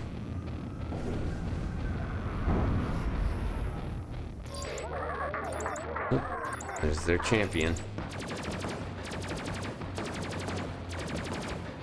Where's he at? Coming in this way. Alright, go after him, Captain.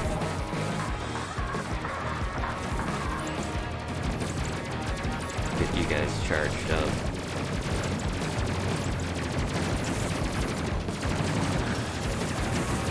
And there's the lightning cannon in action.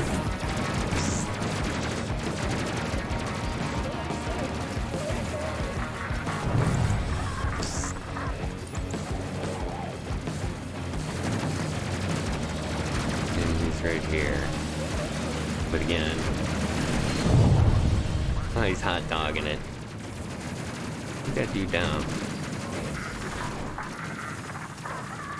Come on, take him out. We're gonna have boarders here. They're already gone. Yeah, they're on the ship. Right. Yeah, he's gonna escape. Alright. These dudes out. This is where having the gravity thing helps. These gravity boots, because you can kind of see here, these dudes are sort of helpless.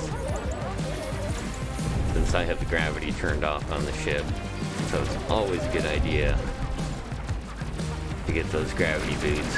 Whatever, even the highest level is just not as useful.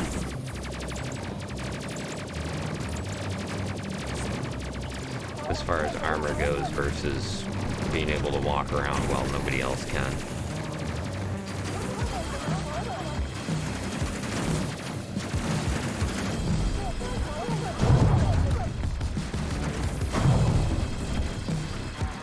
Repair that.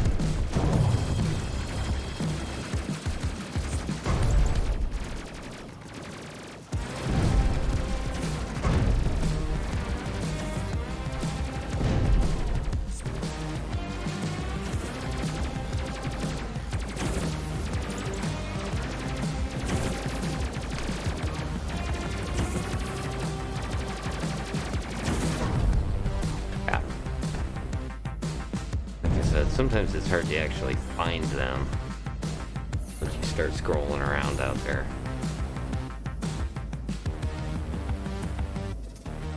Get the energy up to the engines.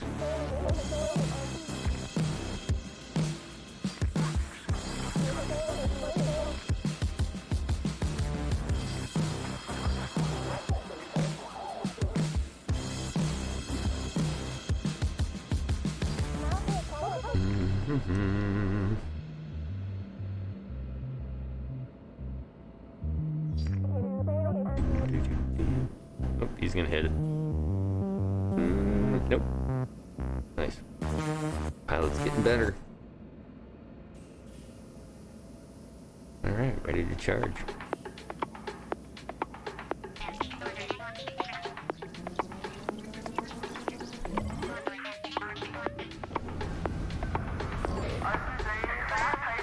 Phasmids are showing up on long-range scans. Clear them out before attempting to recover the data bank.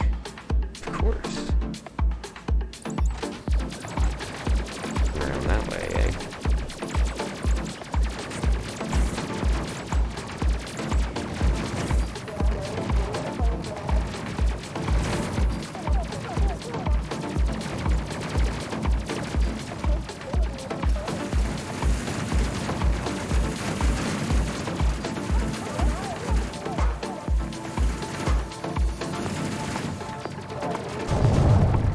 Call in the fighters on this one. Sigma 3 reporting in. Omega 8 reporting in. Theta 1 ready for action. Go repair that.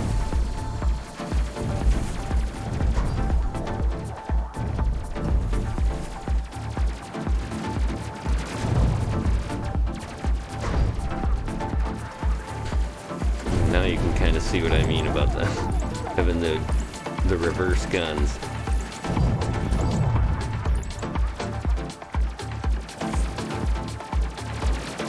It's gonna be the strong, pretty much the strong spot for a lot of it. In the way that I kind of fly these guys. Look, you can park right off the side of the ship. We'll blow you up. Nope. Orders.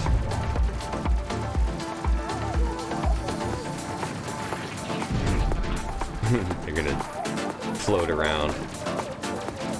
Bye-bye.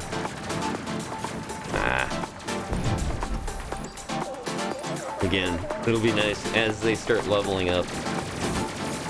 Since I made them security, as they start leveling up, they'll do more damage and stuff. Which is always good. Alright, we got a problem here. We got engine leak.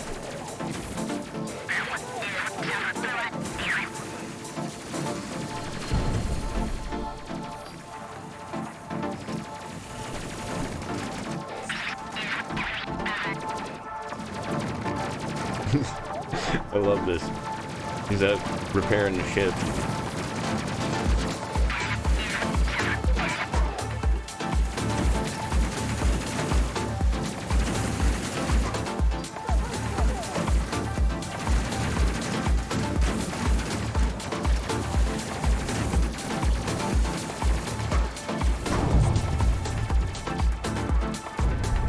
You done? He's done.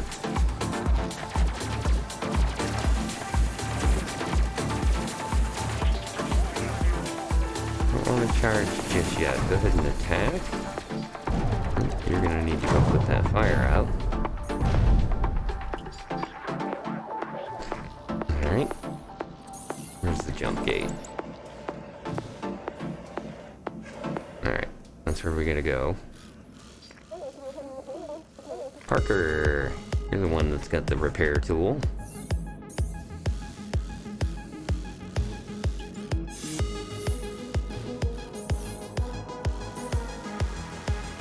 So yeah, you can see where, like, doing the cross-training with this dude will be nice. As you get further on, to be able to have multiple repair people.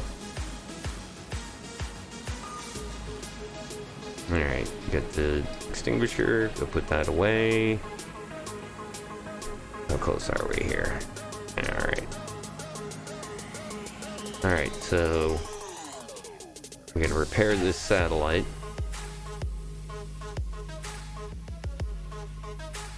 Moving into position. Retrieve.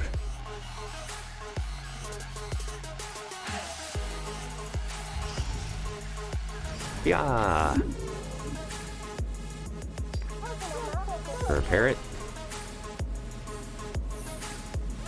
See, like I said, you can see they're a little bit slower at walking, but that's fine. Oh, I guess I don't have to repair this one. We're just picking it up. Yeah. Return to base. Alright. Fastest route. Please. Give me straight up engine power.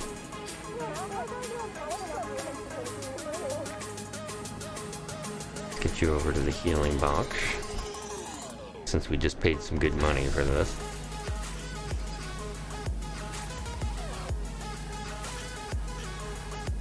Wow, what are you guys baking from?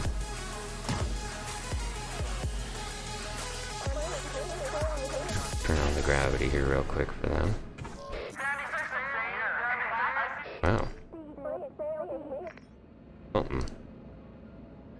Something pretty radioactive up front. I think that's radioactive. I don't remember what red is. We need to get them healed. Ready to jump? Continue to investigate. No doubt we have our work ahead of us. Yes, yes, yes. Okay. Charge us up. Do the jump. Alright, this is gonna be kind of ugly. So we've got people off station, healing up. Wait. Isn't that the one I gotta go to? No. Oh, I don't have anybody at the command station.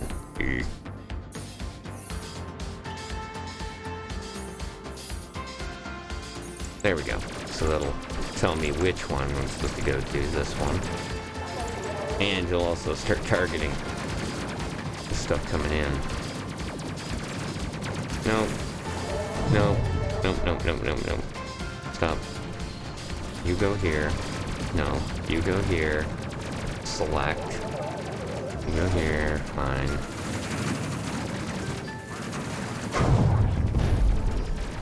Well, this could have gone better.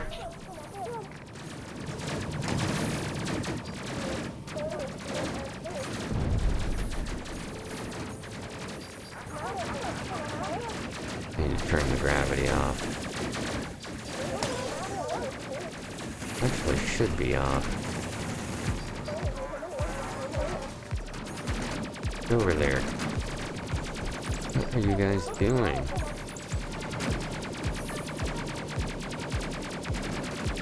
Wait, the head of security gets injured and everybody loses their mind. Alright, you do that.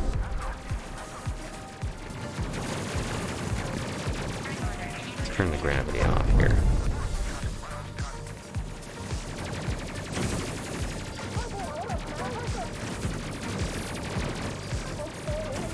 Can you take that dude out, please? Thank you. Alright, there's our two base. Captain on attack. Get you guys. Okay, focus fire, focus fire, focus fire. Ugh, I hate when the camera does this.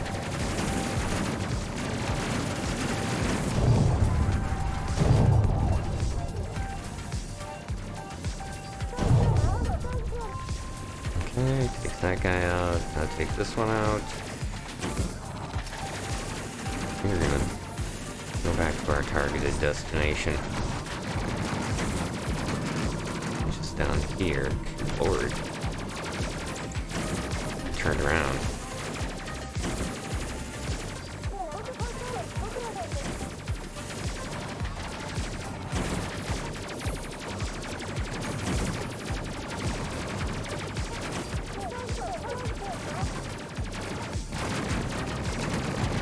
Come on, finish him off. We're ready to jump. There we go. One. Get him.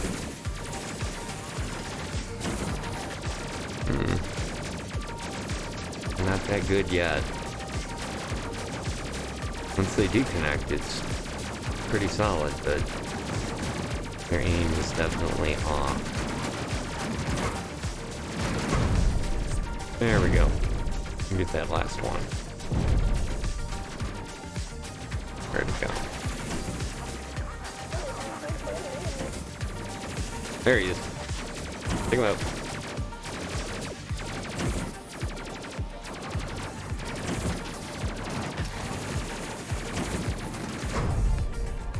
Alright.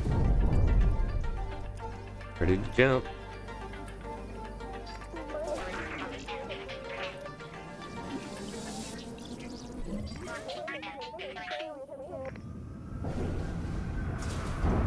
Asteroid field? Repair oxygen system. That sounds like a great idea. Wow, what happened to everything? What's going on here? I'm weird about that jump.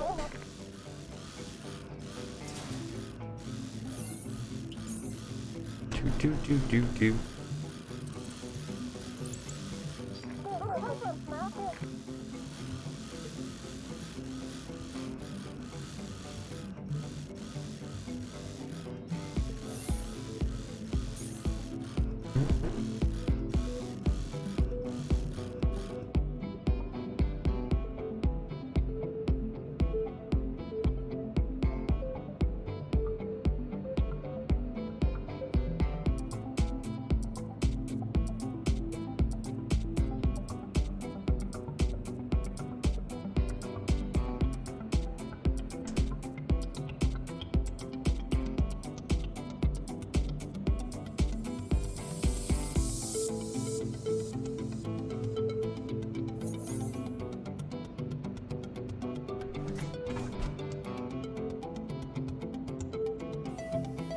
You there?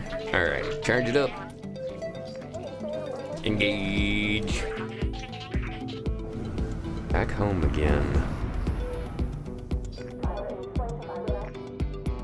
Station Athena. Requesting permission to land.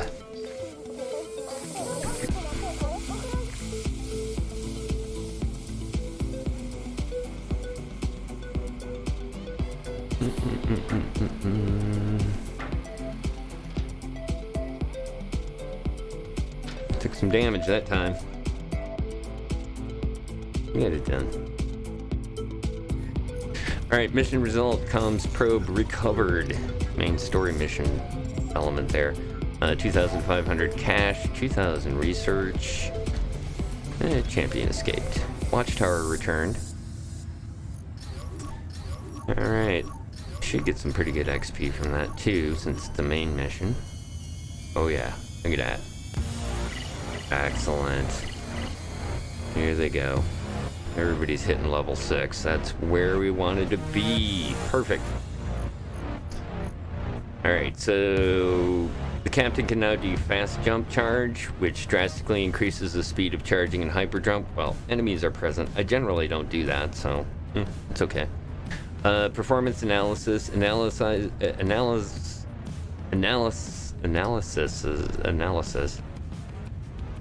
Analyzes. There we go. The performance of the crew, increasing XP gained for a short duration. Nice.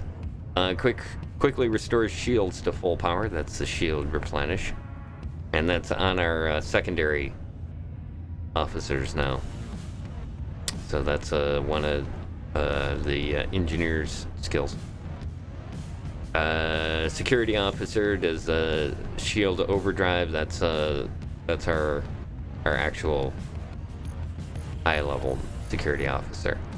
All right, heavy armored suit. That's going to be big. Heavy armor, which offers good protection at the expense of mobility, big time. Radiation suit, don't use them. Powered gloves, set of powered gloves, which highly improves mobility of the wearer. Lightning gun plus autocannon Mark 1. That's a nice combo, but we're not going to mess with that. And there's the missile launcher Mark 1. We want the combination missile launcher and something to burn down the shields. Alright. There's that. There's all that stuff. And actually, that puts us at a good place.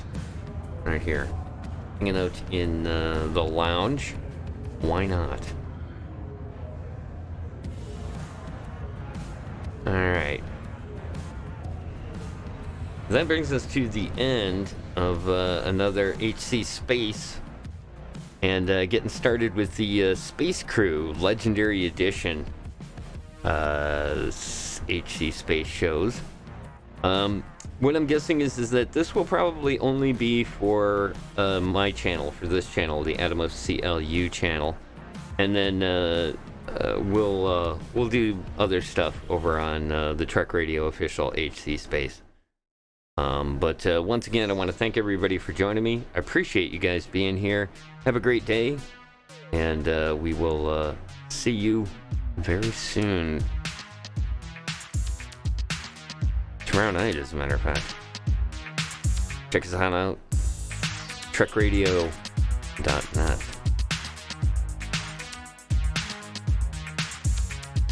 Hey, thanks again, Hick. Appreciate you modding, hanging on out. Cat jamming. This has totally got the need a cardboard box. Damn it.